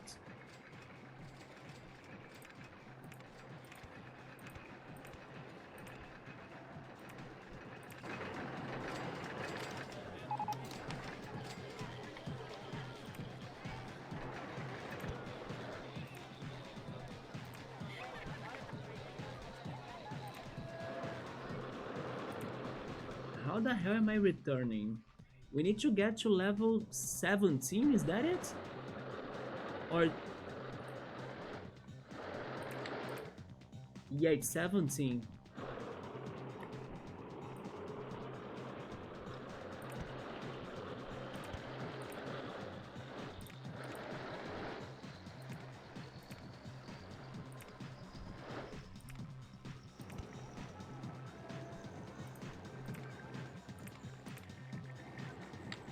You do like her, but you're more like a Cyrus the Scholar guy, so you're more like the one that I picked as my first character then. Good to know that his plot becomes better then. Okay.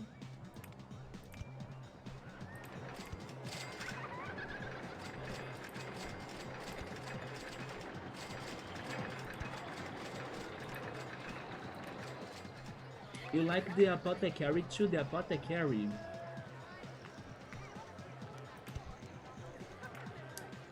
Is the apothecary the one that's the church girl? Is that the one? I'm not sure.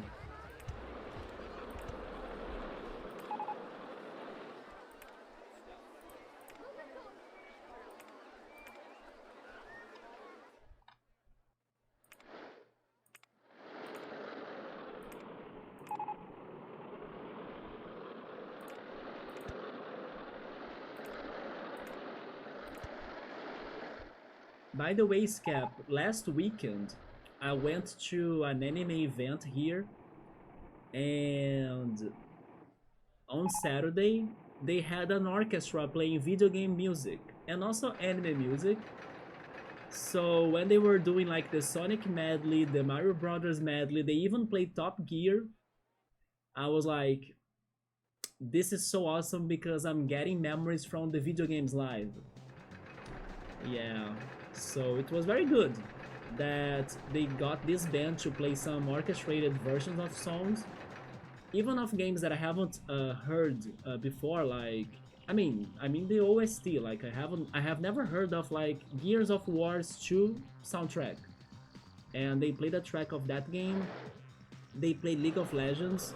They played Skyrim as well, some sort of Dragonborn theme. Maybe you know it. I'm not sure. But after seeing Mario Brothers, Sonic medley, and Top Gear, I was like, video games live! Yeah, video games live never returned to Brazil anymore, I think. But it was very good. It kinda made me nostalgic. It was forever since I last have heard orchestrated video game themes. The Alchemist guy. Oh. You like them all, really? Yeah, it was super nostalgic to me. It's been, I don't know... Oh, we got a follow? The Mega, thank you so much for the follow. How's it going?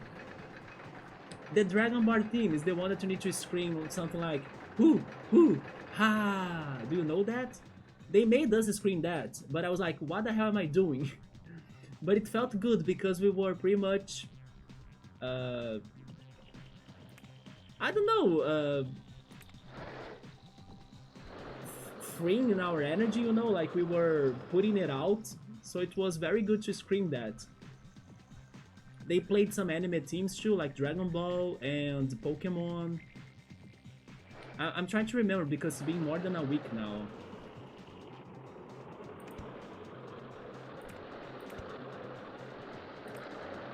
Oh yeah, they played Mortal Kombat, they played Street Fighter.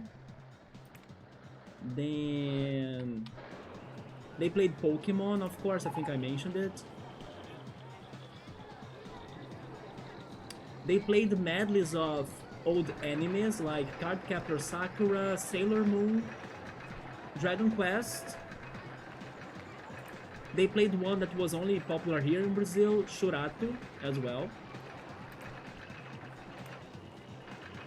But yes, I felt really nostalgic after that presentation. Because video games live was so good in the past. Well, they kinda stopped after the guitarist Tommy Tallarico was what?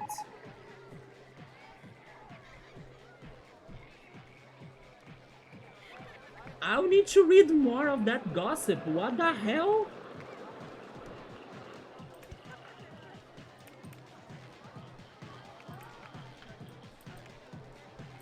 I'm now kinda glad that I asked, or I started talking about that. What?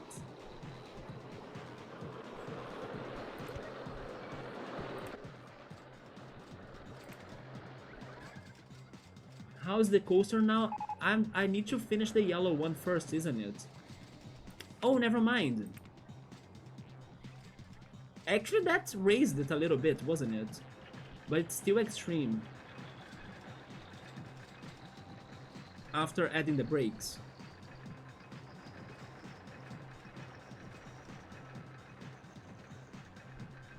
I believe we need to change a lot of the underground for this coaster.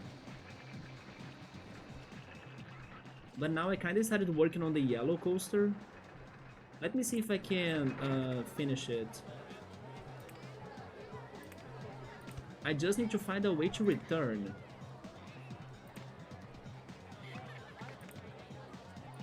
But I'm so like stuck at this corner.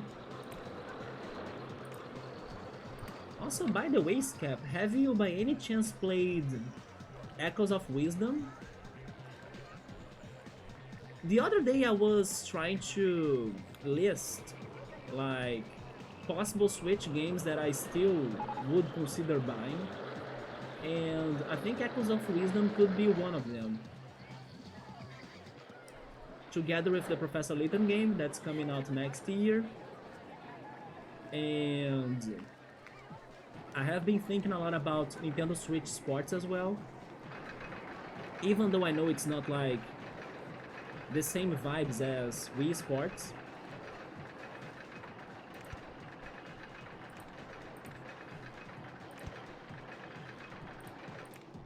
They will allow me to do this? They kinda did, but I need to make a turn.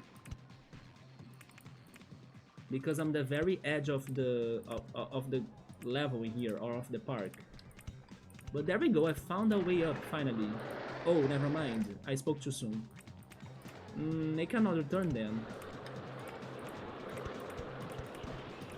Man, are you kidding me?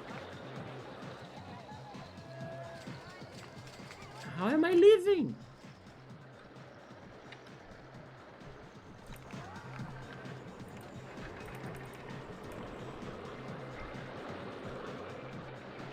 Could I be fast when I'm here? I doubt it, but you know what? I would try it. I would try it. Helix up. Oh. Wait, no. Helix up. Small. I can't? What about from there? Helix up small? I can't either. Man.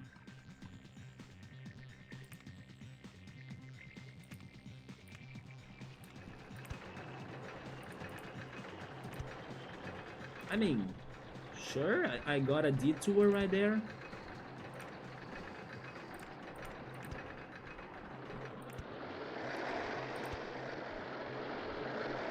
It was 17, right? So I need to stop at that level right there. But I will also do something or the coaster will be boring. Make a turn if possible, please. Thank you. And then I will need to go up again, like a little bit.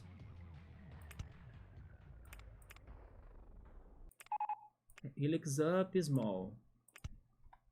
I'm hitting the coaster. The large one fits? It doesn't. Okay.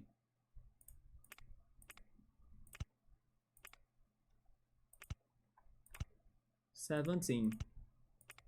And now I need to find a way to connect.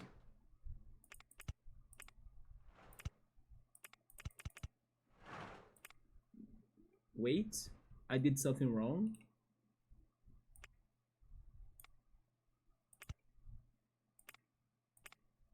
Banked turn. There. How is this? He kinda exaggerated his contributions to what he worked on. You mean that he was changing the songs too much? Is that what you mean? Like, he boasted about doing music for Metroid Prime, but it was a small part. Oh, you mean that? So it was something about his personal work more than his covers? Or maybe like the concert itself? You still need to continue it? So you were playing Echoes of Wisdom. I took another year-long mental health hiatus in the middle of a stream playthrough. But you were having fun with it. Yeah, I tried only a little bit of it. By the way, Nintendo is returning to Brazil. Yeah, they said that in the holidays in here. They're going to visit some shopping malls. I need to see which one they are getting or picking for Rio. But it was in one of those days that Nintendo came to shopping malls here in Rio. And then they had like Echoes of Wisdom for you to try. And I played just a little bit. It was like 20 minutes. But it was very funny. It was very great. I was surprised how you could sometimes feel that you are stuck in a room or in a level. But actually I was stuck because I didn't know how to work with the things I had. Because I had to like get higher from a pit that I was, and there were some spiders on the ceiling. I didn't know that I had to kill the spider in order to get the ability of the spider or something. So it took me a while to finally be able to fight the spider, you know. I was trying to do some platforming before that, so I was adding objects, but I could never reach the height I needed. But there was a way that I found to kill the spider from distance, and then the spider fell, and then I copied the power. And then that's how I was able to climb, by using the spider web. So I did like that mechanic a lot. It was like, oh my god, I really had to think about this. And speaking of video games here in Brazil, the Brazil Game Show is happening too in São Paulo, but I honestly haven't checked the news of the event, but I still gotta check what's happening there, how it was like. Probably they are not having new announcements. People were even complaining that Nintendo did not bring the Pokemon Legends EA or Metroid Prime here, although there is an event in another place in the world, like I think it was Australia, where they were bringing those games to it, so we did not understand why couldn't we get to the demos or something. But oh!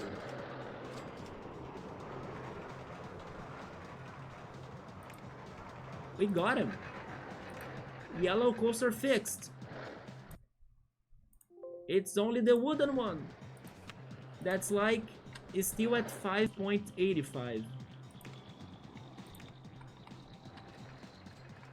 Oh my god, we did get the entire park!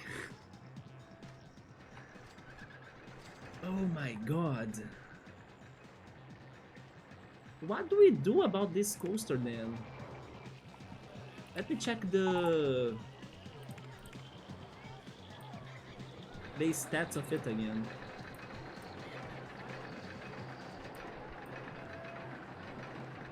Yeah, it's this the situation, isn't it? Let's go back to the underground. Close the coaster. invisible supports, and underground.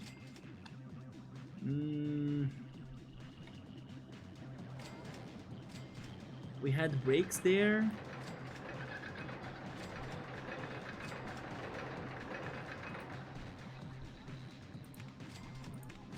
Can I add more brakes in here? I can't. We have 1 brake, 2 brakes, 3 brakes, and then can that be a brake? It could. Then it makes a turn. Maybe I could go longer, can't I?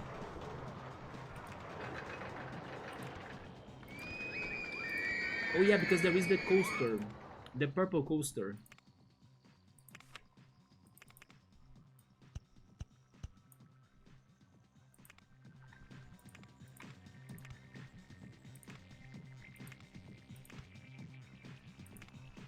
Yeah, the purple coaster is on the way.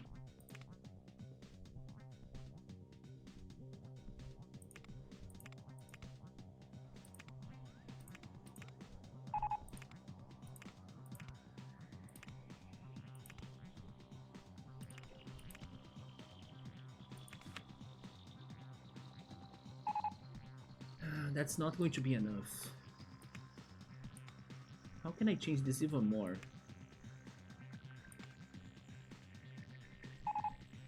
By changing the direction? I will try changing the direction. It's going down, so...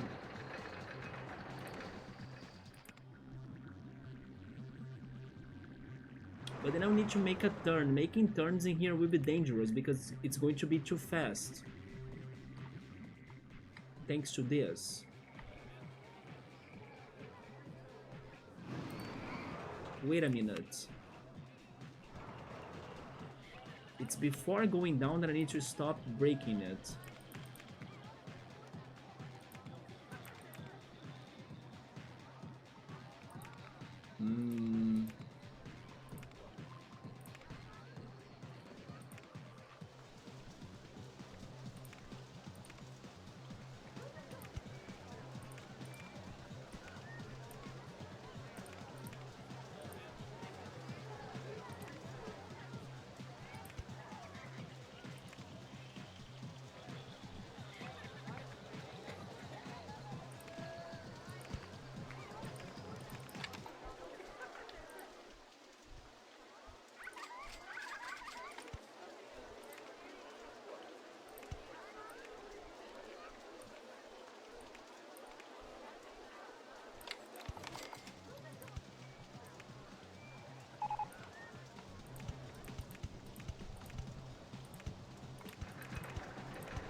I'm surprised I'm able to do all of this.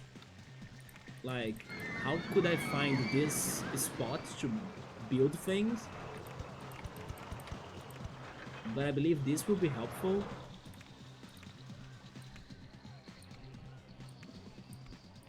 Because I could add more brakes now. Then I just need to reconnect somehow.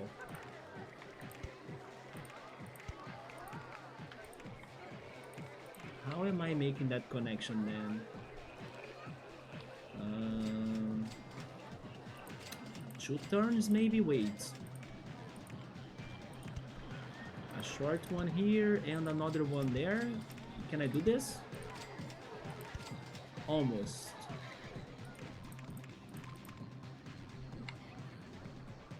Looks it up, of course. Bomber Guy makes a 2-hour long video about Tommy. I will watch that up. Yes, I will check that out. Wait, I will check it out. You made me very curious about that story. But at least was something that was more about his own personality and bad decisions, right, to act that way, and not really the orchestra itself. because I was worried that the situation was more towards the orchestra doing something wrong, and it was more like him doing something wrong, which was actually more of him like maybe thinking too much of himself for no reason. But you know what this remind me of, Scap? This remind me of Kirkhope, because Grant was upset that he didn't get his name on the credits of the Mario movie. Yeah, he's still kind of upset on that. I'm not saying that he's wrong, I think he's actually right for being upset. But it's like, I don't know, I think that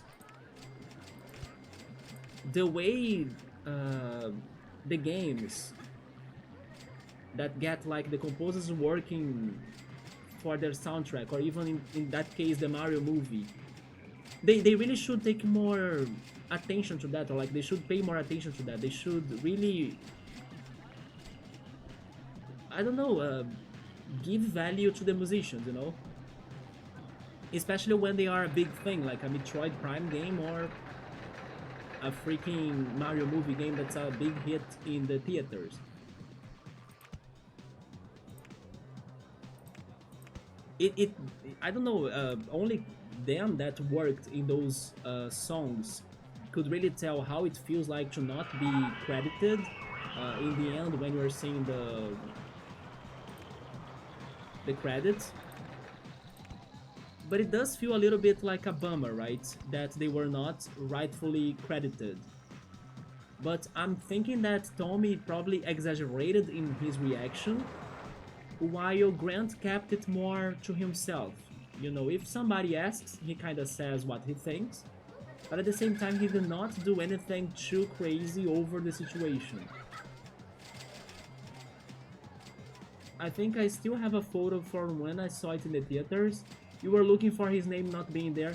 Yeah, recently I read some news of him saying that he is still upset and hurt after that happened. And I'm not sure what are the details of what happened to Tommy regarding Metroid, but maybe it is something kinda like what happened to Grant.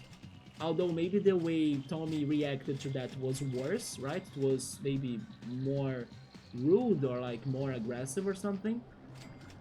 But in the end, it's not like really their fault, I would say. It's more of how there wasn't some attention for the musicians when they were giving the credits to whoever worked in the game.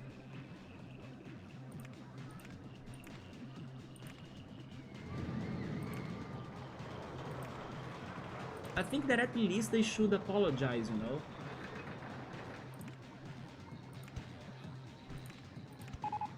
Because it's more about like, it's more about the pain of the other person. Like, you may do some things, either on purpose or not on purpose, that in case those things end up hurting someone, then the best you can do is actually apologizing. Because you don't know what's going to actually hurt someone a lot. And those two musicians seem to have gotten hurt, right? And even if, I don't know, for some reason neither Metroid Prime or the Mario movie really had to credit them, I'm not sure how credits actually work. If people are, if they must or not credit everyone, you know? Even if they didn't have to credit them, they should at least apologize because they ended up hurting someone. I don't know. It could have been nice if they could have done that. But it's more like they didn't care, right? And honestly, in the situation of Grant, I think it is like an absurd. Because it's clear that, like, you worked in the DK64 soundtrack. It's the same situation that happened in the orchestra that I was telling you, that I had last week. Because in the middle of the orchestra, the person behind the video editing decided to start playing videos based on the songs they were playing. It was something kinda not programmed. They had that idea during the orchestra and then they started choosing some YouTube videos to play. But the person was very bad because when they were playing the Pokemon song, for example, the person picked a freaking realistic looking AI Pokemon video from YouTube that had nothing to do with the cartoon. So basically, while they were playing a very cheerful and nostalgic Pokemon opening theme, behind them, we were forced to watch a terrifying, creepy, realistic-looking Kanto Pokemon AI-made video that was like, this is, nuts that the person decided to pick that video from YouTube. It just showed me that the person didn't know anything about Pokemon. Like, why out of all of the videos they could have picked, they picked one that's not like original. It's not like the real thing, and it's even terrifying. Like, the Pokemon are horrible in that video. Like, it made no sense. So I think it's kind of like that. How could the person that was crediting people for the soundtrack not know that Grant was the one behind Donkey Kong 64? It's an absurd. No, I think he's credited. He just made it seem like he had a bigger role. Oh, that's Tommy then? He had a bigger role in the music than what he really did. Okay, okay. Now maybe he was a little bit too rude then, right? Yeah. And I don't think he would get anything from like, oh, okay, we could like change your name in the credits so you could be like main composer or something. He wouldn't get much from just that change, like maybe he didn't need to make a scene out of it. But I'll watch the video later to understand this story better, yeah. But isn't it awful that the whole orchestra like stopped going on because of that? Man, it's so, unfortunate.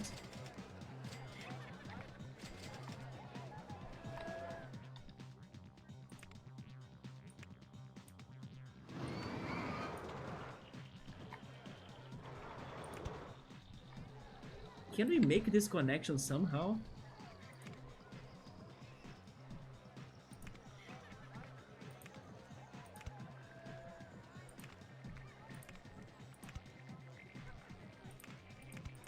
Wait, we can.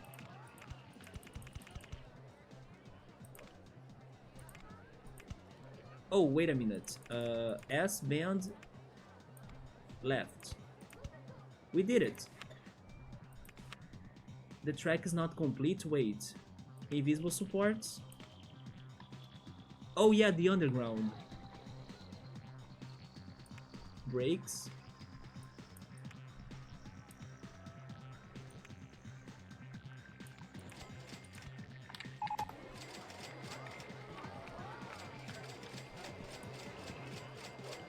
I don't remember where was the rest of the other roller coaster.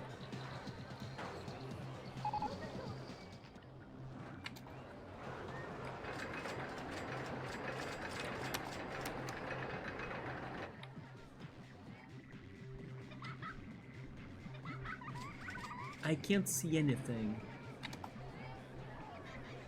Oh wait, I think I see it now. I'm believing that's the end? Like, there? No, never mind.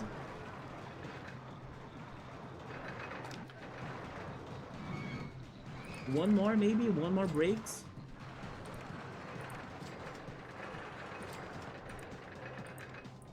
There we go, I connected. No?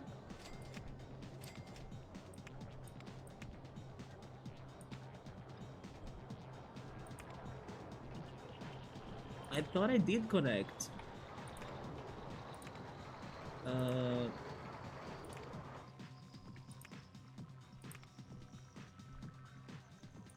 I can't believe how painful this is. Maybe I should have started with the wooden coaster first. Oh boy.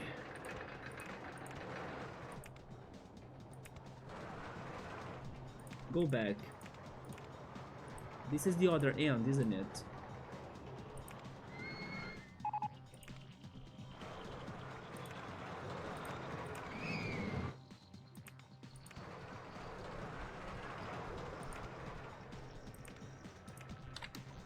Okay, I'm not connecting it, right? I think I'm not connecting. Probably one too high. One too high? What do you mean? You think that my level is high? Wait. Height marks on right tracks.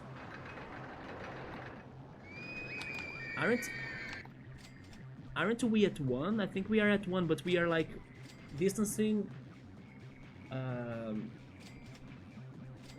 not on height but on the sides, you know, like, you see? But I'm not sure, I can't see much.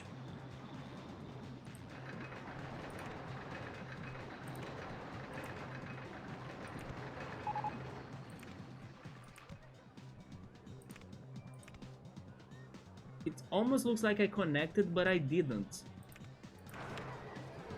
Yeah.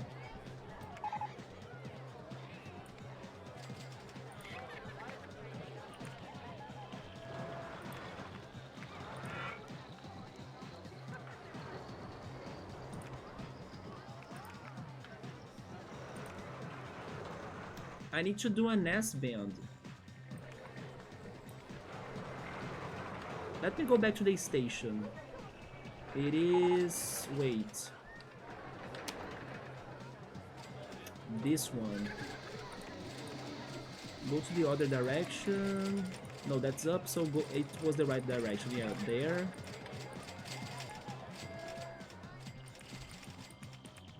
Here.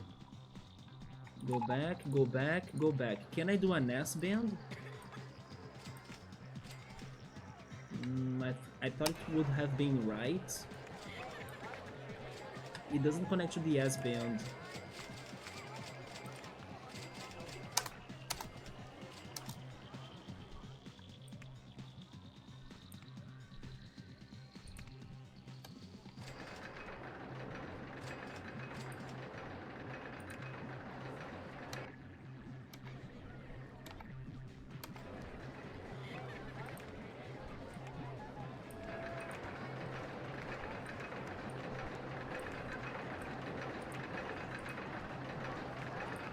My god. You know what? Do the turn, yes, and then go straight ahead. I will connect them at another spot. There is no way I'm connecting them right there. Now go back to the station once again. This one. Wait, there, right? Can you also make that turn? Yes. There we go, yes. Now I just need to connect these two. Height marks on the tracks. 1 and 1, yeah, they are both at 1. S-bend left.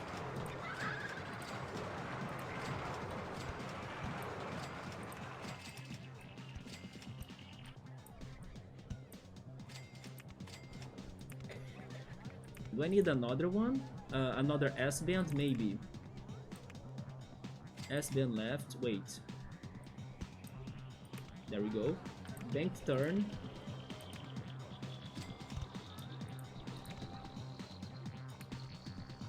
Still not it.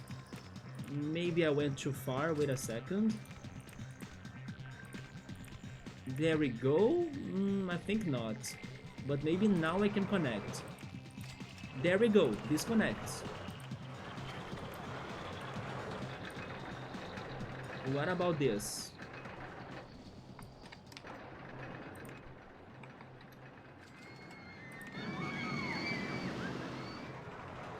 Then again, you missed the concerts, the final symphony one. You desperately wanted to go to because you heard about it the last minute. I'm still extremely bitter about that, I can imagine. Yeah. I hate when I also get late news about things that I would like to go, you know?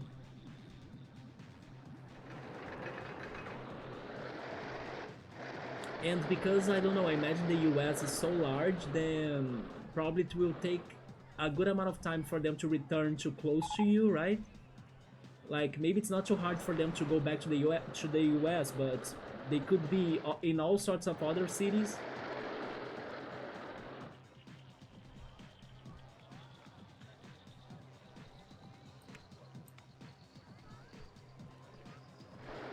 I hope someday I can go to one of the Persona songs concerts, but I believe they happen mostly in Japan.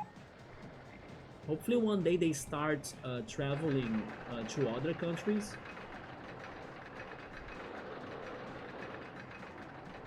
Well, the track ends.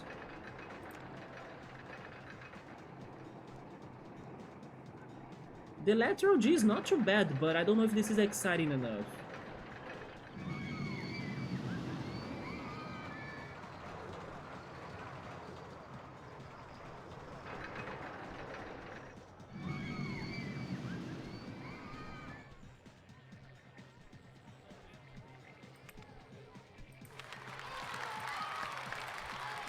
Finally. And it ended up being a great coaster with like 8 of excitement. Jesus. Look at this. All of the detour we had to do in the underground to make everything to fit. Thank you, Subaru. Thank you, Cool. This was such a nightmare. I swear to God, I did not predict this would be this bad. I'm still happy that we beat it in one day. So it's still like above my expectations because maybe I could struggle even more and then take more days on this. But the wooden coaster really is annoying, Jesus. But let's just say that I got super frustrated because of like the angles and just wanting to see what I was doing, because otherwise I would be patient. Okay, like the coaster didn't get there, we just need to adjust it, change something, add more bank turns, drop the speed of it. Fine, I can do that every time the coaster has a problem. But not being able to see and then guessing where is what is the worst. So yeah, the real challenging here was that, like, pretty much understanding where is your coaster. And I think it shouldn't be like that. But I'm surprised I ended up using the entire level. I also didn't think it would be like this. Because at first I thought that I could make some powered launch coasters, so I wouldn't need to have a complete circuit. But I ended up building complete circuits because we had to complete the tracks that were in the beginning, and they had start tracks or starting tracks and ending tracks. So I could not ignore the ending tracks with powered launch coasters, right? But there we go, finally. It looks amazing. Like, this to me looks great. It was a pain in the ass, but after it was done, it's a great coaster with 8 of excitement. That's very powerful. But yeah, like, the stress of also connecting the paths and everything, it was just like that hammer from the mechanic. Yeah, that explains exactly how it felt. But we made it, which means we are 12 levels left. 12 level left to like do everything in here. Little by little we are getting there. I wonder what is the next park. LOL. This was chaotic, Scap. Thank you, Bookmark. It was amazing. Yeah, it was painful, but I'm very happy about the result. But it was very painful. The wooden coaster, Jesus. You have waited 10 years and no? Because it was snowing and then you got a broken ankle up in Canada, don't wanna do it. Is it too far though, in Canada? like to the other side of Canada or something. Let's check the other park, but I'm scared. What is coming up?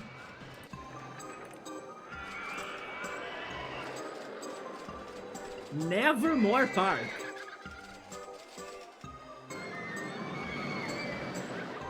I don't wanna click in that.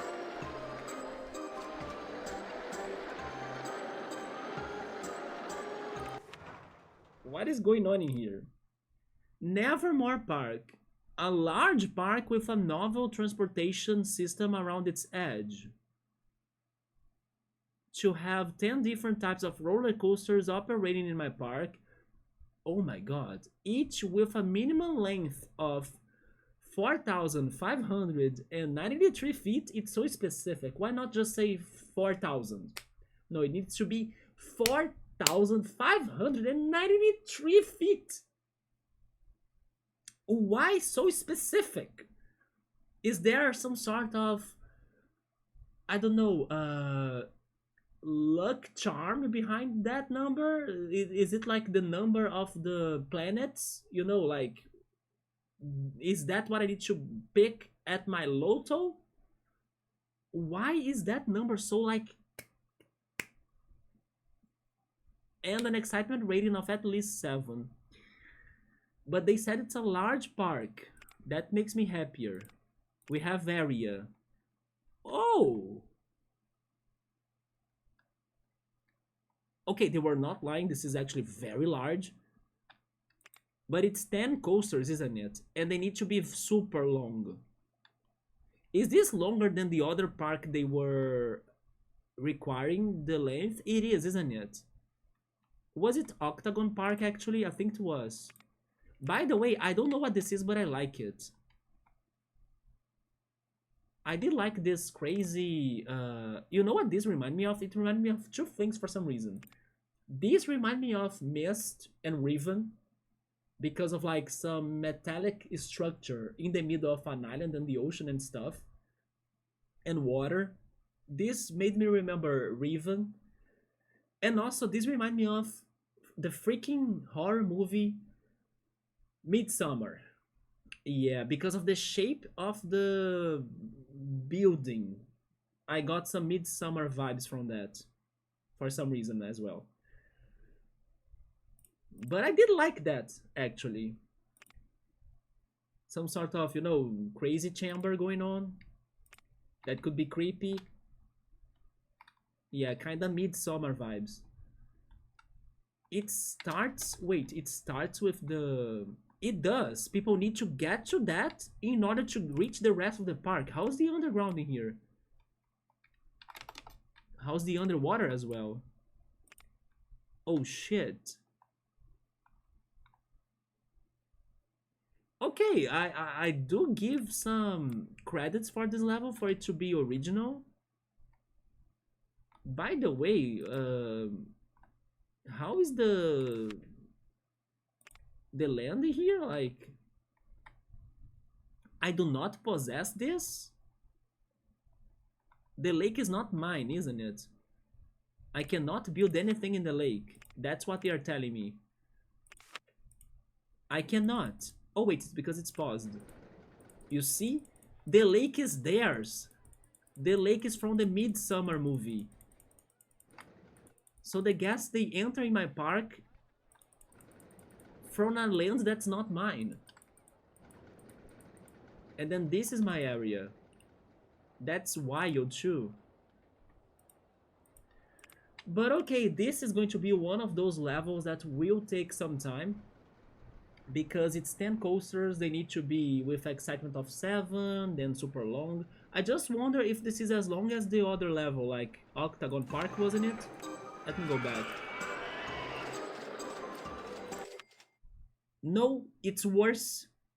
It's worse than Octagon Park, look at that. Octagon Park is 3,000, and that one was 4,005, wait, 4,300 or something? Yeah. It is extra. This will be tough. Hi Nubba, what's up, man? 7 of excitement rating. Oof. Yeah, the excitement rating will be painful.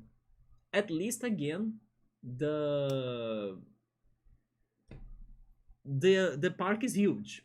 So I appreciate the park being huge. You want to see the names of the real parks? I can show them to you. There are only 3, right? There is one that reminds me of the Hyde Park, but it's Heidi or Hyde Park. Yeah. I will not open them because I wanna play them in the future as something surprising. But those are the levels. Maybe if you YouTube them, Nubble, you can see how they look like ahead. Alton Towers, Hyde Park, and Blackpool Pleasure Beach. It was almost 4,600. I'm bad. But we'll take it. We have area. So it's not too bad. I prefer something like that than the previous level we did. That was a nightmare to look at something in there. It was a 5-hour drive from there, Scab, but in the snow. And then your gas pedal foot broken. No. Yeah.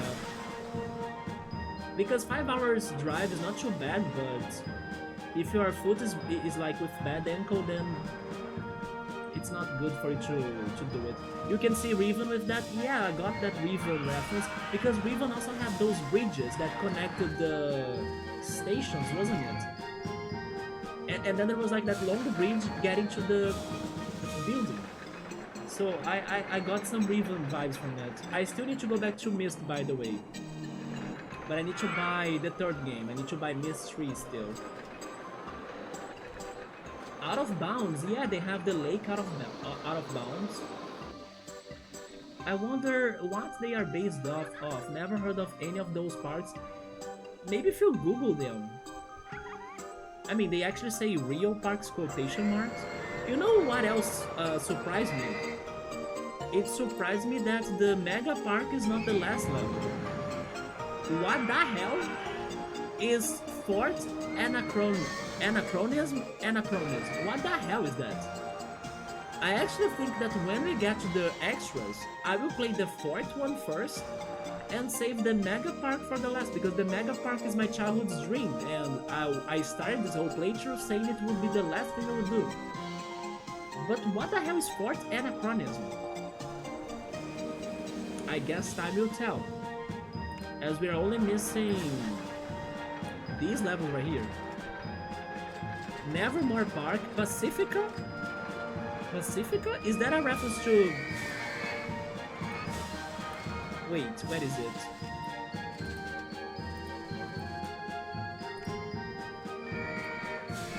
Pacific Pyramids? Is it another desert level? Pacifica? Then we'll get Urban Jungle. Terror Town. Terror Town sounds fun. We should play this month, right? Mega World Park, that's like a fake Mega Park to like fool the beginners of RollerCoaster Tycoon. Oh, I got you Mega World Park, and then they'll be saying that ain't Mega Park. Venus Ponds and Micro Park. Micro Park, I'm pretty sure will punish us because you gotta probably build like the craziest coaster with like 4 squares available for you. But yeah, little by little we are getting there. Blackpool Pleasure Beach, I have heard of. I almost read like Bleach, right? Imagine going to a beach and then you get bleached after taking a bath there. That sounds kind of crazy, but none of the others. Yeah, cool. I almost read like Bleach and I was like, oh my god, what a brutal beach to go, right? It sounds like, I don't know, some sort of poisonous beach. I really liked 3 and I loved 4. Wait, I lost the contest now. 3 and 4? What are the 3 and 4? I missed it. That naming scheme is like Disneyland versus Disney World. Yes, yes. Oh, Mist, yes, I was mentioning Mist, that's true. Yeah, eventually I need to go back to Mist. I'm only waiting for better deals because I still think those games can get cheaper than what they are. I did, I will show it to you. I actually really liked the Icicle Words scap. Let me show you that. I think we did a great job in here. It was super crazy because of the objective. Because we had to get like that many amount of guests, 2,500, and never let the park rating drop under 600, I think, or 700, I don't remember, maybe 700. But there are so many people that they are vomiting everywhere, as you can already see. So I was, in the last year of this level, pretty much only throwing handyman everywhere and waiting for time to pass by. I was like this for an entire year. It was panicking. And like looking at my guest count and the park rating. It was insane in the last year of this. But the park is amazing. I really liked it. Everything is kind of snowy themed with like some blue colors or cold colors. We have some decoration too to raise the park rating. We have a river ride that takes 9 minutes to end, like 9 minutes and 15 seconds. So we are stuck in here forever. We have these coasters in here as well, some 3D movies, the Viking ship. Yeah, I really like to play with the colors in here, right? With blues and greens and purple as well, and white. We have this maze right here too with stalagmite, right? Stalagmite comes from the ground. Stalactite comes from the ceiling. I remember that because of the C and the G. Stalagmite has a G. G is ground, so it's from the ground. Stalactite has a C. C is ceiling, so it's from the ceiling. That's how I learned those words. If you have never remembered the difference before, that's my hint for you to always remember. So this is a stalagmite because it has the G, so it's from the ground. Then we have this other wooden coaster, the looping coaster right here, the mine train. Because we had infinite money, I was building coasters non-stop pretty much. But at the same time, the more coasters, the more people were vomiting. Look at my park rating dropping again. Thank goodness the objective is over already. But this was wild in the final year. It was panicking.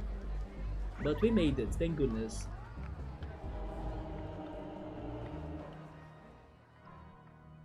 We have the mini golf and the ghost train. The ghost train was crashing all the time, but I relaxed it. And then in the next day I tried it again, and then I managed to build the ghost train without crashing it. But in the first day I was like raging over it because I couldn't stop it from crashing. And then I also mixed it with the mini golf.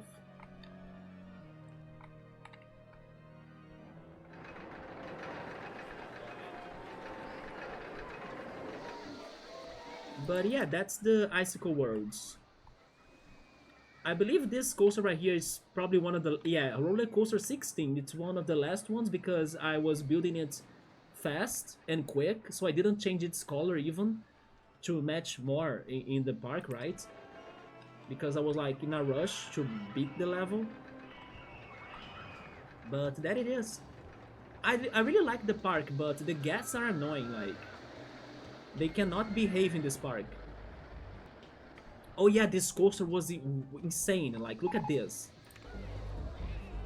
This is wild, like, it's so symmetric. It's like a huge knot. Like, what the hell is that coaster? It sounds like a Miyazaki style level. Wait, which one? Icicle Worlds, you mean? Which other level I was talking about? I would absolutely do this park. I really like this one, yes. I was always told that. Wait, I was always told tight for holding tight to the ceiling, and might for looking mighty out of the ground. Oh, okay. That's another way to remember that too. Yeah, tight and might. Yeah, the park rating dropped. Yeah, thank goodness the objectives cleared. I don't mind this anymore. I'm good. You got 4 weeks or it's closed for good. No, don't tell them, Nubble. Don't tell them. Shh. It's like, load game, don't save, we good. It is 0 degrees Celsius outside, you want them to behave? It's 16 degrees Celsius. It is not 0, come on. It is not that cold. That temperature happens in Rio. I can take that temperature. Will I be full of coats and sweaters? I will. But I can take 16 degrees Celsius. Oh, you mean the Bleach Beach level we were talking about? Yes. They... Wait, do you mean the park rating on the Bleach Beach? You think it's going to be that bad? Should you check it out? I'm curious about it now. I know I'll be spoiling myself, but...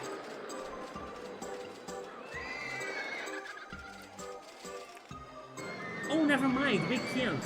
No, it's a real park. No, I was thinking it was one of these. No, a real park, I will save it. I have no idea how the real parks will be like, if they will have lots of things already. Probably. No. But don't you think, Nubble, that you are giving them a lot of time for them to recover them? Like, 4 weeks is a lot of time for them to like, not close doors. Because if it is really like a poisonous beach, then they should close doors like day one. I don't know.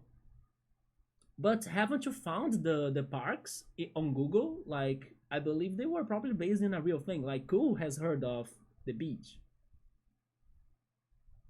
I'm just not Googling it because I believe they would spoil me a little bit already from the real park. I wanna get there without any ideas. I'm mixing them together probably. Yeah. Okay, there we go. The Miyazaki themed level could be something for the Bleach Beach then. Yeah.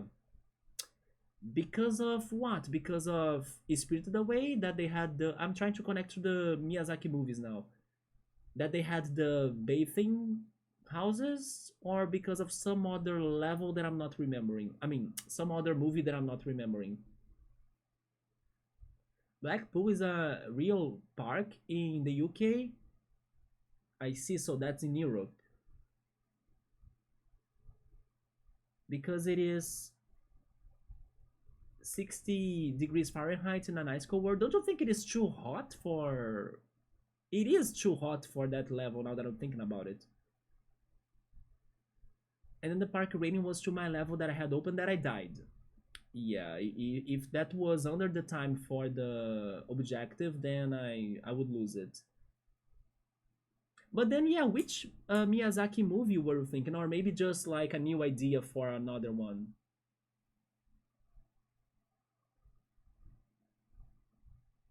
Which, by the way, I wonder if someday we will go back to his movies, because I remember listing the movies that I watched, and I kind of stopped doing that. There are a couple of that I have never watched still. Although, to be honest, some of his movies are not too good. I mean, regarding the plot, like the animation is always fantastic, but some of their movies, I don't know, it's not too great in my opinion, the plot. Miyazaki is the head honcho behind Dark Souls games, and he loves his poison swamp areas. What? He's addicted to Dark Souls? Seriously? I see, so that was the connection then? Did you guys see by any chance the picture that Sakurai posted in his social medias? It was like a dinner with a lot of other famous gaming people. He worked in Dark Souls?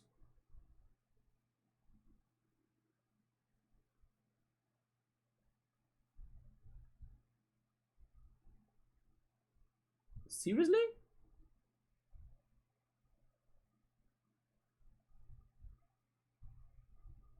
I thought that Nino Kuni was the Ghibli game only. I don't know.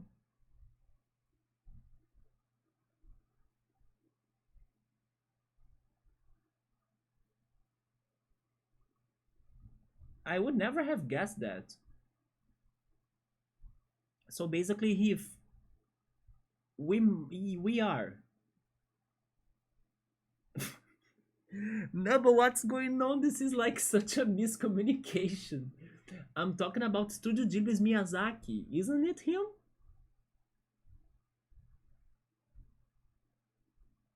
I mean, from this conversation, it's not him. But I don't know about another Miyazaki. Like, who's the Dark Souls Miyazaki? Let me Google.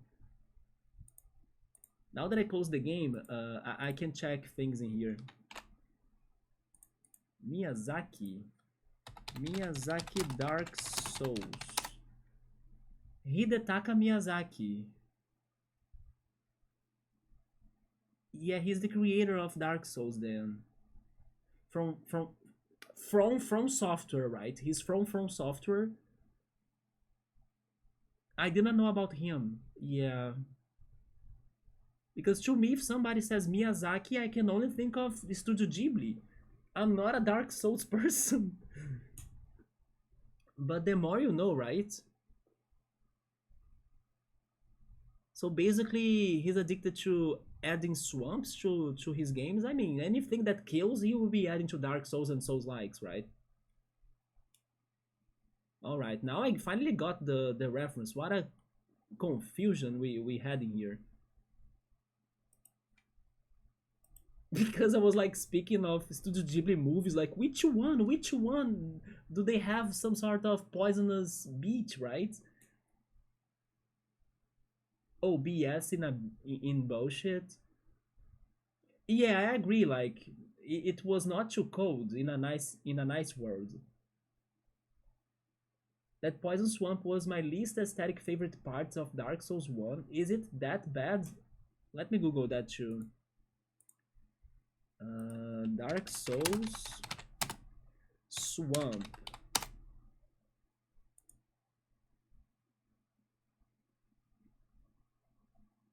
Dark Souls 1 maybe? Is it called Blight Town? Wait, I know Blight Town. I have seen this before. It's super dark. There are the freaking wooden paths that people fall, right? And then they die. Okay, so that's a swamp actually. I have seen this before, the Blight Town thing. It's super dark.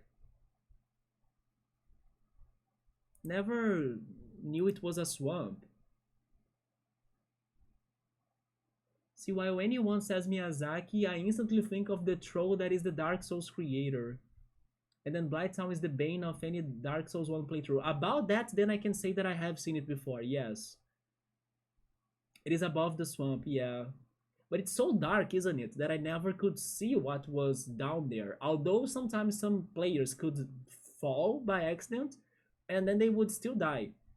But that doesn't necessarily mean that I would see the swamp still. I always pictured like people falling into darkness and then they would die right away, right? You died.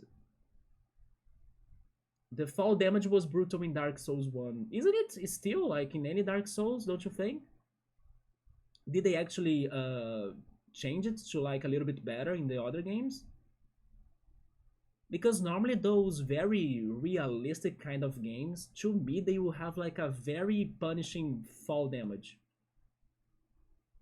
Oh, it was more forgiven in Elden Ring, although I kind of have the feeling everything in general is more forgiven in Elden Ring.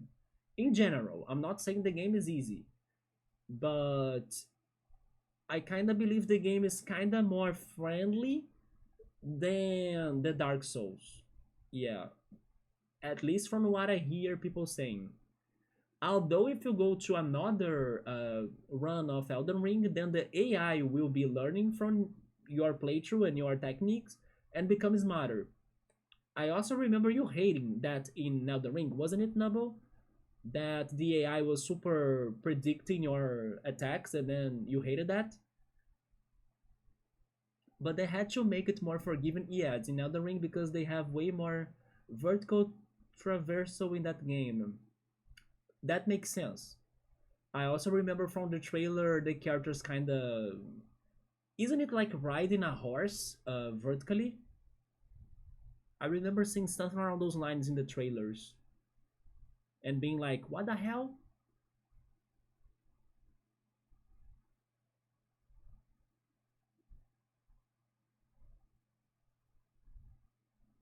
Do you guys think they would someday make an Elden Ring 2?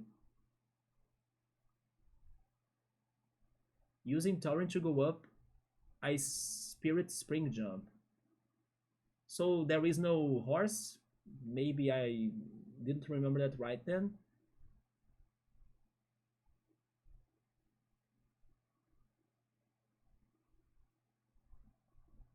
I'm asking that because they... Oh, so it is a horse. There we go, yeah. Torrent is his name. The goat horse. But I was asking that because it is a game that they partnered up with George R. R. Martin. I wonder if they would... Wait. Yeah. Yes, I got it right, right? It was George R. R. Martin. It was not like Tolkien. Yeah, it was George R. R. Martin, yeah. I want they would do that again someday. You can't wait to start that Elden Ring. I mean, people do say it's a great game, yeah.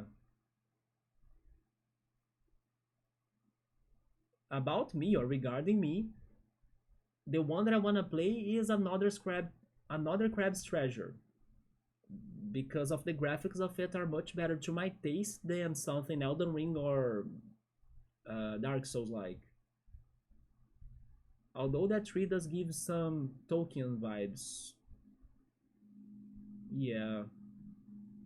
I don't know why I got confused, but it was George R. R. Martin. I wonder how the two new starting classes they are adding to Elden Ring are gonna break the game. Which ones? Oh, speaking of updates, I actually read today before I started the stream that the people that worked for Claire Obscure 33, they are not necessarily planning their next game to be an RPG. They might actually come up with something different. They just want to make fun games. And that sounds exciting, right? Because if they were able to pretty much uh, make a fantastic RPG game, I believe they are also suitable to make a fantastic another genre, who knows which one, game. So I was reading that today, and also that they are planning to give updates to Claire Obscure 33 as well. Not sure which sort of updates, but pretty much as a way to say thanks to the players and for how successful the game got.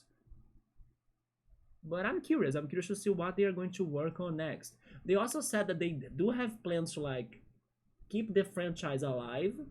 So maybe eventually we'll get a sequel or something related to it. But again, they don't necessarily are thinking on only working on RPGs. The team that made Claire Obscure 33. It is a light great sword class and a super heavy knight class.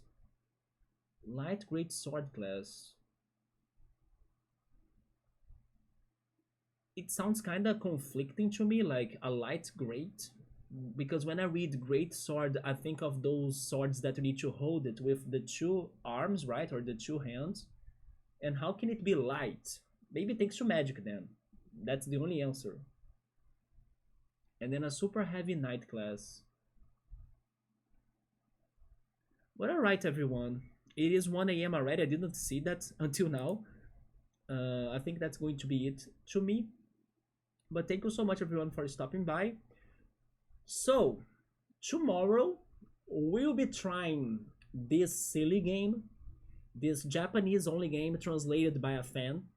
It is going to be Tomato Adventure. JRPG by Alpha Dream, the company that worked in Mario and Luigi. I do believe this game was released first, and then probably they based Mario and Luigi into this game because of the rhythm mechanics for the battles. After reading the plot in the beginning of the stream, I was like mind blown on how silly and crazy and funny it sounded like. So hopefully the game delivers in humor as well, just like Mario and Luigi does. So we'll be trying that out.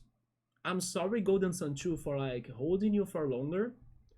And also I will be alternating that game with Theater Rhythm and also Roller Coaster Tycoon for a while until maybe Theater Rhythm is over as well for some time until we play another Final Fantasy game.